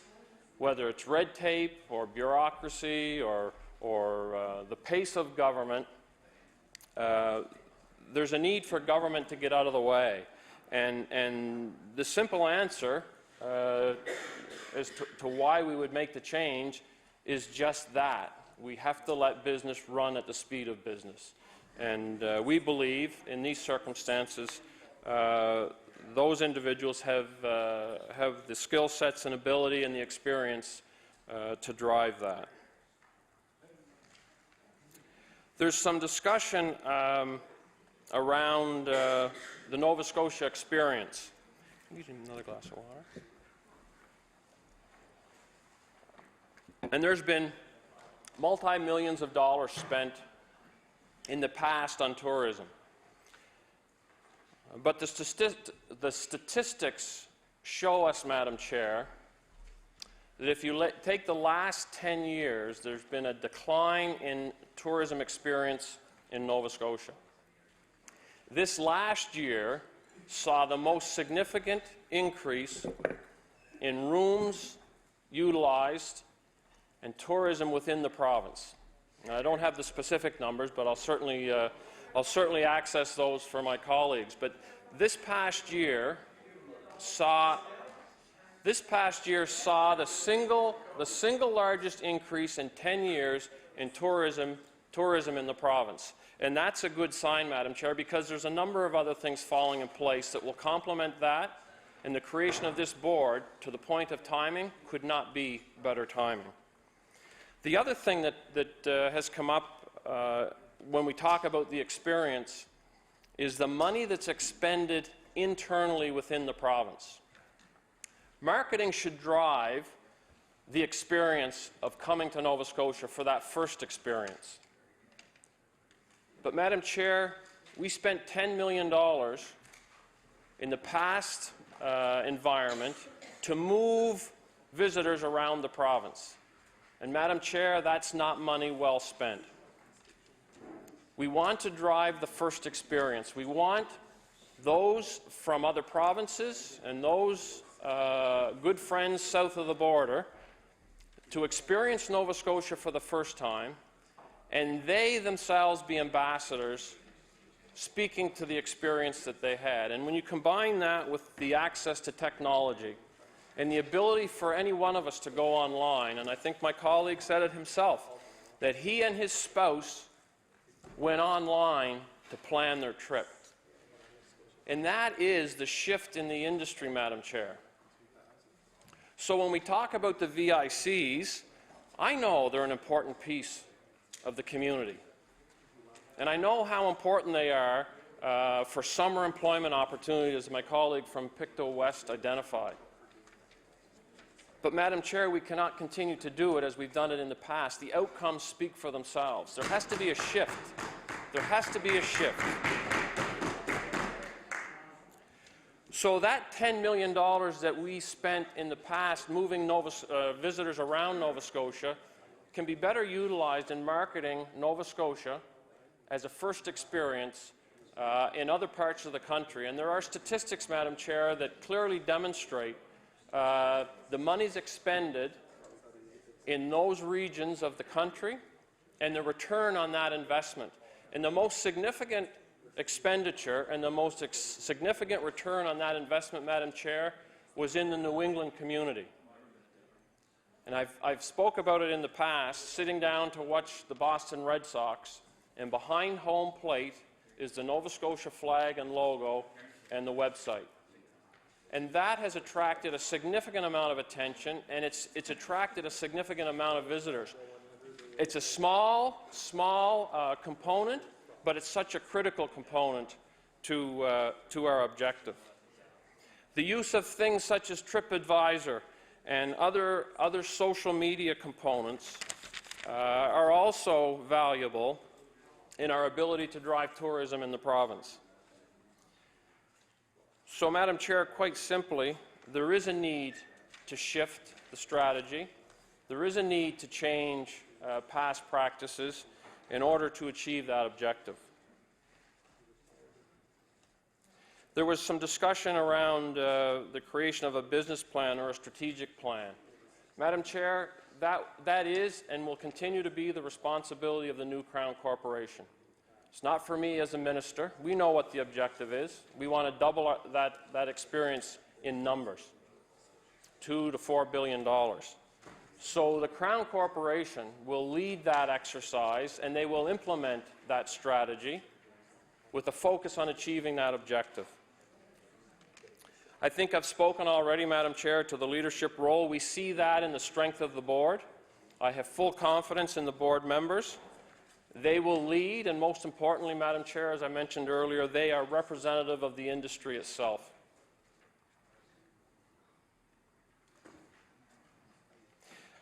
My colleague from Chester St. Margaret's, when she spoke,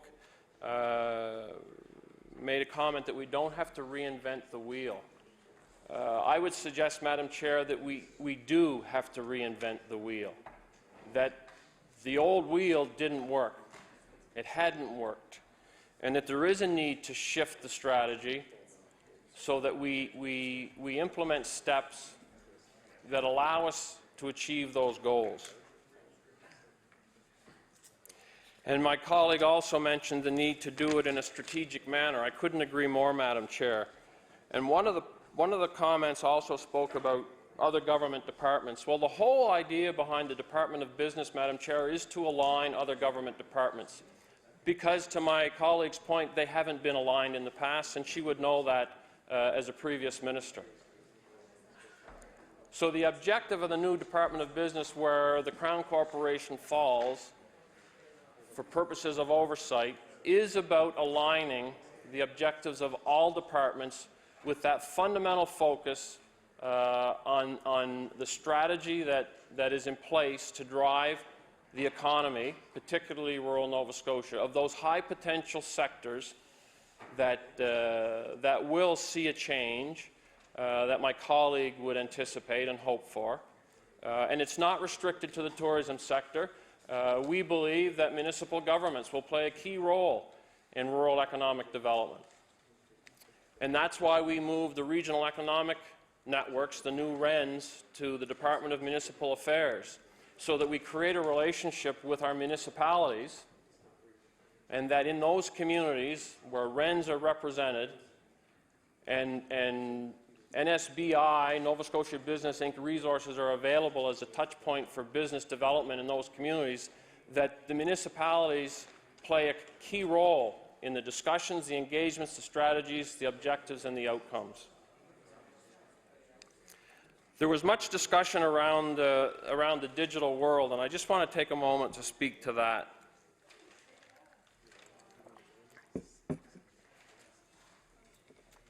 There was a comment made that tourism sells an experience, and that is so true. And technology is going to be a key part of that, Madam Chair, and I think all of my colleagues who spoke realize that. And I think on that point, Madam Chair, we agreed on the very examples that they used specific to the use of technology.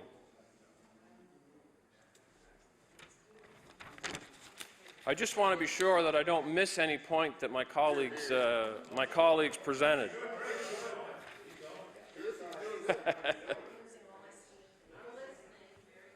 The makeup of the board, to my colleague's point, is really an important question.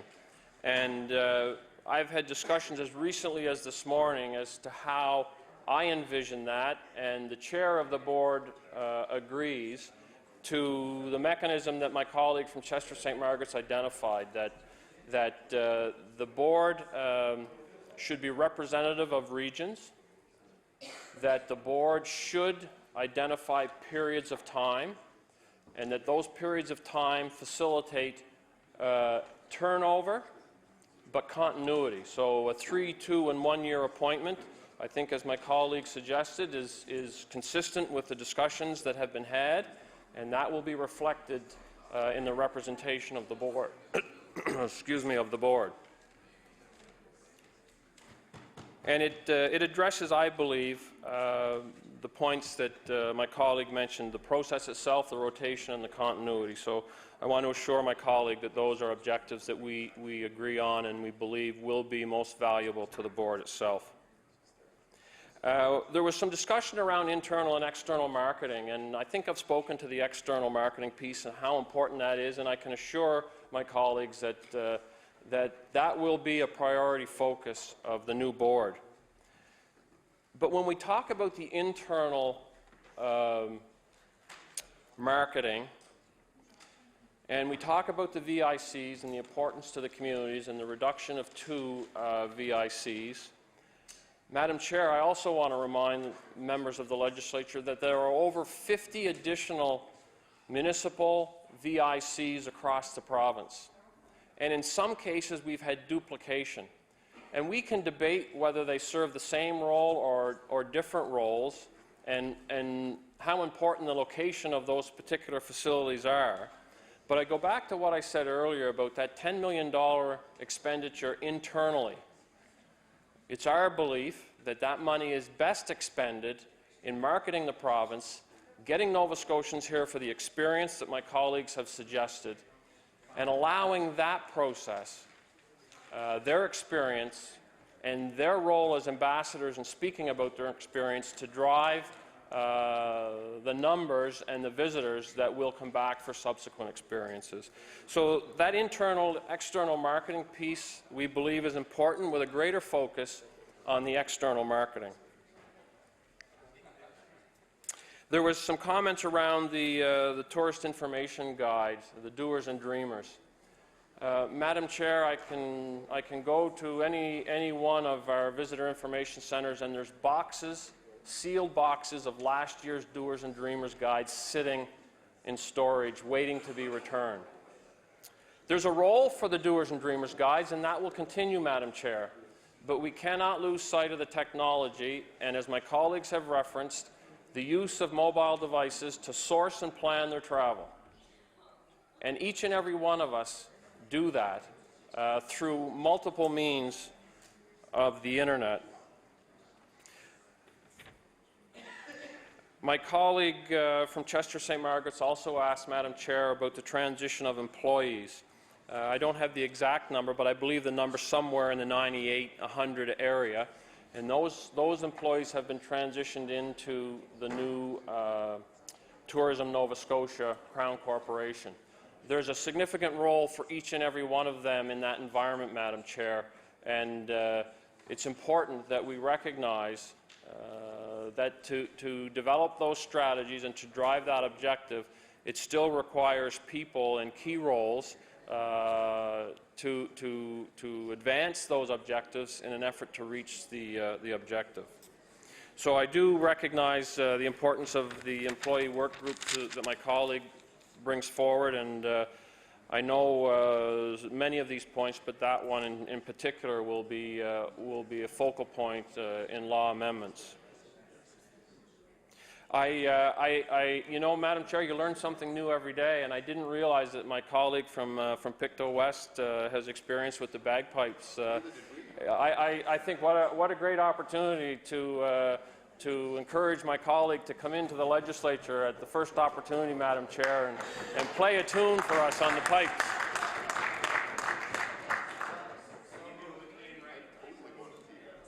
Madam Chair, there's nothing that warms my heart more than mass pipes and drums, but I'd certainly value the input of our colleague at the first opportunity.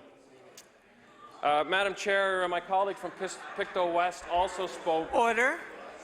Order. I'd remind all members of the House to please keep the noise levels down, please. The Honourable Minister of Business has the floor.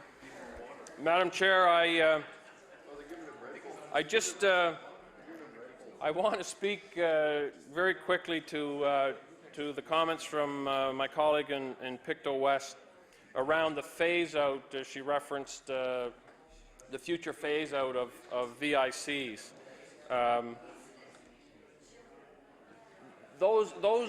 That work and those decisions, Madam Chair, will be entrusted to the new Tourism Nova Scotia board and an employee group and the leadership there. But I do want to remind again, Madam Chair, that there are 50 municipal VICs, and what roles those VICs collectively will play in the future of our tourism industry certainly will be important going forward. My colleague also asked, Madam Chair, about summer student employment, And I think my colleague is aware that that responsibility is now transferred to my colleague, the Minister in charge of Labour and Advanced Education. And there's been a number of questions around where some of these programs have gone, and we've been able to facilitate and respond appropriately. Madam Chair, I will conclude my comments. I know I have a tendency to carry on, but I guess that's the police officer coming out of me, Madam Chair, and making sure that I respond to every note and question that was advanced. And I've probably missed a couple of things that are probably, I know, important to my colleagues. So I could start over, Madam Chair. Madam Chair, with that, Madam Chair, I close debate on the act.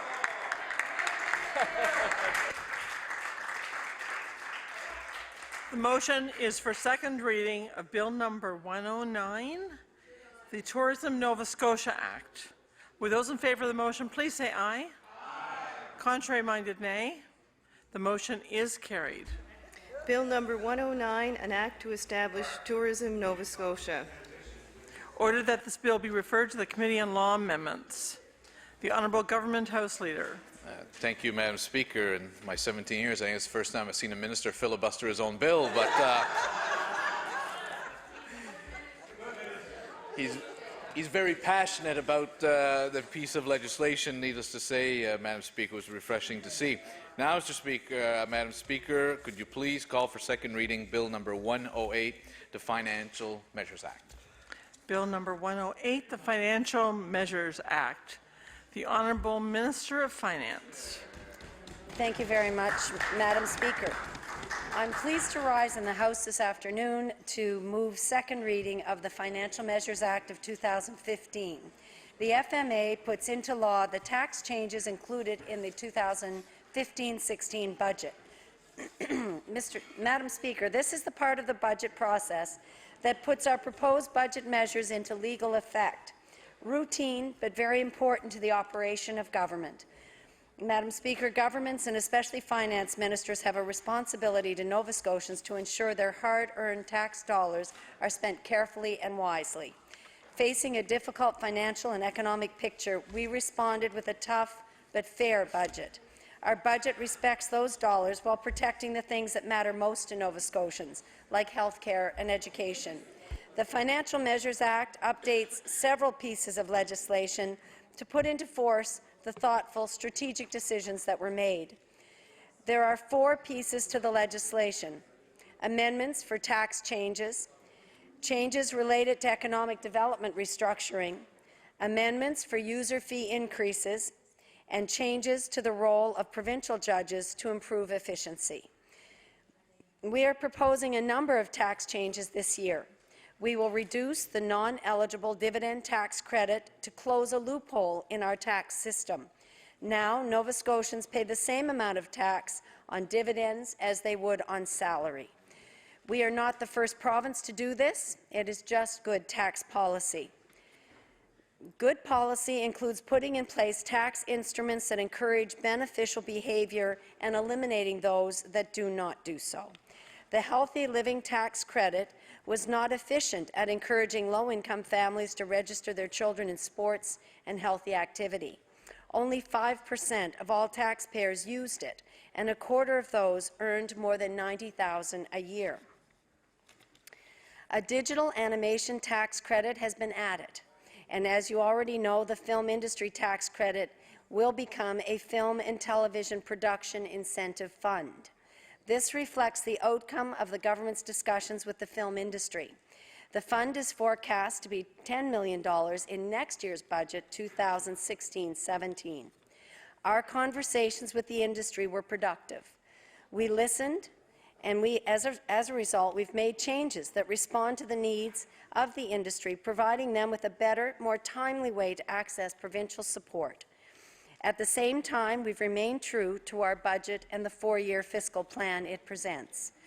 We were told during those discussions that animation is different from film, and the new fund for film and television production was not a good fit. But the existing digital media tax credit is a good fit. So animation will now have access to a dedicated stream of support under the digital media tax credit. These changes, along with others under the Financial Measures Act, mean that Nova Scotia Business Inc. will now have the tools they need to support the industry, ensure continuity of film and creative business operations, and provide greater accountability to government overall. The Financial Measures Act also amends the Nova Scotia Business Inc. Act, the Innovations Corporation Act, and the Civil Service Collective Bargaining Act. All of these changes are as a result of the transition from the Department of Economic and Rural Development and Tourism to the new Department of Business. It also repeals the Film and Creative Industries Nova Scotia Act and transfers assets and liabilities to NSBI. The Department of Business will function as a central agency, Madam Speaker, similar to the Office of Policy and Planning and Priorities. It will align the work of various departments, agencies, Crown corporations, and others around a common growth agenda. The mandate of the department is very focused, but its work will have a broad reach. The new department is expected to be highly nimble and responsive to the ever-changing economy and business environment. Staff will also need to be flexible and to adapt their work as the circumstances and needs change. We're looking forward to great outcomes from this excellent team. Madam Speaker, taxes are one tool of government to fund important programs and services that Nova Scotians depend on. User fees are another. The cost of living was the basis for user fee increases, some of which went into effect on April 1 and others which will become effective on July 1st. Evaluating government programs to ensure that they serve Nova Scotians well and efficiently is vital, and we have done that in this year's budget. In fact, we have now made it a permanent part of how government operates. Under program review, we found a way to improve service delivery in matters dealt with by justices of the peace. This is around-the-clock service, and there was opportunity to transfer part of it to other existing employees. Changes in the Financial Measures Act will see matters arising before the Dartmouth Justice of the Peace Centre during the regular workday hours to be dealt with by provincial court judges and staff justices of the peace. This is a vital service. It includes emergency protection orders and warrants. The 24/7 nature of the service remains unchanged, but the cost of that service can now be reduced. When I met with Nova Scotians leading up to this budget, the message I heard was very clear. Changes are needed to be made, and they need to be made right away. I'm pleased with where we are in this budget. Despite the challenges, this budget shows real progress. More efficient government, more appropriate program expenditures, and better targeted support for business and economic growth. As Finance Minister, I have a responsibility to Nova Scotians to ensure their hard-earned tax dollars are spent wisely. This budget, through the Financial Measures Act, changes the way government spends those dollars. Thank you very much, Madam Speaker. The honourable member for Pictou East. Thank you, Madam Chair. It's a pleasure to rise tonight and speak to this bill. This bill is, well, in the whole budget process we've been through over the last few weeks here, this budget is really no different than any other budget that people may prepare, in the sense that it's about what government thinks will happen. It's about what government wants to happen, and it's about what the government, as they stand before us today, says will happen. And most people know that a lot of times the actual reality is different than the budget. Things change over the course of time, and most people will be familiar with ups and downs in budgets and movements from actuals, because things don't always unfold the way that you want them to unfold. So it's important to remember the context of this budget. And it's important to remember that, that context in lots of things that happen in this legislature. We have seen a number of bills go through here that maybe don't happen at the end of the day or are changed. That's kind of a normal process in the legislature. And I know I can remember one of the first bills that was repealed with the new government was the what would have been a reduction in the HST. And I don't want to debate that today, but I only raised that point to say that things change. Things change, and in the recent history, we've seen a bill go through the legislature in November that spoke to the film tax credit, and that changed with this budget. So this is a budget. It's estimates of what may happen. It's obviously subject to change, and we will see what happens with those estimates over the fullness of time. But there are things that aren't estimates. There are things that are known. If the budget and how the budget unfolds is an unknown, there are things that, as we sit here today, are known. And you know, we hear often in the House talking about the situation of the province. And in preparation for today, I was looking at some of the labor force numbers, and I've got some numbers here on the labor force shrinkage over the last 4 years. These numbers are from March 2011 to March 2015. Annapolis Valley, 3,700 less in the labor force. Cape Breton, 5,500 less. North Shore, 5,700 less. Southern region, 3,500 less. You know, it's interesting in that time, Madam Speaker, to notice that Halifax was the only region to gain in the labor force. And over the last 4 years, Halifax gained 6,200. But the reality for most of Nova Scotia is times are not good. So for us, when we're in the legislature and we talk about the things that are before us in our constituency, or before us in our department, or before us as a government, things are not good in the province. Things are not good in rural Nova Scotia. We're losing jobs. Our labor force is shrinking. And people turn to the government and they say, what will you do? What will you do? People ask me that all the time, Madam Chair. Well, what would you do differently? And people are looking for guidance from their government.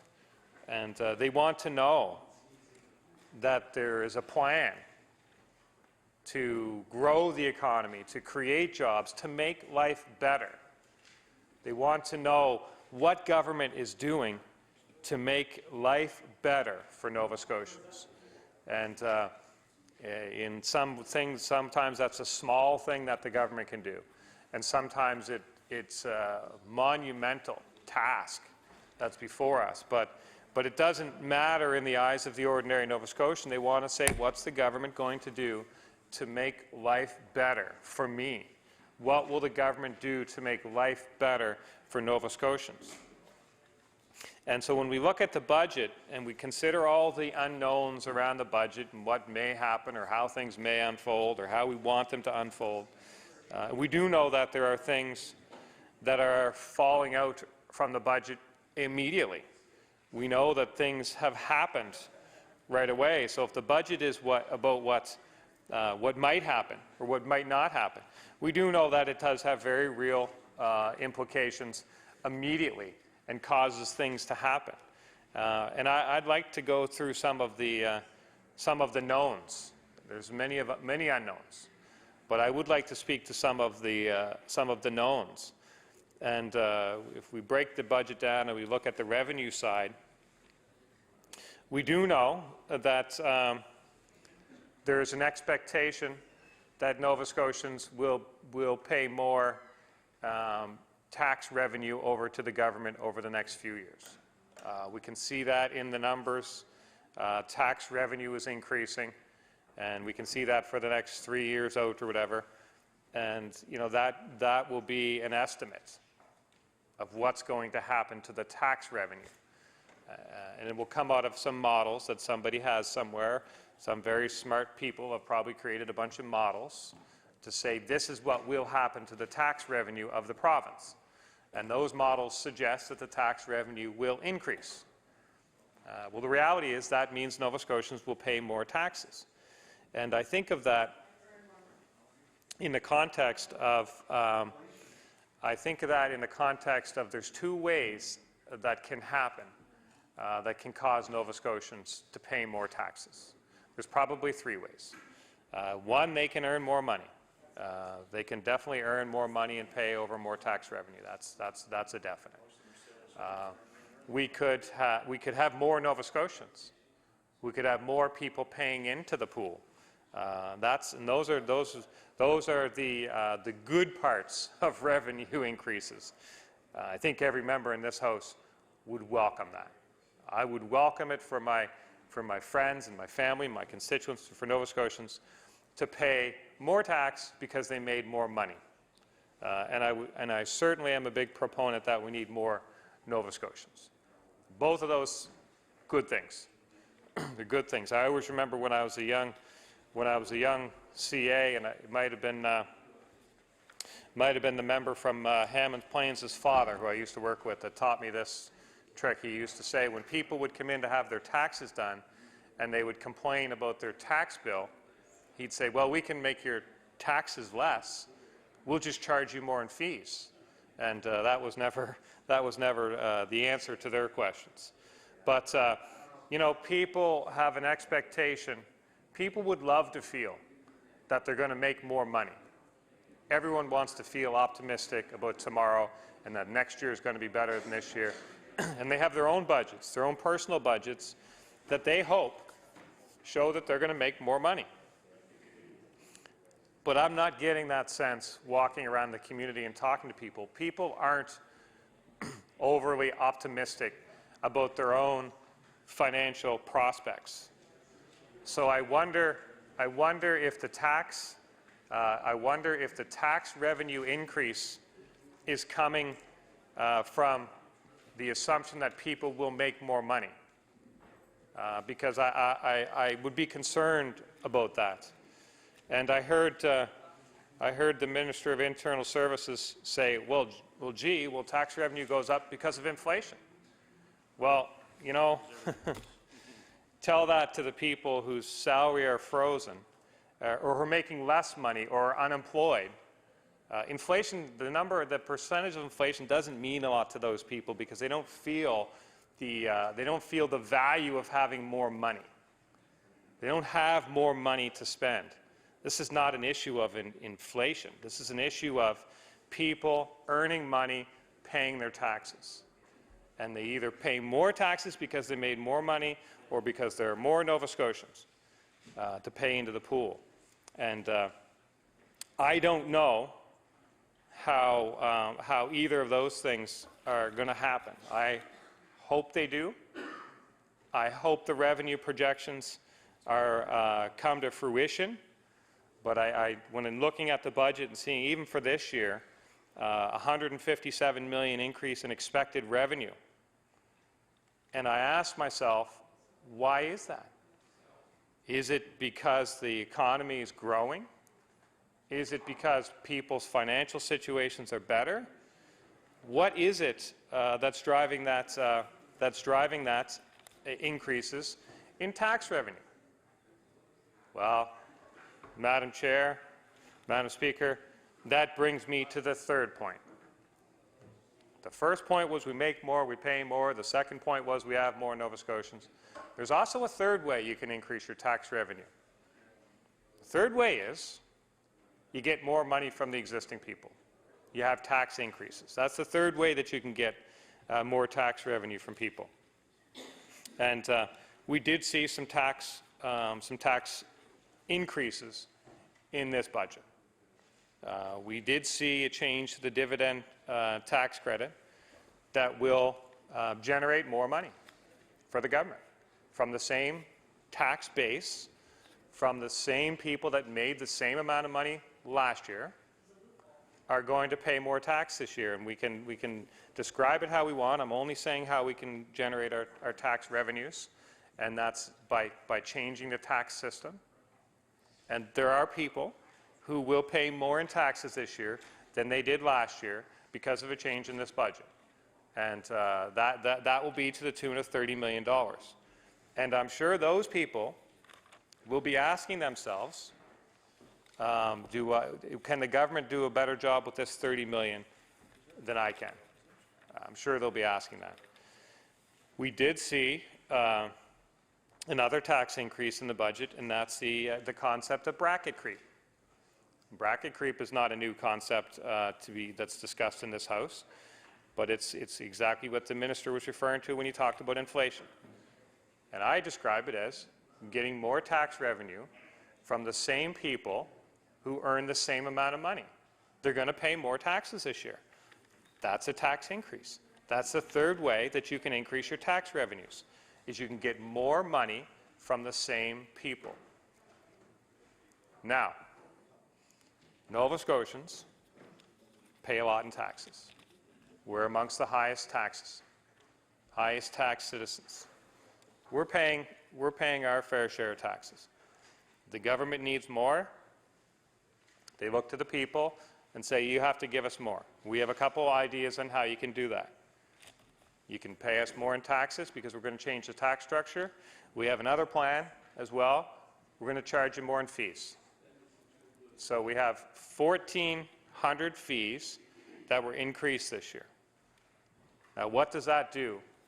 What's the net result of that? Well, gives you more revenue in the government coffers, and there's a flip side to that. It makes the lives of Nova Scotians harder. And we've seen a lot of fee increases have very real impacts. But the bottom line, you can cut through it all, is the government is saying, we need more money from you, and this is the way we're going to get it. We're going to increase your taxes, and we're going to charge you more fees. And that's where the revenue increases come from. So the question that I ask is, where's the real plan to grow the economy, to get us back to the first way you get more revenue, which is people make more money? And I don't see that plan. So it's harder for Nova Scotians to live this year than it was last year. And that's a simple reality.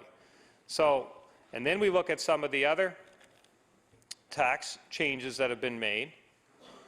There hasn't been much discussion in this House about the film tax credit change. But that is a change that happened. And I wonder, when I ask myself the question about how do we grow the economy, and how do we create jobs, and how do we get us back to our revenue base being higher,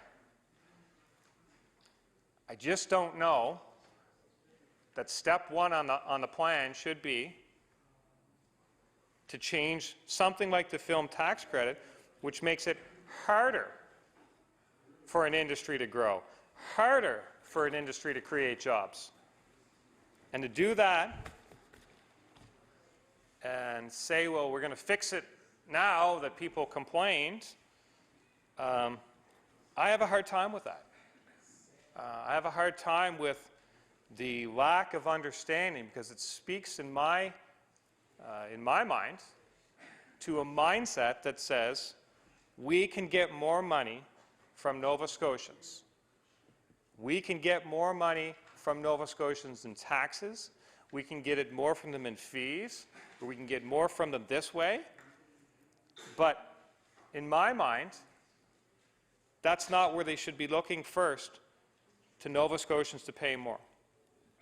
And the film tax credit is an example of, I think, and to no fault of the minister, there's a complete staffs of people, complete departments of people who need to be conscious of the real impact of these decisions before they're made, not after they're made. So that's a concern to me. And then I think of the fuel rebate for the mining industry. That's a change to the tax system. It was a promise that was made that would be a change this year that would help the miners, would help create jobs in rural Nova Scotia. Change was made. Change was made. And these are all things, and you know, Nova Scotians, I don't think they have the patience for messaging coming out of Province House. Well, we didn't understand it was this bad, so we can't do what we told you we were going to do. I don't think that's fair to Nova Scotians. And I particularly don't think it's fair to make those changes without a full discussion on the front.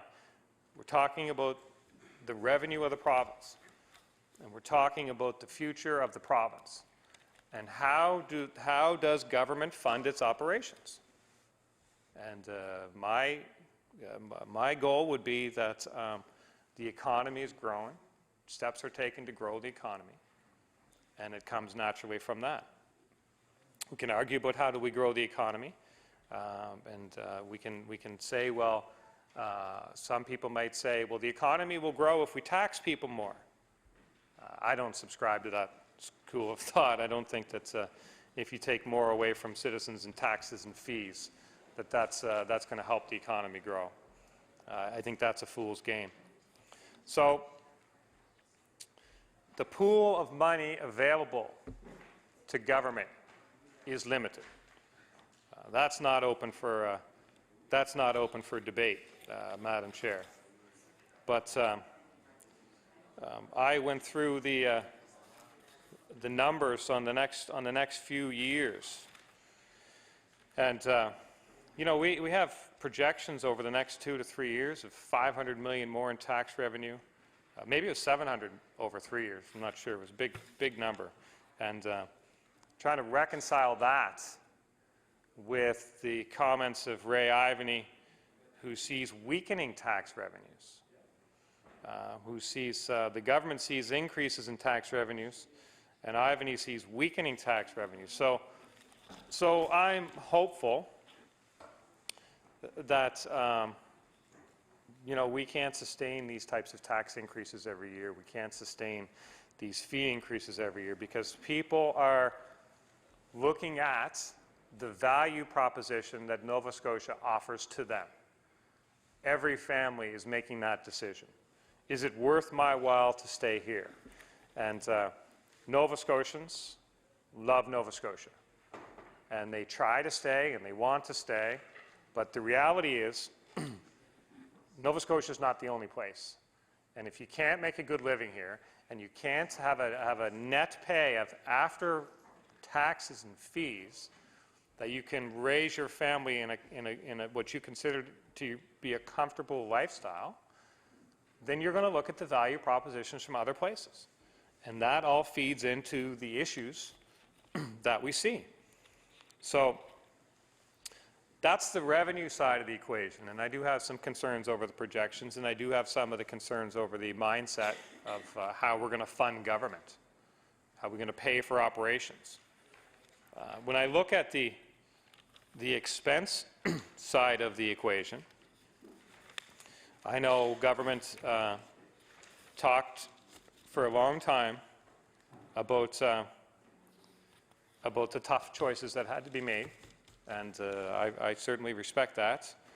The tough choices do have to be made, and the first things I ask myself about those tough choices are, how will they impact the life of Nova Scotians, and who will they impact? And when you make tough choices, oftentimes it's how you make them that really send the message. And I know I've talked to a lot of my people I grew up with and friends of mine. I don't know. about what's happening in government, and they're working inside government, and they're wondering to themselves, the morale is quite low. The morale is quite low. And a lot of it is, I think, around the messaging of things, right? So when you see that changes have to be made, and you accept that, most Nova Scotians accept that, whether they're in the civil service or not, and then you see how they're made, you ask yourself about the messaging, and you ask yourself about what you do to what value is placed on people when these things happen. So if we think about the very real immediate impact of the budget, we know there was layoffs on budget day. We know that people lost their job, and we all in this House are sympathetic to what that does to a family. Everyone in this House is sympathetic to that and can understand the emotions that will go around that. But there's a lot of things that happened leading up to this that I think they could have played out a little differently, just in terms of the morale. And I know I received an email from a person that I know and respect. I received it while I was giving my budget reply on budget day. And this person said to me, I received an email as soon as the Minister of Finance got up on the floor to let me know that a project we've been working on has had its funding reduced by $6,000 for this year. That email was perfectly timed with the Minister's speech, for I'm sure members quite clear to the reasons quite clear to the government. But said, as soon as the Minister got up speaking, I received an email that said our project funding was reduced by $6,000. But here's the kicker. The person says, this is challenging because it was a 3-year project with a 3-year budget, and I'd already budgeted for this year. So there's a serious communications issue in my mind when something like that happens. When a person has an expectation of a deal with the government for a 3-year project, and nobody reaches out to them to talk to them except to send them an email when the budget's being delivered that the deal's broken, the deal's gone. And so I don't disagree about controlling the spending of the government. And I don't know, I make no comment on this particular project. Chances are it was a good project. Maybe it was a project that the government had different ideas about. I don't know. But I do have an issue with the messaging. I do have an issue that nobody reached out to this person and told them, other than to give them this fait accompli message in the middle of the minister's budget speech, that the funding was gone for that project. I think that's unfair, and I think there are better ways to do that. And I know that when we talk about the Department of Community Services and the consolidation of some of the regions and stuff like that, the northern region, the eastern region, consolidation, and again, it's going to have an impact on Nova Scotians. It's going to impact the level of service to Nova Scotians.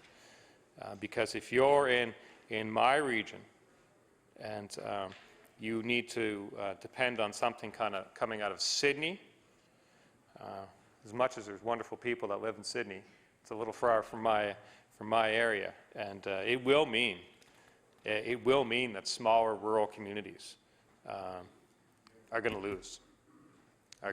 And that's I'm going to talk a little bit about some of those things that happen from this budget and the very real impact on very real Nova Scotians.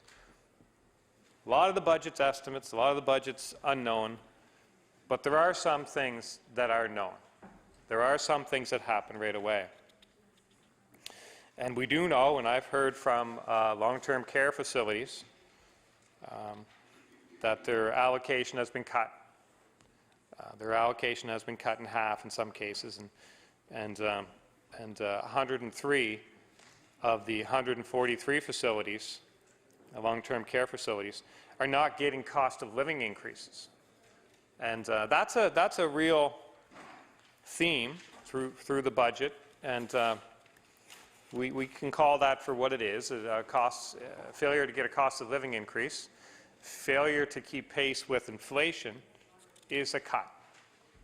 That's the only way you can describe that. So we know the long-term care facilities are experiencing cuts, and we try to reconcile that with the aging population and all the needs of many seniors, the needs of people who need the government at this time. And there's cuts to them there.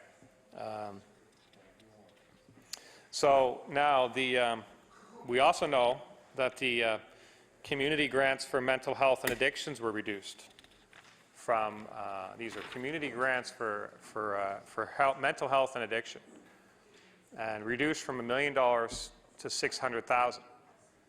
And the Chronicle Herald wrote about this, and we've heard this discussed in the House. I know my colleagues in the NDP have raised a number of these issues, and I echo their concerns. I echo their concerns because these are organizations, in many cases, that we see a growing need. They're seeing a growing need for all kinds of reasons, particularly the mental health. It's a high demand. There's a lot of people that are struggling. There's a lot of people that are really struggling to cope with life for a number of reasons.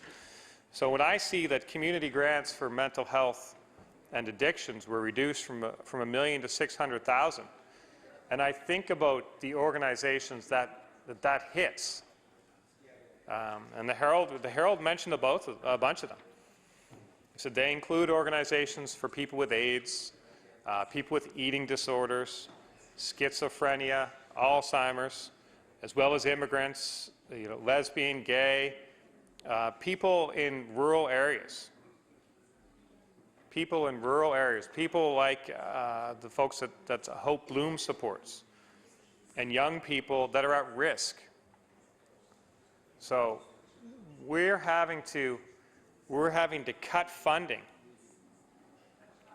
to these types of organizations, to people that need the support of the government.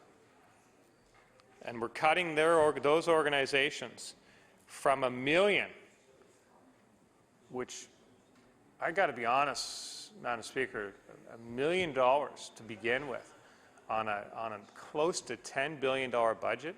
This is what we had allocated for that to begin with. Doesn't sound like it was enough to begin with, and that's getting cut down to $600,000.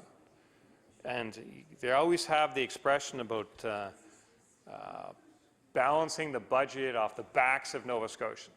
That's the expression that I always hear. It's not just Nova Scotia, it's everywhere. You always hear about efforts to balance the budget off of backs of Nova Scotians, backs of citizens.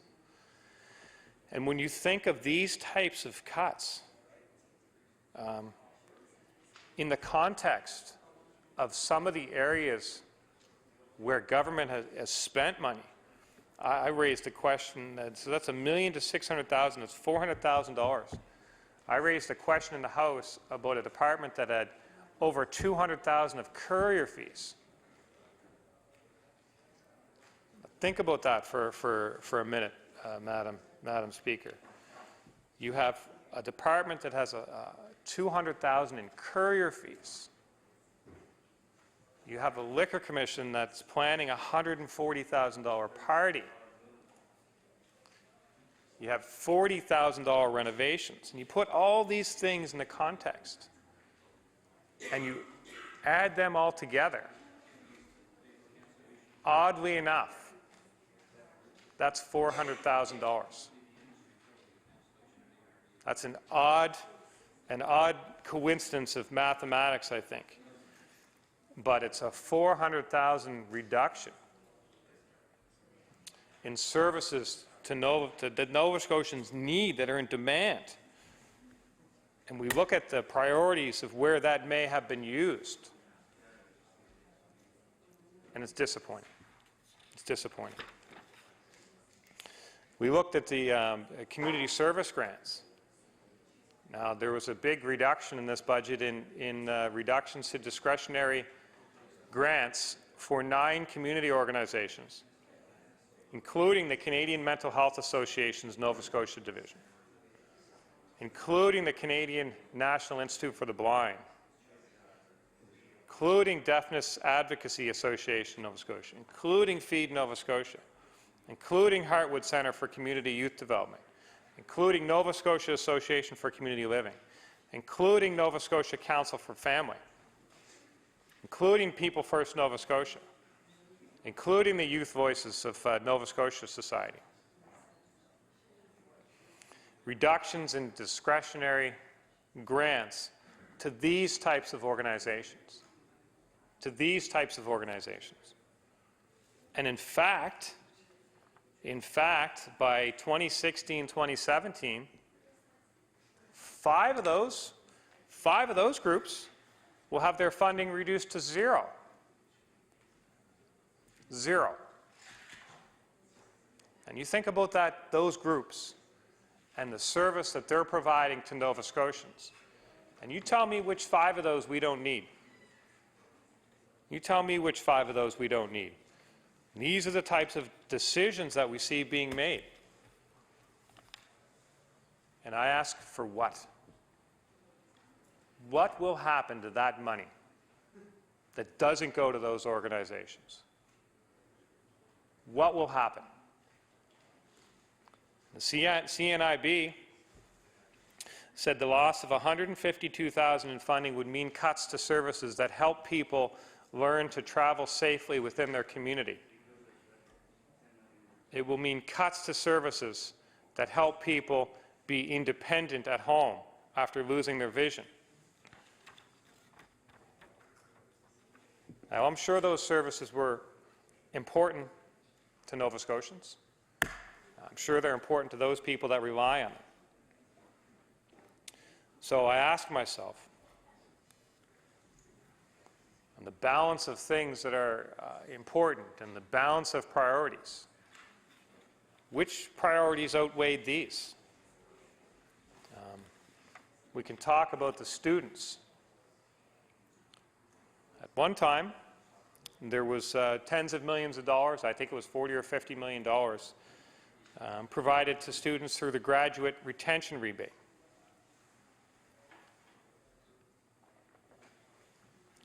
Now that's gone. That's gone.